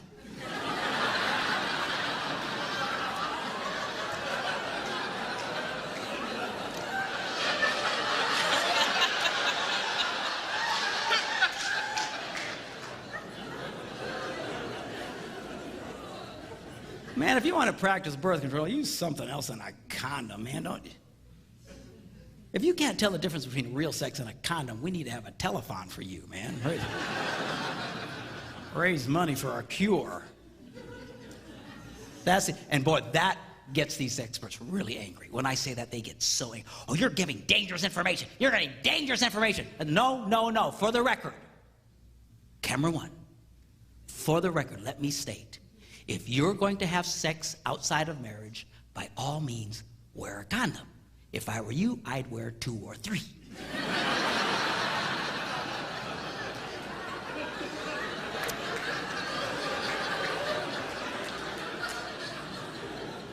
Kind of like double bagging at the grocery store.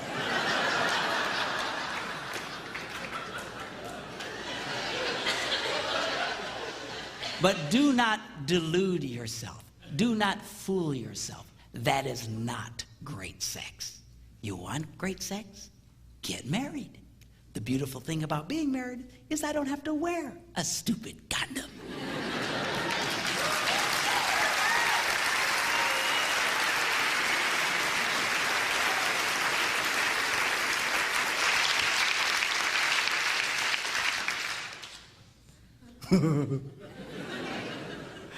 I know I'm freaking some of you out, but I don't care. I'm on a mission, man. Let's get this stuff right. Let's get this stuff right, man. God knew what he was talking about when he talked about one man focusing on just one woman. That is great sex. That is incredible sex. That'll blow your mind, knock your socks off sex. This fantasy nonsense and all this other stuff is destructive. It is poisonous. It is not great sex. It robs these people of great sex, and they're constantly looking for better sex, trying to get satisfied somehow, trying to up the level somehow. It's like a heroin addict. It doesn't work. It just doesn't work. And if there's any group in the world who should have this together, it ought to be Christian people, in my opinion. Christians ought to be known for great sex. We should. People ought to be saying, man, stupid Christians, I hate them. Yeah, a bunch of self-righteous hypocrites, yeah. Here they got great sex lives out.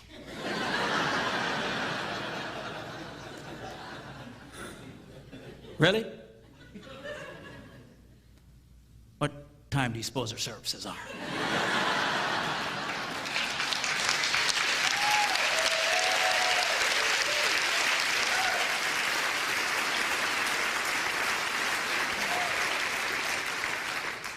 and we need to get this right. I know it's hard. This whole sexual thing can be a real struggle between men and women, that perfect standoff that we talked about. But don't neglect this area. Pay attention to this area. The church is getting sucked in just like the rest of the world, and it's sad. Christian Partnership Marriage Magazine, whatever it's called, did a survey a year or two ago. They asked this question: how many times did you make love in the last week? You know what the number one answer was among people of faith? 0. 0. And we wonder why we're having the problems that we're having. You know, men struggle with sexual temptation like you have no idea. And men cry out, God, what's your answer for my sex drive? What's your answer for... You know what God's answer for your sex drive is? Have sex. I like this answer.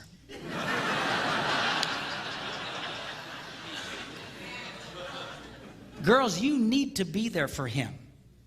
You have no idea how much men struggle with this. You need to be there for him. Do not neglect your husband's sexual needs. I know it's okay to put the conditions, all that kind of stuff, everything I talked about, but bottom line, fundamentally, you cannot ignore this area. I hear women complain bitterly. Oh, I wish the men in our church were more involved. I wish the men in our church would get more excited, and they just praise the Lord more. I got bad news for you girls. It's really hard for a sexually frustrated man to praise the Lord.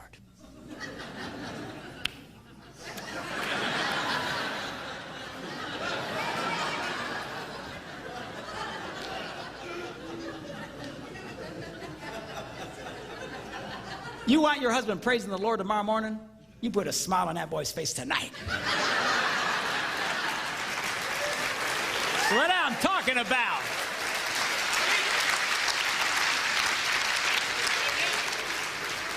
He'll walk into this place going, hallelujah, somebody sing a song, let's get going. Ha ha, bingo. All right, do y'all still love me? All right.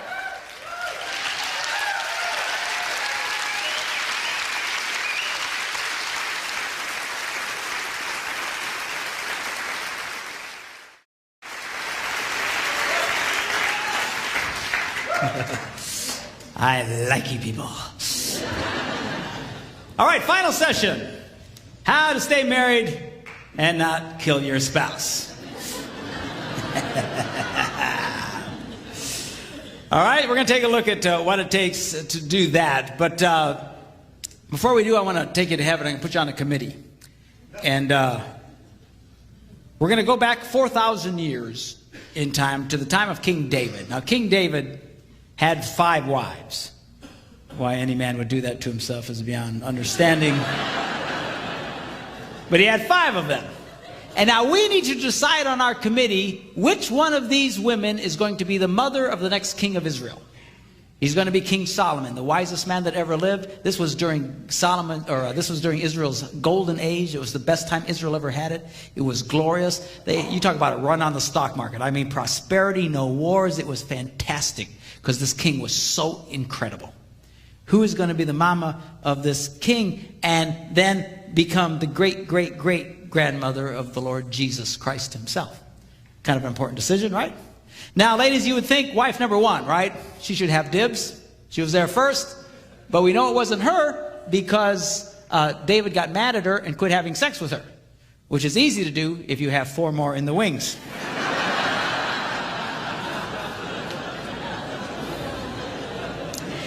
And you probably want to discount wife number 5. You remember her, Bathsheba?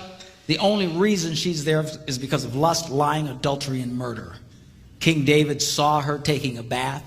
See, that's what lust will do to you. Saw her taking a bath, seduced her, had sex with her, got her pregnant, and then murdered her husband to hide the whole thing and married her. There's nothing holy about this. There's nothing right about this. God never intended for that woman to be in the house. All right, so how would you decide? You think about that and we'll come back to that. Okay, how to stay married and not kill anybody. Step number 1, you've got to avoid bitterness and resentment. Now, bitterness and resentment can build when one person feels they are unfairly bearing the burden of the relationship. When the weight of the relationship falls more on their shoulder than the other one's shoulder, then they will start to feel very bitter and resentful towards their spouse. Now, how men and women keep score is very different from each other to determine who's carrying the most amount of weight. Now, what I'm about to share with you, people ask me a lot, where did you learn all this stuff? What are your different influences? And, 32 years of marriage, that's one influence. But a lot of different people and listening to stuff, and I hear ideas, and I take them and change them and stuff. This particular, one of the guys that had probably a huge impact in my life about relationships was John Gray, and I think the guy's absolutely brilliant. I'm a lot funnier than he is, but he's brilliant. All right, and this section is Gray to the T. Okay, I just admit it right up front. But the reason I share this because his insights on how men and women keep score is absolutely brilliant. It truly is. You see, men, when it comes to us keeping score, we're quick to give ourselves huge bonus points for everything we do. We crawl out of bed when we'd rather stay in, and just for that, we give ourselves 500 points. And then we go to work, and we put up with all the stuff at work, and we earn the paycheck, and we give ourselves, 2,000 points for that. And we come home without chasing other women, and we give ourselves huge points for that, So we walk in the door, it's like 4,500, And that's why a lot of men have no problem sitting on the couch and now contributing nothing. Because in his mind, he's way up in points for the day, and now he's giving you a chance to catch up.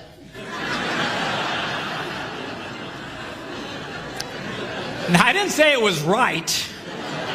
Don't get mad at me. I'm just saying this is the way his brain ticks. And a lot of guys will actually start feeling very bitter towards their wives if they feel their wives are trying to make them do stuff. Because in his male psyche, he's way up in points for the day. He shouldn't have to do anything else.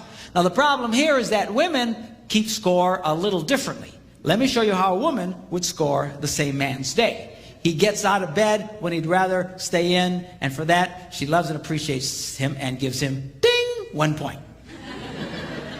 And then he goes to work, and he earns a big paycheck and does all this stuff, and she goes, I love that, and she goes, ding, 1 point. And then he comes home without chasing other women and comes home, and she's so glad to see him, ding, 1 point. So you walk in, you got 3. Well, she also got up, she also went to work, she also cleaned the toilet, she also took the kids to piano lessons, she also had it, it's 13-3. And you don't want to do anything? And now she starts screaming at her husband, which in a way is a good thing because it's the silent ones who really do kill people. If it gets quiet around your house, I'd get nervous if I were you. So she starts getting very, very angry. Now, when guys first hear about this, they get very discouraged. They go, wait a minute. You mean to tell me that no matter what I do, I get 1 lousy stinking point? Well, the answer is yes. But the good news is you can make this work for you.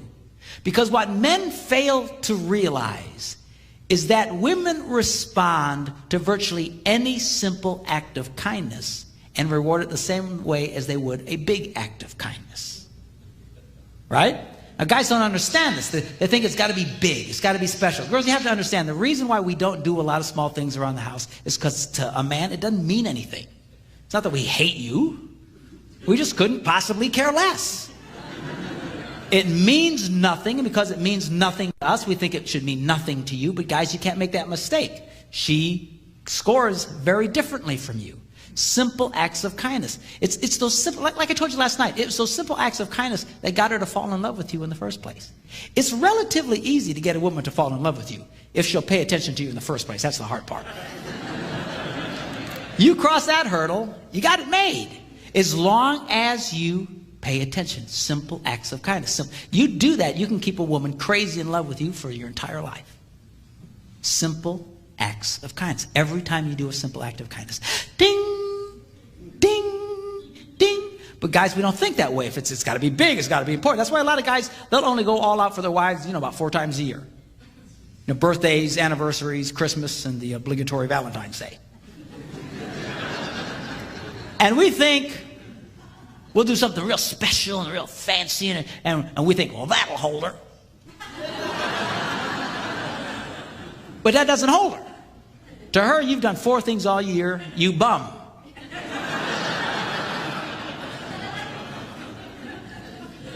Now, guys, again, they get discouraged. Oh, for crying out. You mean, oh, I can't believe. But listen, you can make this work for you. This is great. I'm about to show you how you can succeed with a woman while doing virtually nothing. All right? I thought I'd get an applause out of that, but I don't know. I don't like the sound of this. Now, here's an example. You get up in the morning, your wife's brushing her teeth, you're standing next to the bed. Make the bed. It takes 120 seconds of your life. It's nothing. She'll walk into the room and go, oh, you made the bed. Ding!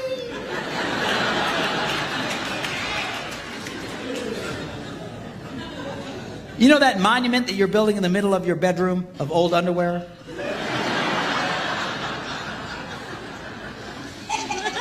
Pick it up. Throw it in the hamper. She'll walk in. He picked up his underwear. Ding! When you're done eating dinner, instead of just slugging off in front of the TV like Jabba the Hutt, clear off the table. It's 60, 90 seconds of your life. It's nothing. She'll go, he cleared off the table. Ding! And now you're scoring. Ding. But see, guys don't get that. Gray uses this great analogy. He says, if you bring a woman a rose, she'll go, ah! Ding! And then men, we think, wait a minute. 1 rose, 1 point? A dozen roses, 12 points. So we run out and we spend, $80, $90 for a dozen long stem roses, and we bring them to her, and she goes, ah, thank you! Ding!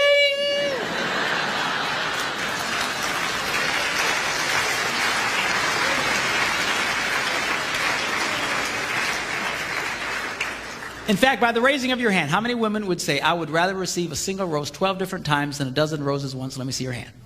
So now a guy looks at that and goes, so inefficient.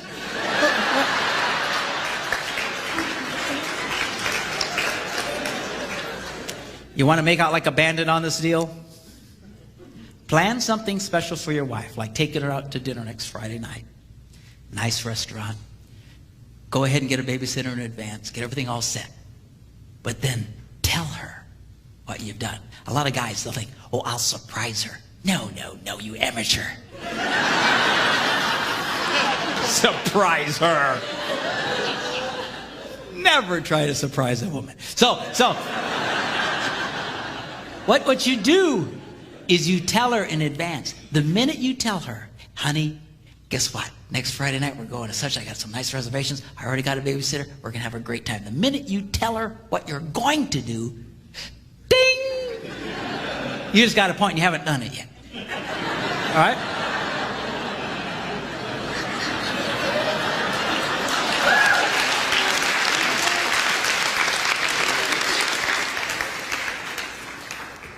Then, because she's a woman, she's going to tell all the other women in her life about what you've planned. And every time she shares with another girl, you know what Bob's got planned? He's going next Friday night, he's got reservations at such and such, and he's already got a babysitter. It's so exciting. Every time she shares that story, ding! You get another point. And now you are literally doing nothing.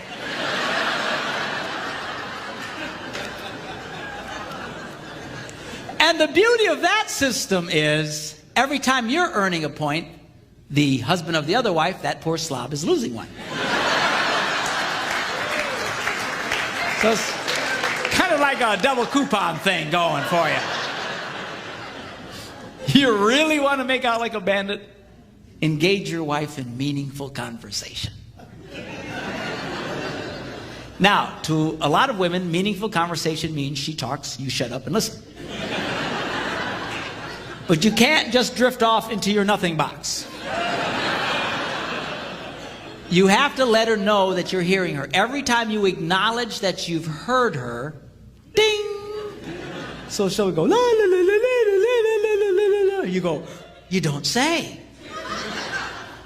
Ding!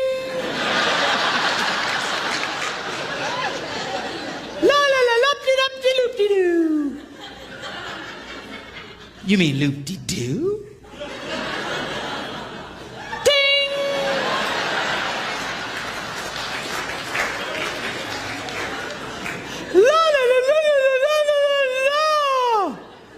Really well. How did that make you feel? Ding, ding, ding, ding, ding, ding, ding, ding, ding.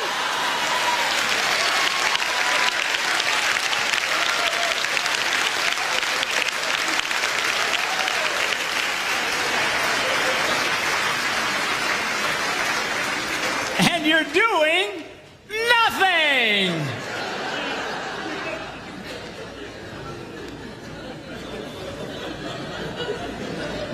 Now, guys, girls, sorry. Now, girls,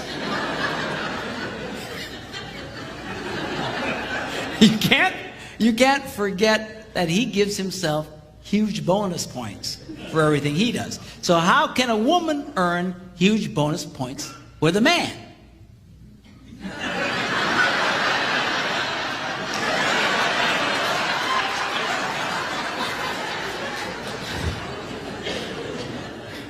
So, sex is a great way to earn great bonus points with a man.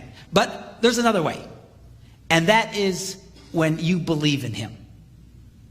Every man wants his wife to believe in him. Now, that sounds like a simple thing to do, especially to you young girls who haven't been married very long. But that's because you haven't heard the incredible, stupid ideas he's going to come up with yet.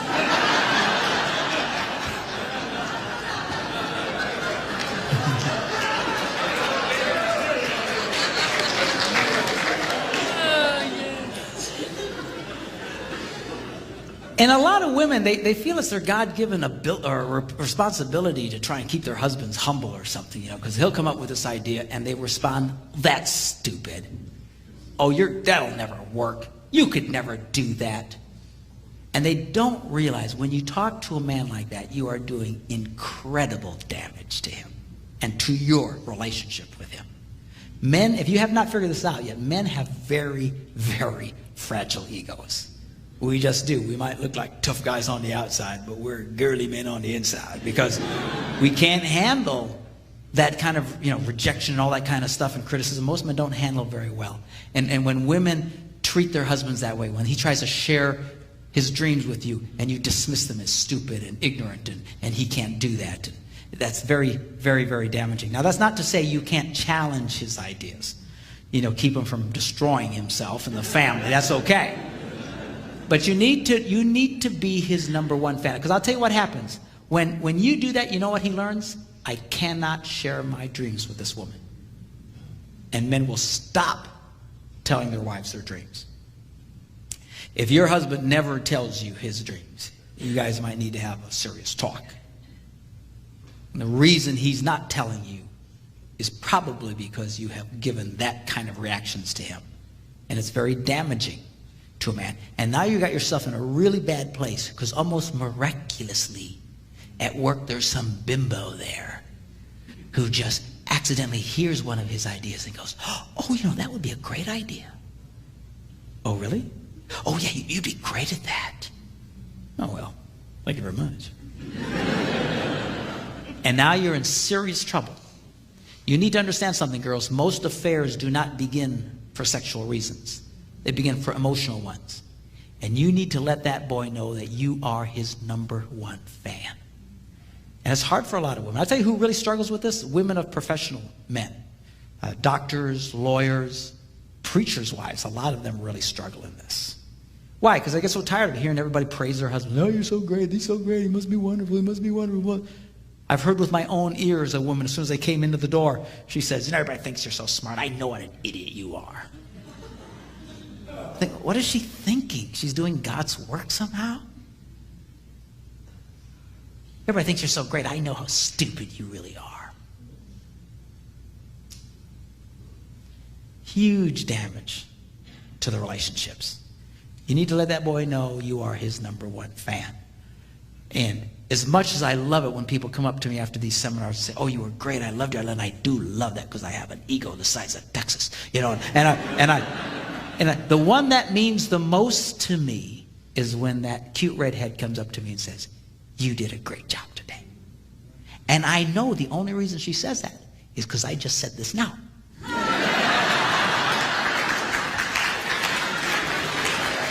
And I don't care. All right, so be careful with the scores. Now, what do you do? What do you do if the scores get so unbalanced and everything gets so out of whack? Well, then you got to do number 2. You need to learn how to keep the reset button handy. Now, when my son Philip was a little boy, I used to be a video game addict. And I loved to play video games. And I would play for hours. And I had the latest, greatest, whatever, boxes and stuff like that. And he would come up to me and say, Dad, can I play with you? Can I play too? And I'd say, sure. Sure. So I'd give him a controller, and I took the cord and I ran it back, but I wouldn't plug it in. He was a little boy. He didn't know. Oh, that's terrible. What would you think about that? It is going to be this. He's just a little boy. He was thrilled. He got to have a controller in his hand. And we would play for hours just laughing and giggling and having a great time. But it did dawn on his brain at some point that something was amiss. And he said to me one day, he says, Dad. I said, yeah. He goes, I think my controller's busted. I said, what makes you say that? He goes, it's not responding. Responding? Oh. He's pretty impressed. He obviously had been listening to us talk, and I followed I said, oh, it's not plugged in. How did that happen? So we plugged it in, and all of a sudden it comes to life. He goes, yeah, that's it. And sure enough, the little rat could play. And he's playing, and I'd let him get way in front, and then I'd catch up, and I'd let him get way in front, and I'd catch up, and we just do this for hours, having a great time. The problem with this plan was, though, is he eventually got really good. When I was better than him, I would let him get way ahead, but when he got better than me, he felt no such compassion for the old man. And he would kill me. Just kill me. I mean, just massacre me. Just, 180,000 to 12, And I'd reach over and hit the reset button. Bleep! And he'd say, Dad! I'd say, shut up, keep playing. We're trying to get it. And he'd get way ahead, and I'd do it again. Bleep! Dad, cut it out! My hand slipped. And I loved the reset button. Do you know why I love the reset button? Because whenever you would push the reset button, everything would go back to the way it was. Wouldn't it be great if relationships had a reset button? That when things got so crazy and the scores got so unbalanced and things were so out of whack, that all you had to do was push a button and everything would go back to the way it was. Wouldn't that be great? Do you know God has given us just such a button? Some years ago, I was in Phoenix, Arizona. And this is, the early 70s when the dinosaurs still roamed the earth. And very young man, I was part of a revival meeting. You ever been in a revival meeting? They'd have meetings every night, and you never had an ending time. You just would keep going and going and going and going until people quit coming. And our meetings would go sometimes for months on end. As long as people kept coming and asking Christ into their lives, it was very, very cool. We had a lot of fun. During the day, we would go out, we'd hand out flyers inviting people, and at night we'd have these meetings. Well, my favorite place to go in downtown Phoenix was in front of the downtown porno shop, because it was hilarious to hand somebody a flyer about Jesus on his way into a porno shop, because it would just freak him out. He'd go, oh, thanks. And he'd go, all of a sudden he'd go, oh, wait a minute, this isn't J.C. Penney's? What am I doing here? It was hilarious. I'd keep myself entertained for hours doing that, We weren't protesting or just handing. How you doing? Yeah. Hi. And it was just great entertainment. Well, the guy who owned the porno shop, though, wasn't having nearly as much fun. And he was losing tens of thousands of dollars, and he thought we were never going to leave because there was no ending on our flyers, and we just kept going and going and going. And he became very desperate, and desperate people do desperate things. And this man hired a professional killer to come to the meeting to shoot the evangelist to get rid of us. so that after he would kill the evangelist, we would all freak out and leave town. Well, the perfect scenario would have been for, the evangelist always came out in the beginning and welcomed everybody, and as things were kind of settling down, he could have just boom and in the confusion taken off. But this particular night, I'll never forget it, the evangelist calls us over and says, hey, you guys. He says, I don't feel so good. He says, something's wrong. He says, can you start without me? And we said, well, yeah, sure. So we start without him. Which is really kind of a drag if you're a killer. Because, revival meetings don't exactly go with your mojo. You're trying to get the nerve up to shoot somebody, and now you're stuck in a revival meeting. Well, now he's got to play along, right? He's got to fake it. So he's singing along, la la la la la la la la la la blah blah blah blah. And we start singing the song. Give me that old time religion. Give me that old time religion. Give me that old time religion. It's good enough for me. And we're swinging it. All of a sudden we stop and say, now, hold on a minute. We're going to sing this next verse. And this verse goes, makes me love everybody. And when we sing makes me love everybody, I want everybody over here to come over here and hug everybody over here. And everybody over here to stand up and go hug everybody. I want you to hug as many people as you can. So we start singing. Now this professional killer is being accosted by all kinds of people. They're all hugging on him. Hey, man, good to see you. God bless you. Hey, praise the Lord. Man, everybody's hugging on him. He's getting more hugged than he's been hugged since he was a baby, I'm sure. His mama probably never hugged him, And he's like, he's got to fake it, right? He's got to hug everybody. And then we all sat down, and then people got up and started sharing testimonies. You remember testimony services?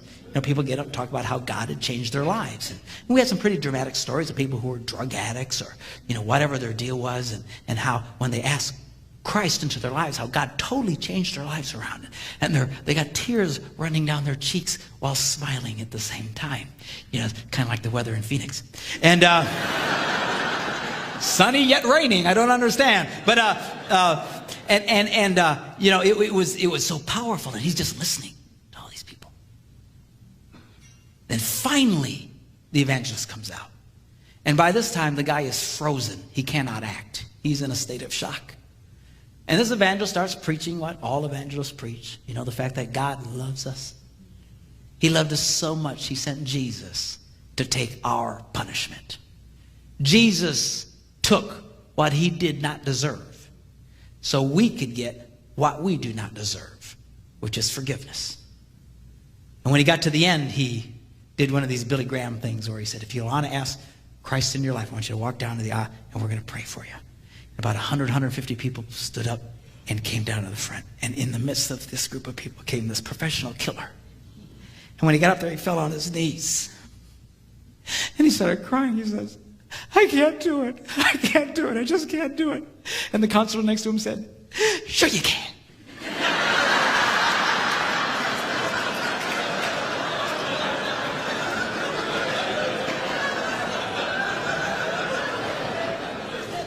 You can do it. I want you to know, God wants you to do it. And he's going, no, you don't understand. You don't understand. And he pulls out the loaded weapon and hands it to him. And that's how we found out the story of how this guy came to kill somebody, but instead had his life dramatically impacted by the love of God.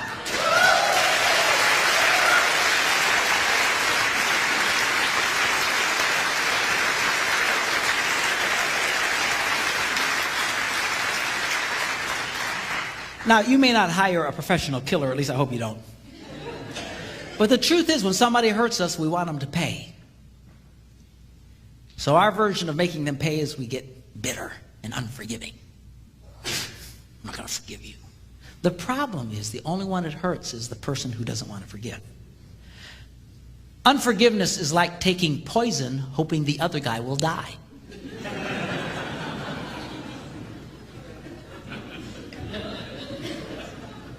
And to be truthful with you, I've never understood how so many people have a problem in this area, particularly Christians. If you're not much of a churchgoer, take a nap for a minute. But you Christians, this is Christianity 101. This is as foundational as it gets. Jesus taught us basically this: if you don't forgive people, God won't forgive you. It's that simple. So I don't believe that. No, you'll get an exception because you're so cute. You're kidding yourself. Forgive us our trespasses as we forgive those who trespass against us. Forgive us as we forgive. God will not forgive you if you don't forgive people. This is non-negotiable.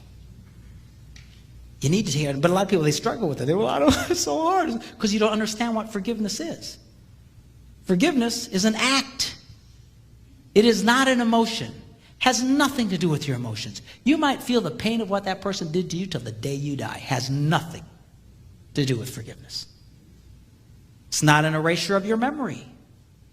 You might remember what that person did to you till the day that you die.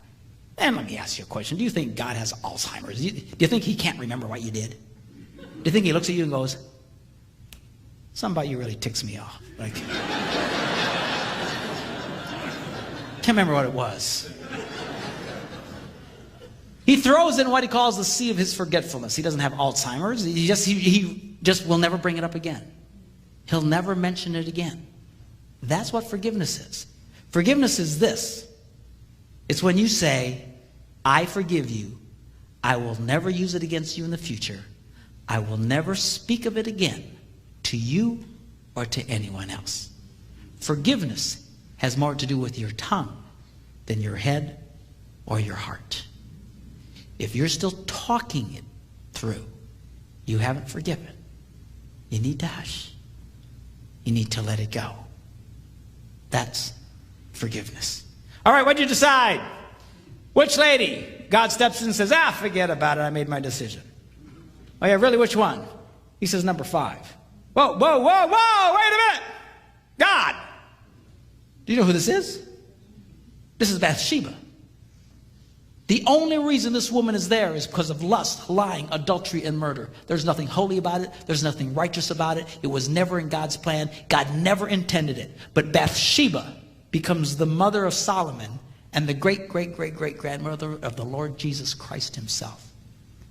You could make the argument, had it not been for lust, lying, adultery, and murder, Solomon would have never been born.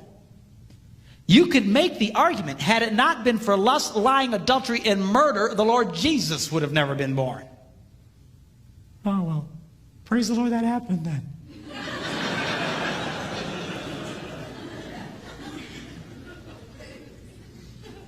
See, you're not making any sense. I know this was hard even for the writers of the Bible. If you read Matthew, the first chapter, where it says so-and-so was the father of so-and-so was the father of so-and-so, that whole list, he mentions 3 women by name, but when he comes to her, he doesn't even mention her name. If you read it, it'll say, the wife of Uriah. Uriah was the man David killed to get her. Wouldn't even mention her name. Why? Because it makes no sense. It makes no sense. How can this possibly be? How could the son of God's lineage depend on a woman who was only there because of lust, lying, adultery, and murder? I'll tell you how. Because God's love is so powerful, he can take your biggest mistake and turn it into something so beautiful, it won't make sense to anybody. That is the power of the reset button. I want all the couples to stand together. If you're not here with your husband or wife, or if you're not married, you can stay seated. But if you're here with your husband or wife, I want you to stand up. And I want you to turn to each other. Thought you said we weren't going to do anything emotional. It'll be all right. I'll even tell you what to say. Right, all the guys looking at the girls, I want you to repeat this. Well, I don't need to repeat it. But then just say it for the rest of us poor slobs who do. Looking at your wife, guys, I want you to say this. Honey, I'm sorry for not always being the kind of husband I should be to you. For not giving you the attention you deserve. For being too caught up in my own world instead of our world. For demanding too much and not giving enough. For not loving you like I should. Please forgive me. With your love, your support, your patience, and your prayers, I will strive to be the kind of husband God wants me to be. Now, girls, your turn. Looking at him, I want you to say this. Say, honey, I'm sorry for not always being the kind of wife I should be to you, for not always appreciating all that you do, for not always being the lover I know you need, for not always believing in your hopes and dreams, for not loving you like I should. Please forgive me. With your love, your support, your patience, and your prayers, I will strive to be the kind of wife God wants me to be. Now I want you to press the reset button. The way this works is you reach over and you plant one right on her. Give her a kiss. All right, hug the girl. Hug the girl. Hug the girl. Hug the girl. Doesn't that feel good? I don't understand. He made us laugh. And then he made us cry. And I'm so confused. You can be seated.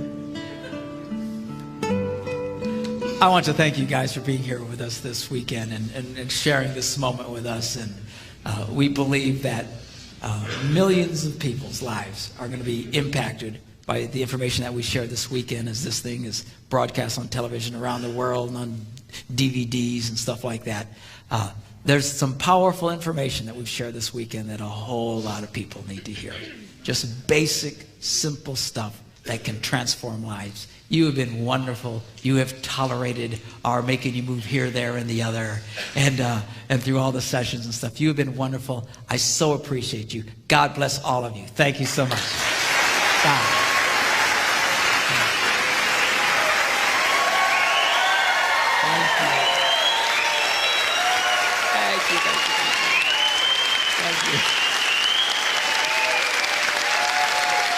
Amen. God bless you guys.